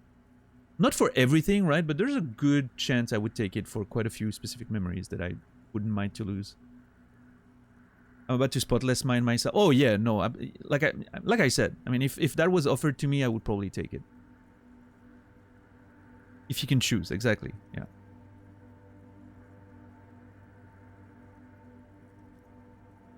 Yeah, it would be a whole bunch of experiences that I would rather forget, and Outer Wilds. So I can play it again.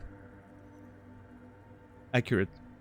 Imagine if I played again, and I hated this time around. And then I learned that it wasn't just about the game, it was also about the when, and the how, and the, you know.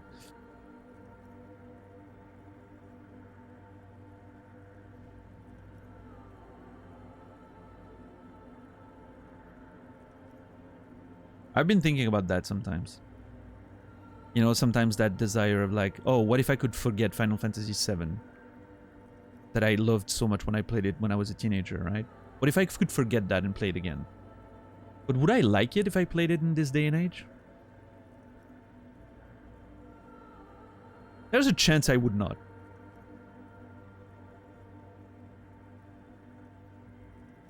Imagine a chip in your brain allowing you to erase memories. Hey, maybe we won't have to imagine very much longer.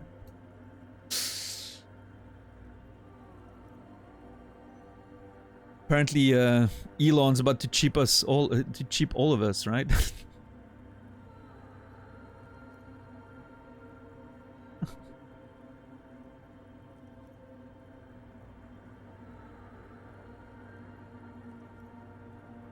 Oh, there was a tweet the other day that absolutely killed me. There was a tweet around that topic that absolutely killed me the other day. It was like about the fact that the same kind of people, some of the same kind of people who were screaming and protesting against vaccines because, oh, they're gonna microchip everyone with vaccines and all that, are the same people who are now praising Elon for actually fucking chipping people in the brain. And I was like, you know what? There's some overlap there. That is not wrong. There is actually some overlap.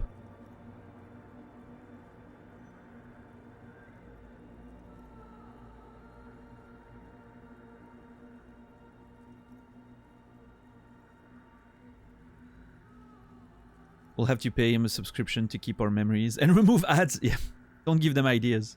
Yeah. Imagine, maybe if you want to access your memories, you need to go through an ad, right?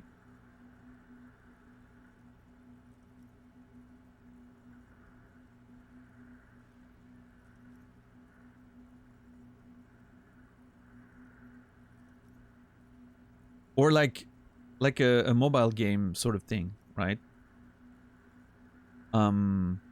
You've exhausted your memory energy for today. You need to wait for it to recharge, or you can buy a pack for $5, right? That's why I just roll my eyes at all these tribal slap fights. At the end of the day, we're all hypocrites, not flawless arbiters of justice and fairness. Yeah, I mean, I guess some sort of hypocrisy is very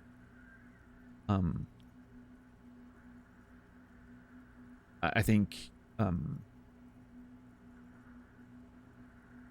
it's very much a part of being human, right? Some sort of like some form of hypocrisy, because we all draw the lines at different levels depending on the things, and yeah, I agree with that for the most part.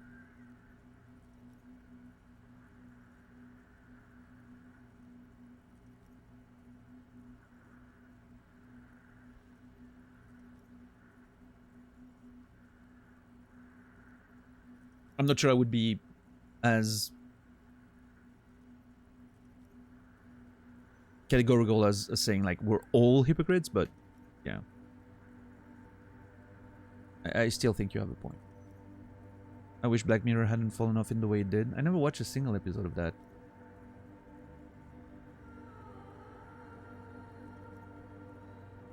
Maybe I should.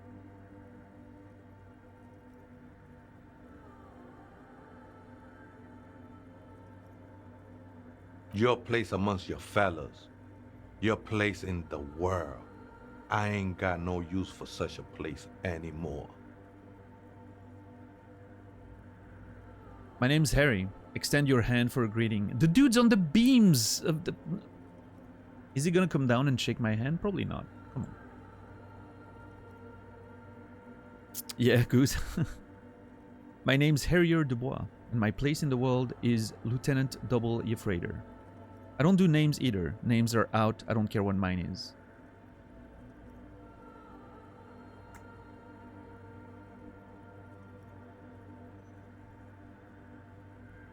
Well, my name's Harry, and I extend my hand for a greeting.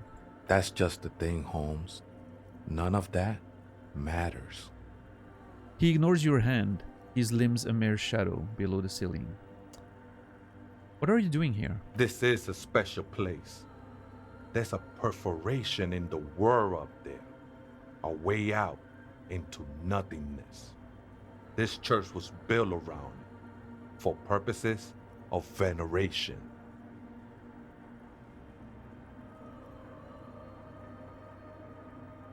That's a very intriguing description.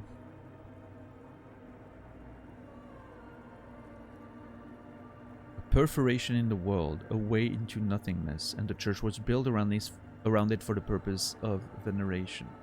A way out into nothingness, I'm on my way.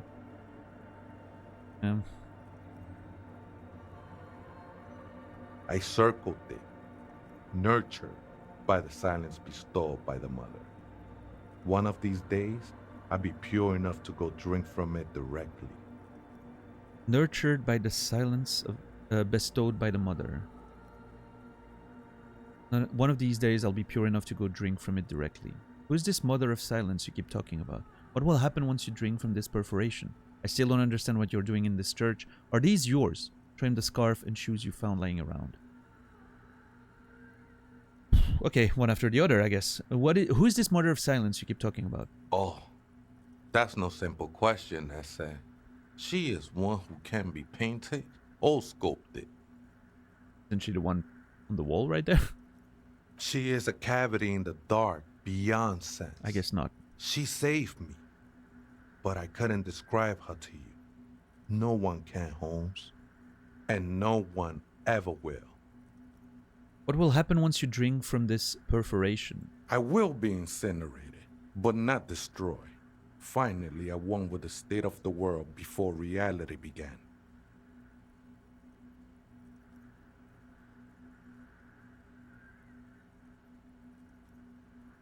And I'm the one who's drinking. Apparently.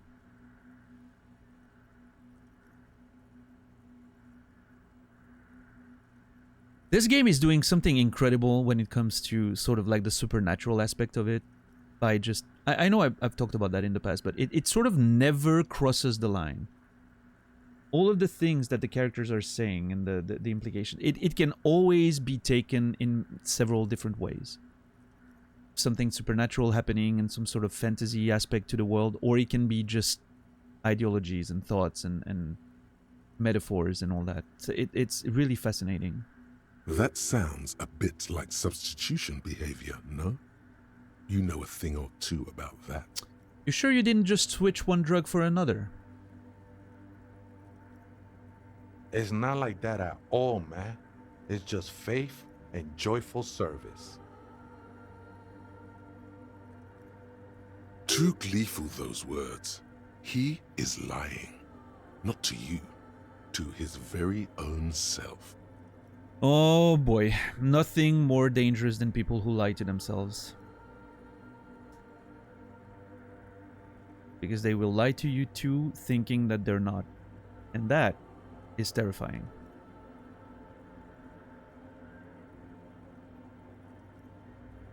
Faith is kind of a drug. I guess you have a point. Let's agree to disagree. I was being insensitive. Sorry, let's move on. Faith is a kind of drug. Yeah, I guess it can be, yeah. I heard that before, Way. And I know I can't convince you on the spot. But think, when's the last time you woke up from silent communion with a hangover, regretting what you did last night?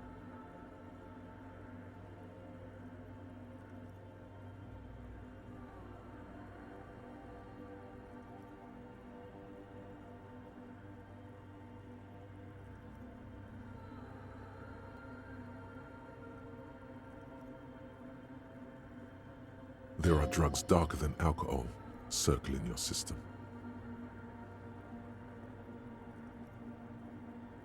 I think love might have been my drug of choice, and I think I'm still hungover from it. She took you for a good spin, huh? Don't worry, bro. That love is but a drop compared to the ocean of the mother's love. The mother will eat all of you and never spit you out. Okay, then.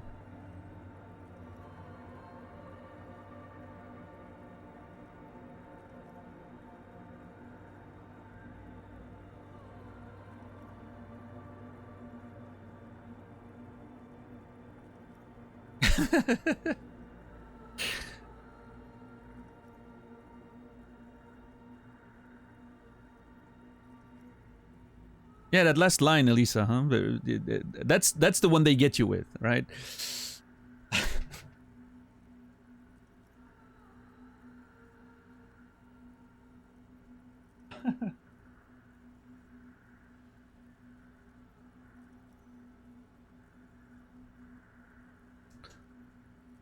Hey, you know, in many cases, that's how I got into trouble in the first place.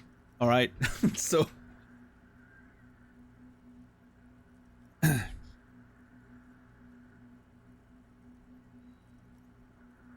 That's up, Matchless. How are you doing today?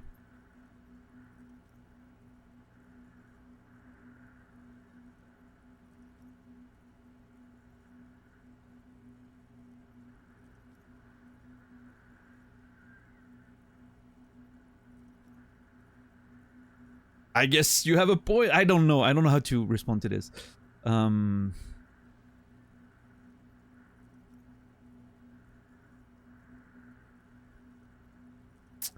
I mean, there's a little fence here that I can sit on. It's tempting.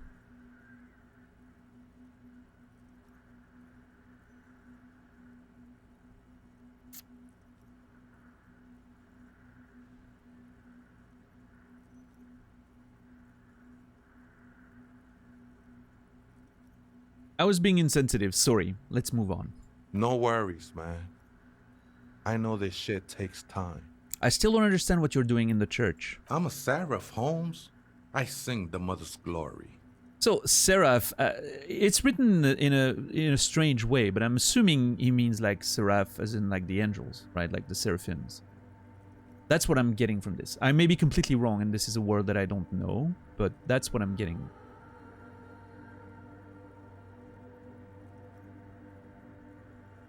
Can you sing for me? Sing for me something. No clarifications. Yes, yes. Obviously, my thoughts are just expressed for you guys to know, but I don't want any explanation. It doesn't really make sense. It doesn't really make sense for you to sing if she's the mother of silence. Nod, singing is good. I'm a bit of a singer myself. Man, it feels so long ago that we did the karaoke scene. It's wild.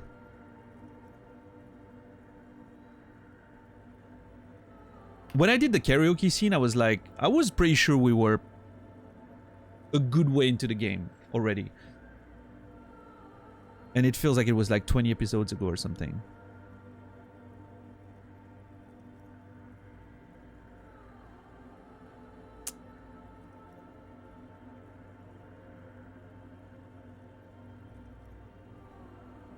Can you sing for me? Sing for me something. I ain't from no Mariette, if that's what you're thinking. And the song I sing is silent as the mother.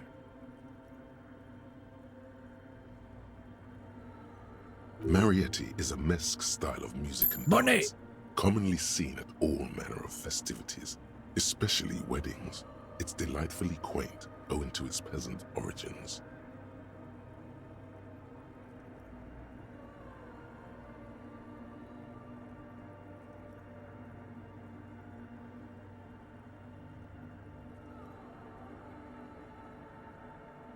Man, this place is such a vibe to just hang out and have a conversation. I'm just realizing, you know, we had a long conversation, but it's no miracle that it is happening here. The vibe with the music and all is perfect.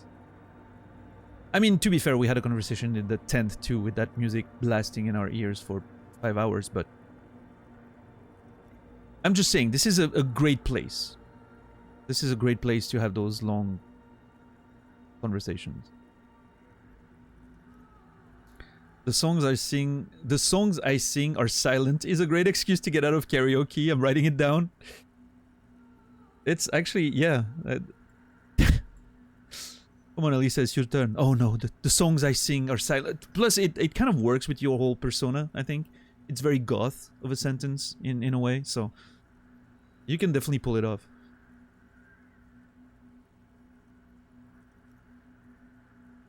Sober karaoke is the best. Is there really such a thing as best karaoke? I don't know. Not a big fan, I will say.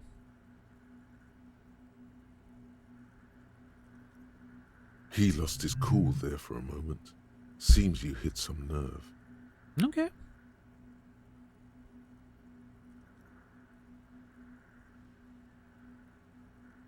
He really didn't like me asking him to sing, huh? How did you even find this place, this church? Hard to say. I think I did some construction work here, back when I still had material worries. Up there, I realized what the true purpose of the church was. Been spending a lot of time here ever since. The past is nothing to me now, way. It didn't belong to me. Are these yours? Show him the scarf and shoes you found lying around. I think they were. A long time ago. I had to shed them like skins to get closer to the center of the silence. You could have them. I don't need them anymore. Okay. I mean, we did experience the silence thing a minute ago, so... They look pretty dapper, actually. Alright. Composure. Thank you for your fashion input. Right, I had other questions. What do you think of Polo's composure? Can we ask? Right, I had other questions. The sinewy figure lingers on the wooden beams, blending into the shadows.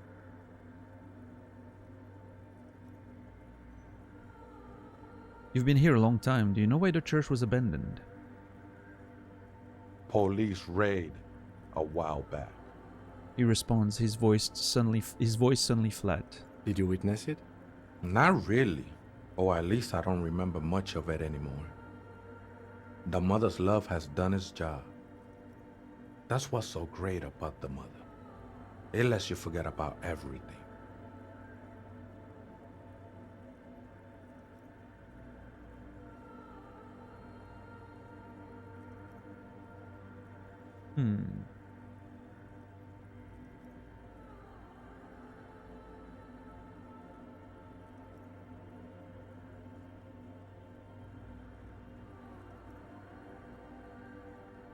The mother lets you forget about everything. The mother of silence. Does the mother have something to do with the pail?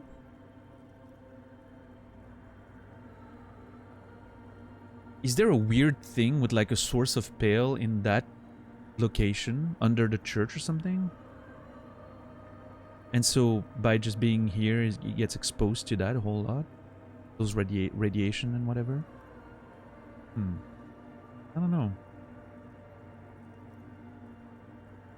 Some ravers want to turn this place into a nightclub. The ones in the tent outside? Right? I see them.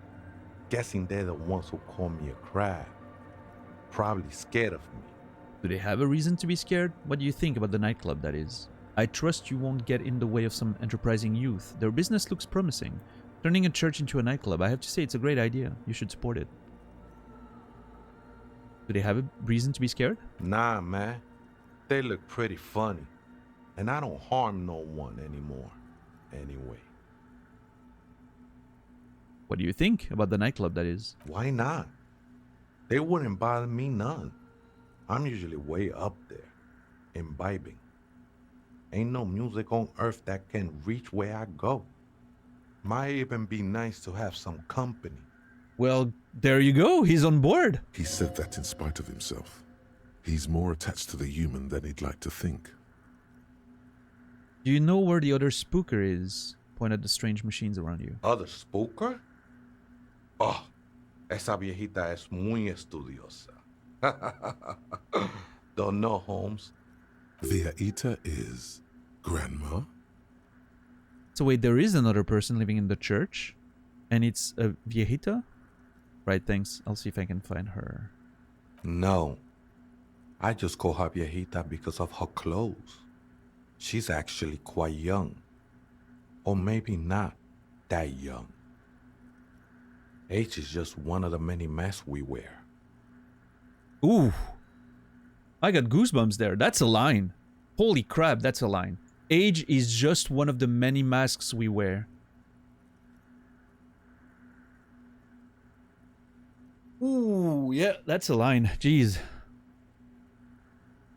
Yeah, that one got me, that one got me the goosebumps. Quite a few lines did in this game, but yeah, this one definitely hit. Jeez.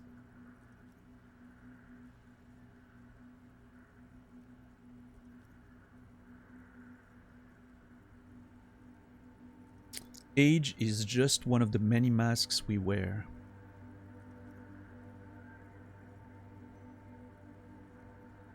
Wait, what if it's Ruby? Yeah, I mean, that's sort of the implication. Reaction speed.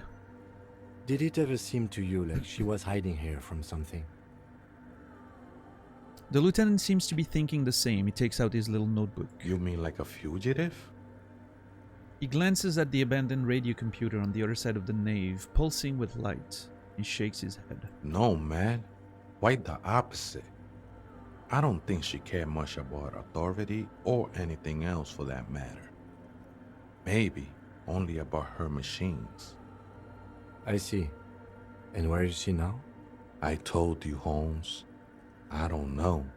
How can you not know that when you both live here? Right, thanks. Let's see if I can find her some other way. How can you not know? Don't really follow her comings and goings.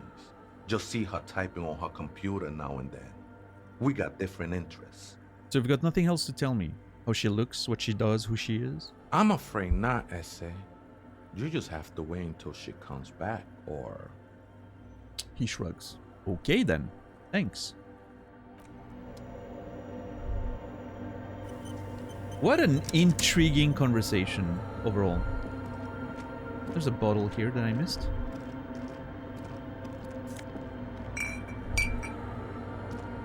Anything else? Oh, hey, wait. There's coffee in the back. Oh, wait. I meant the mother's love.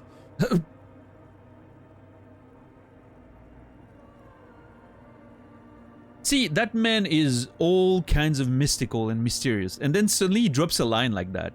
There's coffee in the back. Oh, wait. I meant the mother's love. Like, what? Anna Van Eyck. Okay, so Egghead is clearly not Van Eyck in disguise. Damn it. Van Eyck is an Oranese disc jockey. Disc but those jockey. people get around, especially in Revachol, in the clubs on Boogie Street. Perhaps he stayed here for a short stint and discarded part of the song. Maybe, he was Elisa, working on. maybe. Just threw it away. And then it ended up in the hawthorn tree. But why? Did he think it was retrograde? It wasn't. Perhaps he caught a glimpse of the future and did not want for it to arrive just yet. Perhaps the city whispered the top line to him, and he was frightened by it.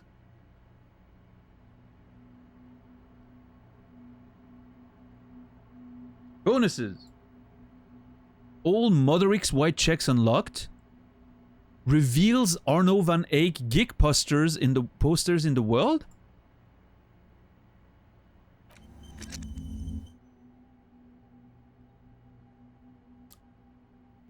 Uh-huh.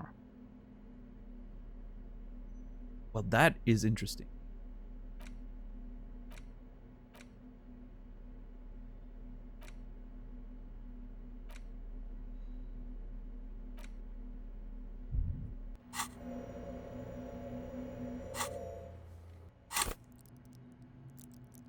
So all Modric's checks. Oh shit, the composure check is probably open now. Wait. All Modric's white checks unlocked. Why isn't that one unlocked then? That's Modric's, right? Yeah.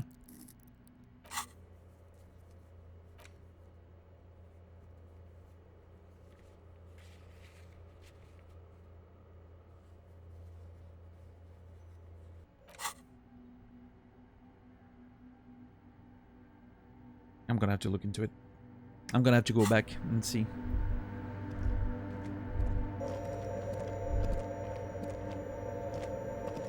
Video games are trash? No. No, I think it just... Maybe it's just a visual glitch, right? We'll see.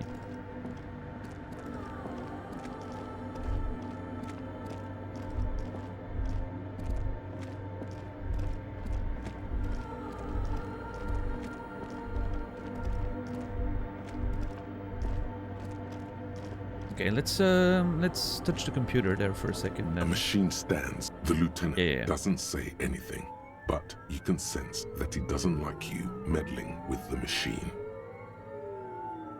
Let me just investigate it. Step behind the computer. Disco Elysium is one of the good ones so far. But here's the thing. You know what the rule is. All video games are trash. You just haven't played them enough to know. You know, if you think one of them is different. Maybe I just haven't played Disco Elysium for long enough. Eventually it will reveal itself.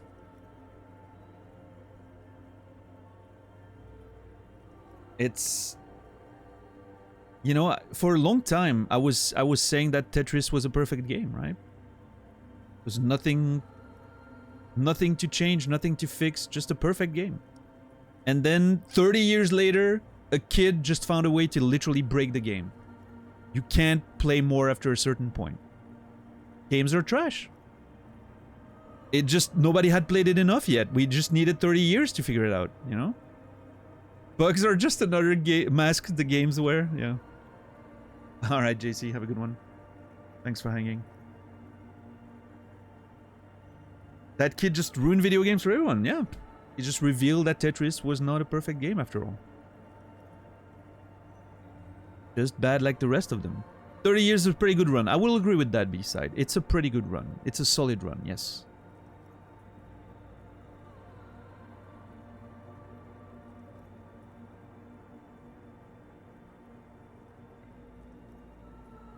No, I don't know. What I will say, like, more seriously, what I will say about Disco is that it is probably the best writing I've ever seen in a video game. And a big portion of that, it's interesting because I remember at the very beginning of the game, I was thinking, okay, like everyone's saying this game is super well written and all that, and I was like, okay, you know, it seems well written, but a bit of some of my opinion was sort of, it's well written, but it's almost it reads like a book for the most part, which is kind of cheating because it's turning a video game into pretty much a book with some visuals, right? And so in a way, what I was at the very beginning of the game, I was like, okay, but it's just it's cheating a little, right? Like it feels, it's well written, but you can look at other video games, and I'm gonna take a random examples, but something like The Last of Us 2, for instance, which is still one of, in my opinion, one of the best narratives I've ever seen in a video game. Last of Us 1 and 2, both together, is just a beautiful piece of narrative, but it's written in a different way, right? It's written more like it's more like script writing, because it's written like a movie, pretty much. Except it does have those elements of, like, your characters are walking around the world, and they're talking about the world as you explore, and all of that sort of made it feel very involved for a video game, right? You're walking around, the characters react, say stuff, and it's just a nice way of delivering narrative while you're playing and walking around and exploring and all that. And then you have games like, I don't know, well, Outer Wilds, for instance, right? It's a very hard game to evaluate in terms of writing because there's not a lot of it. And I don't want to get into the details of Outer Wilds as to not spoil it, but there's not, let's just say there's not as much writing as there is in Disco Elysium, right? Obviously. Not many games have the same amount of writing, but it's still a very well-written game because it uses its writing to serve its gameplay. Which, in my opinion, when we're talking about video game writing, is a very important criteria. The writing needs to serve the game, right? For what it's trying to do. And all games try to do different things, but the writing needs to serve that, whatever it is. And so at first I was like, okay, Disco Elysium is sort of a bit of a cheat in that situation because it is just a novel with barely any choices, right? Like, I mean, there's choices for sure, but they're just choices. It's a choose-your-own-adventure book. And then it started to hit me, right? That was my very naive first approach to the game. But then it started to hit me, right? Then I was like, oh no. No, this writing, like the writing of this game knows that it's a video game. And it's playing with it. More than most games I've ever seen. Whether it's through the way your skills interact with you. Or with each other, even. Whether it's the way something you've said very early in the game comes up again 30 hours later. And just pushes you in a situation where you have to make choices differently or play differently or make different things to achieve the same goals because of something you said or an option you picked. Or even the way the game plays with your expectations and like knows what you as the player are going to be thinking or what you're going to, you know, and then it just like talks to you directly as the player. Like the game really pulled something off that is nothing short of a miracle. In terms of how it's just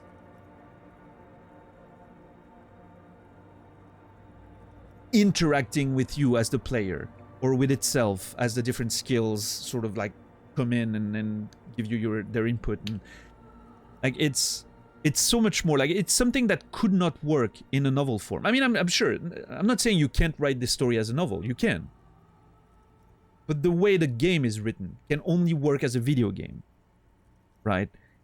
With the choices and the all the interactivities and little elements that just bounce off of one another. It's such an impressive piece of writing for video game. Very impressive. It's just brilliant. And so yeah, I think it's the best written video game I've ever seen, probably.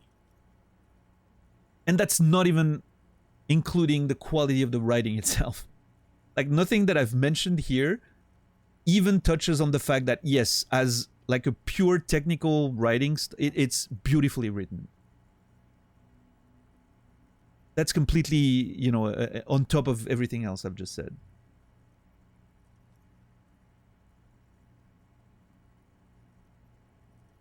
Oh yeah, no, absolutely. It's so above and beyond every other CRPG I've played up to this point.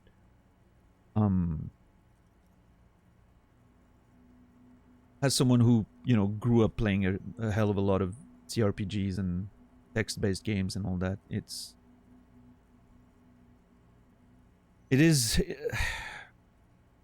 a unique piece of media, let me tell you. We'll see how I feel when I play something like Baldur's Gate 3. I wonder. I feel like Baldur's Gate 3 is going to be a very different approach. I think it's going to be less about the sort of,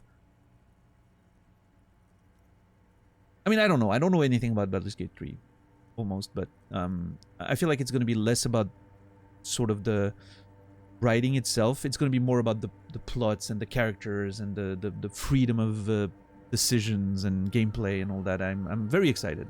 I'm very excited to see what it has to offer.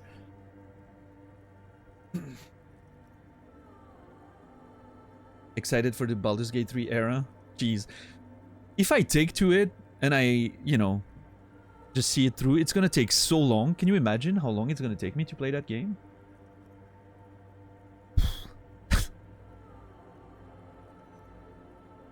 It's gonna be a long era, yeah. Centennial. Maybe it's the last game I will ever play on stream. Who knows? Half a year? I think that's an underestimate.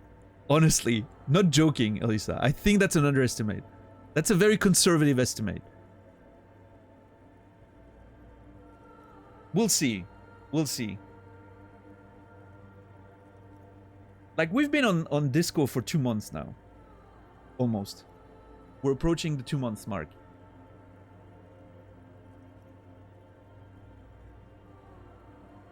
And granted, I was slightly more irregular than I would like, right? I would like to get back to the proper, like, 6 to 7 days a week without fail, but... yeah. Yeah, we'll see.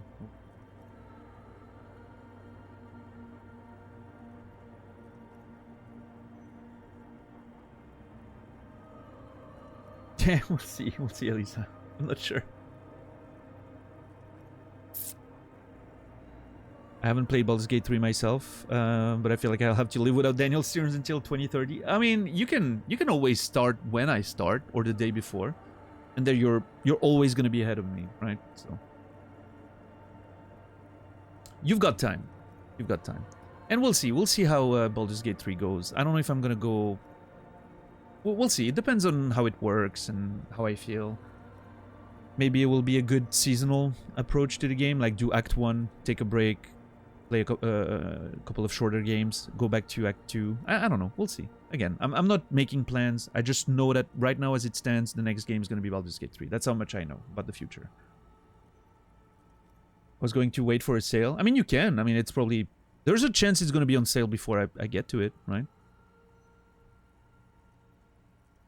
I mean, I don't know how far I am in Disco. I feel like we're sort of closing in on something, but I'm pretty sure I have another week of Disco, maybe. We'll see. Again, I don't know. I don't want to know, but it feels like it's not for right now.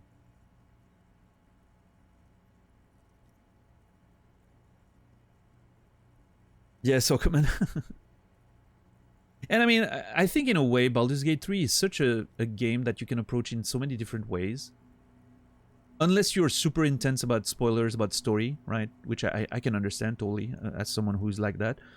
I think you can definitely watch it and still get almost the same enjoyment than by playing it yourself and doing your own character and making different choices and all that. It seems like there's so much freedom and all that. I feel like it's maybe a little less of a problem if you watch someone play it and then you play it yourself, right? As opposed to something like Disco, where I feel like a lot of the little discoveries about your character and the world are major important parts of the experience, right? Whereas Baldur's Gate 3, from what I can tell, and if it's similar to what I imagine it is, which is like the sort of old BioWare style or Divinity style of RPG, it's more about what you personally will do in this world, right? I don't know. But again, I'm saying that without knowing exactly what Baldur's Gate 3 is going to be like, so we'll have to see. I'm hoping I enjoy it. I'm really hoping I enjoy it.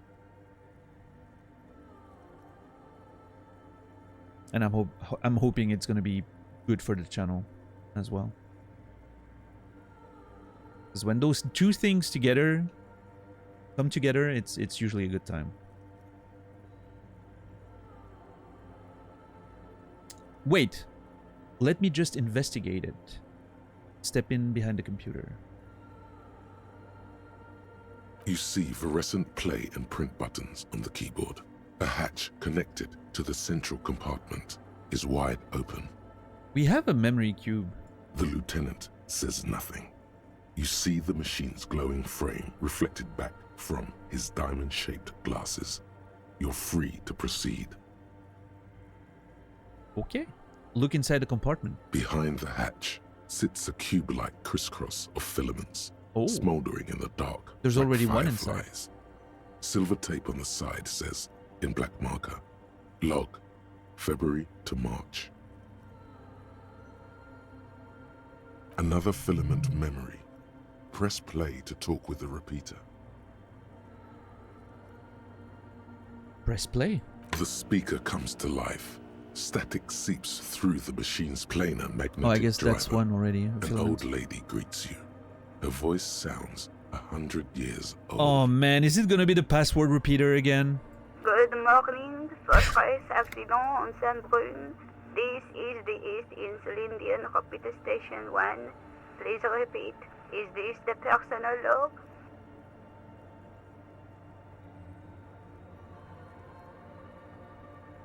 Here she is again. Voilà la grand-mère. Wow, you speak French, Captain Dax. I'm impressed.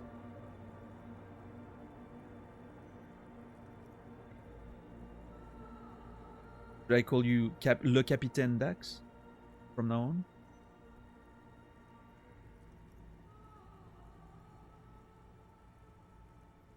Omelette. Fromage.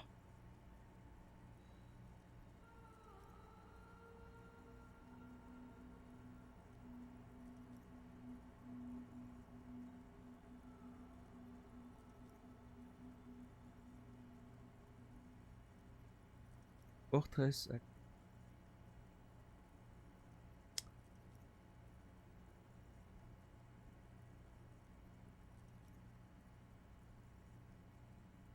All right, Captain Dax, that makes sense.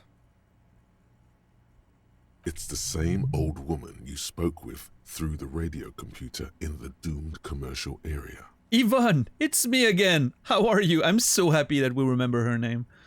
I looked inside the core, but the tape on the filament just said log, February, March. Portraits accident. Like the one in the doomed commercial area? Thanks, but I'm finished with this call. Press off.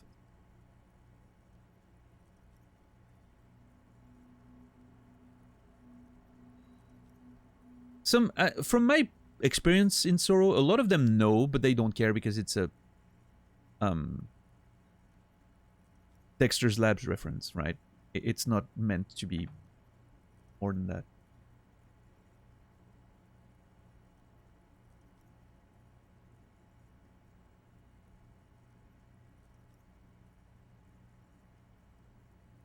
I know a rather long French sentence because of a song, but I don't think it should be repeated here. I mean, I'm pretty sure I know which song it is. And you can... It's fine, you know? We're not a Christian channel. It's fine.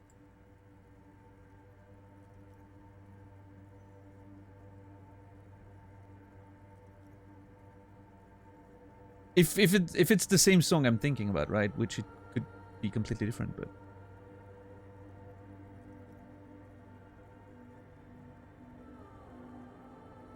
Yvonne, it's me again. How are you? Good, thank you. Please repeat. Is this the personal log? I love Yvonne. She's one of my favorite characters. I am a Christian channel. I am not sure what that means, Kimmy.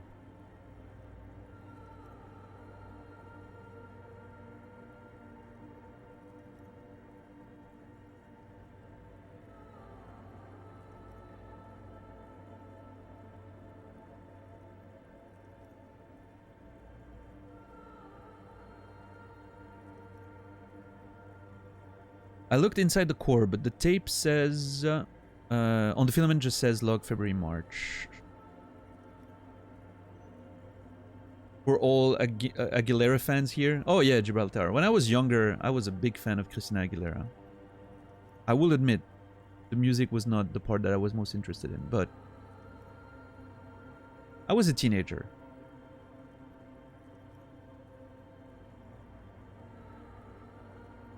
We should start a Christian streamers team where we share the same value. Oh yeah, no, absolutely. At least that would be fun. You can rebrand, you know, again, just change the E to an A, right? Elisa Prey. I could be the... How could I change my name to be more Christian?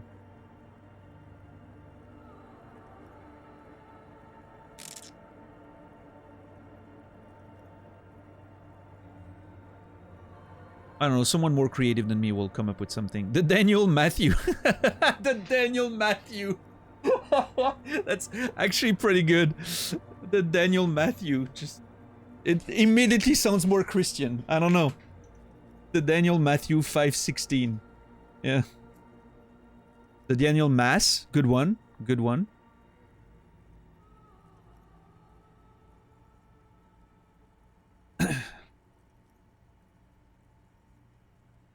Yeah, I don't know, Elisa. Maybe that's what makes us famous. Hey, I mean, I was gonna say something terrible.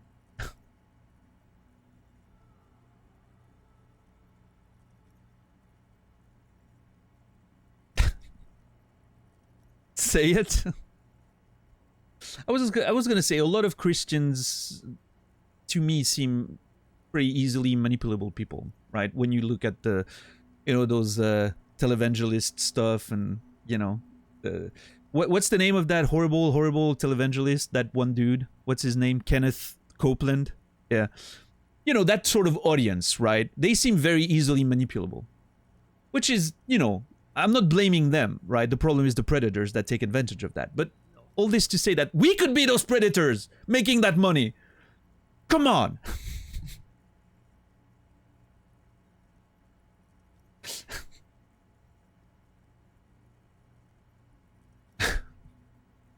All my love to the Christians out there. You guys are fine.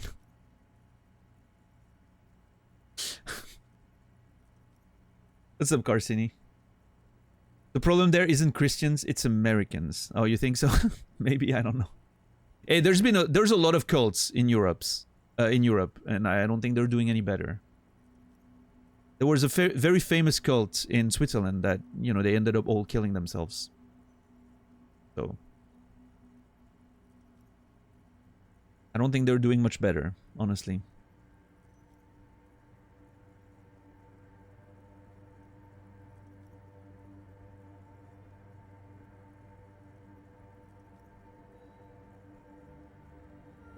Camp solaire, yeah.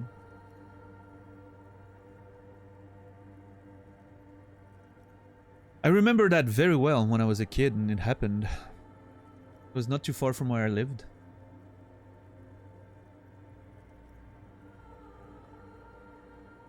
We can make our own Christian rock CD and sell it as merch. Who's singing though? Are you singing? Because I think we've established that none of us were excellent singers.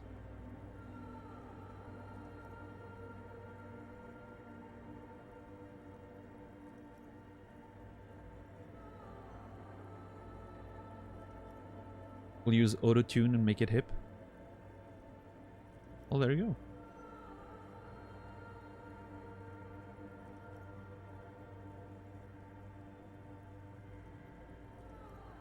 There's the guy who made Bang singing door to door. Yeah, and bought a fucking Super Nintendo with it. See where it got me. Now I'm playing games on the internet. Should have been a singer.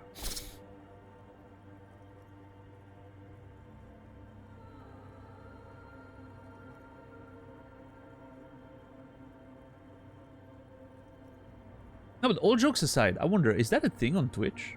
Like Christian channels? You know, I mean, obviously Christian stuff like is a big part of a lot of art and media, right? Christian music and all that. Are there like, I'm assuming if you look for like the Christian tag, you must find some pretty relevant places, right? It's interesting. There's AI Jesus. I've actually watched AI Jesus for a little bit. It was pretty good. The Bible Boys channel is not a Christian channel. I've never heard of that one. $10.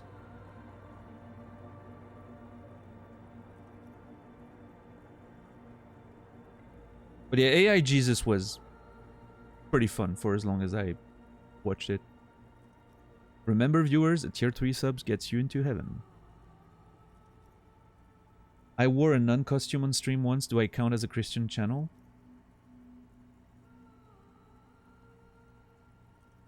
It tells people to come worship the BBC.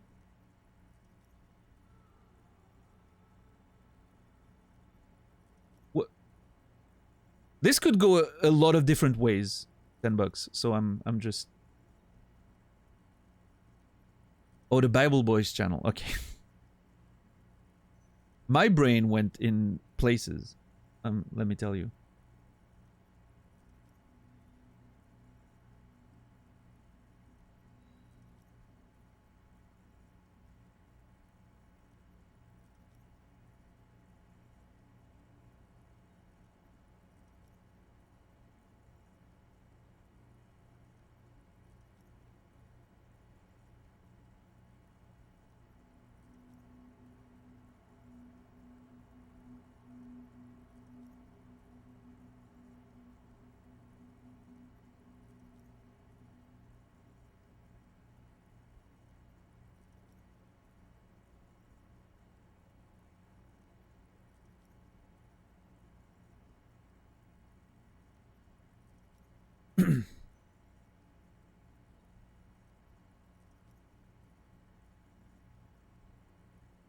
The British Broadcast Channel. Yeah, that's totally where my brain went, Warren. Absolutely.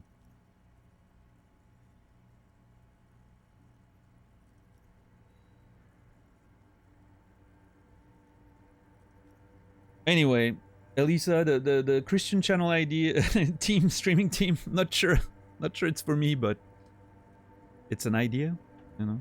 I think you would be a perfect fit for it. And I'm very sad I missed the Nun stream. If there's a VOD, I would like to watch it. I mean, at least 5 minutes of it, you know, to see what kind of vibe.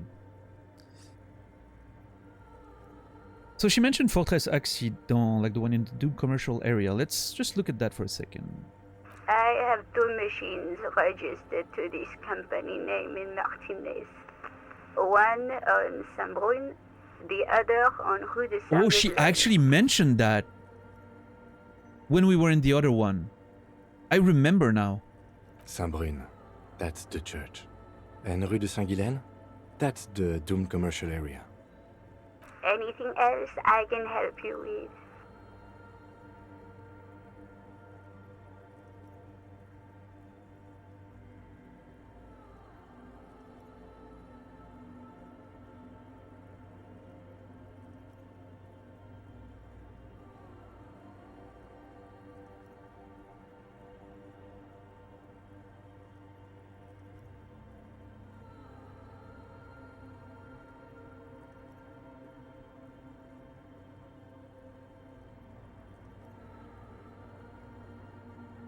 Good. Please repeat the password. Let's look around. There's no use trying to guess the answer. Maybe he knows something. The lieutenant nods towards Tiago. Password? I'm really bad at password. Can you give me a hint? This is my birthday. This is the police. Please open this thing. I don't know the password. We've been through this already. It didn't work. I don't know the password. Received. I will register this login attempt. Yeah, do so. Fortress Accident, is there anything else I can do for you today? Thanks, but I'm finished with this call. Goodbye, Fortress Accident. She says, as her voice disappears into a world of static. The machine's keyboard is still illuminated, revealing fluorescent play and print buttons.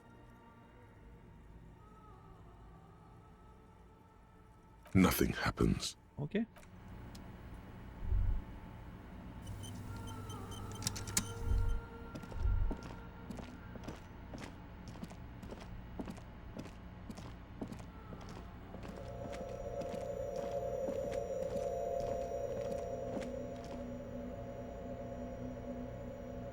Yes, Oro. Oh, hey, Wei. There's coffee in the back. Oh, wait. I meant the mother's love. Have you by any chance heard the viejitas say the password to a radio computer? Too many times, Ese. You need it for something. Surveys are a good way to fish for personal information, especially in the name of public safety. What are you issing? What the hell? I'm doing a survey of passwords and passcodes, identifying regional trends in the interest of public safety, of course. Just tell me what the password. What's the password? Step closer. Yes, it's for a first-degree murder investigation in Martinez. Honestly, I just want to break into a radio computer, see what's on it.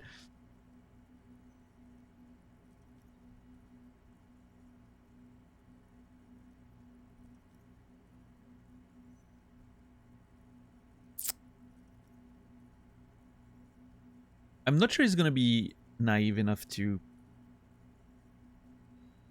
fall for drama here. I don't know. Yes, it's for a first-degree murder investigation in Martinez. Don't sweat it, vato.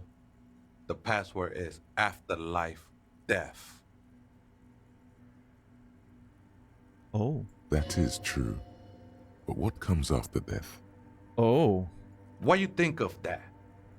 Makes me almost pity La Nilita Pequeña when I hear it. After life, death. That is true, but what comes after death? I think we're done here, Ese. Oh shit! The figure crawls off into the darkness above. He was just here until he gave me the password. That was an interesting conversation. However, I'm still not sure whether we'll find our suspect here. Oh, I'm sad that he's gone now. The whole thing with like afterlife, death, and you know, like there's been a lot of foreshadowing about this.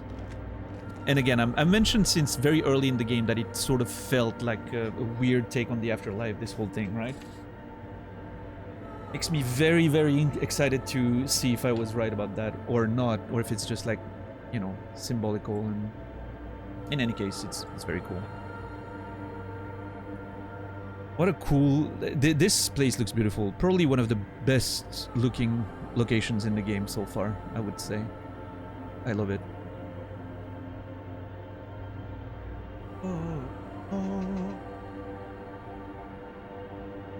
Oh man, my buddy is just...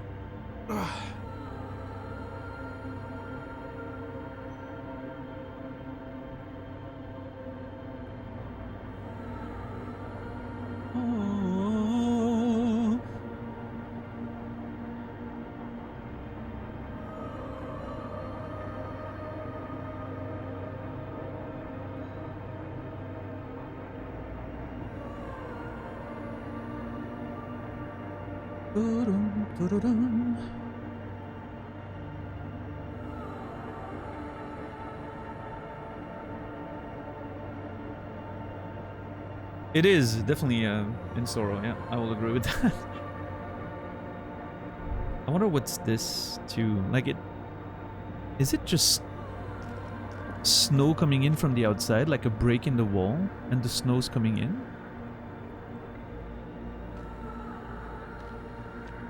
I think that's what it is, right? It's the broken glass.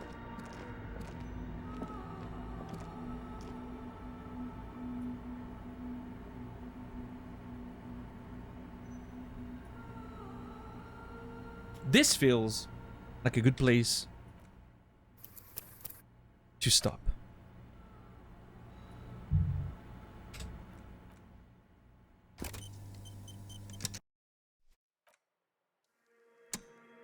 All right, everyone.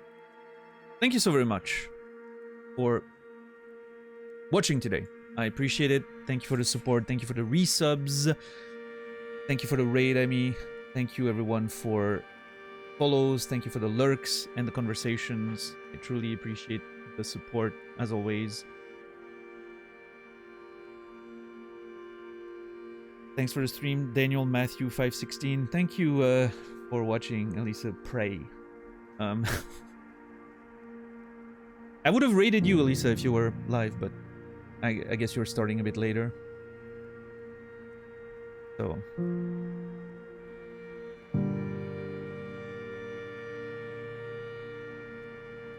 I don't know where to send you, everyone. I guess I'll let everyone go on their way. Daniel Matthew 516. All video games are trash. Yep. That is what it is. But yeah, no, everyone, thank you. Hope you had fun tonight. I definitely had fun myself. That was a good one. Good conversations. Good games. Very much looking forward to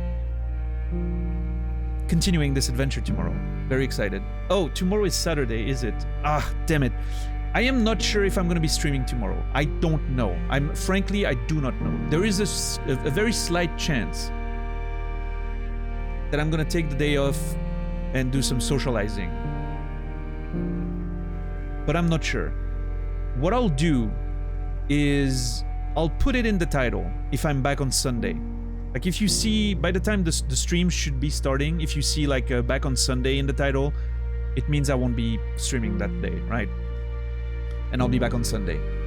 But there's also a chance that I'm gonna be streaming tomorrow anyway. I'm not sure yet. So, yeah.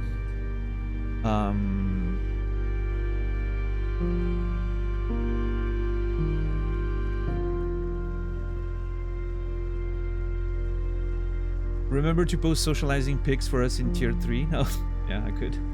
But anyway. Thank you for watching, everyone. I'll be back either tomorrow or Sunday, 7 p.m. Central European Time, 1 p.m. Eastern, 10 a.m. Pacific, for more adventures of Disco Elysium. I wish you a beautiful rest of your day, evening, and night. I'll see you guys in the next one. And until then, remember me, and I will remember you.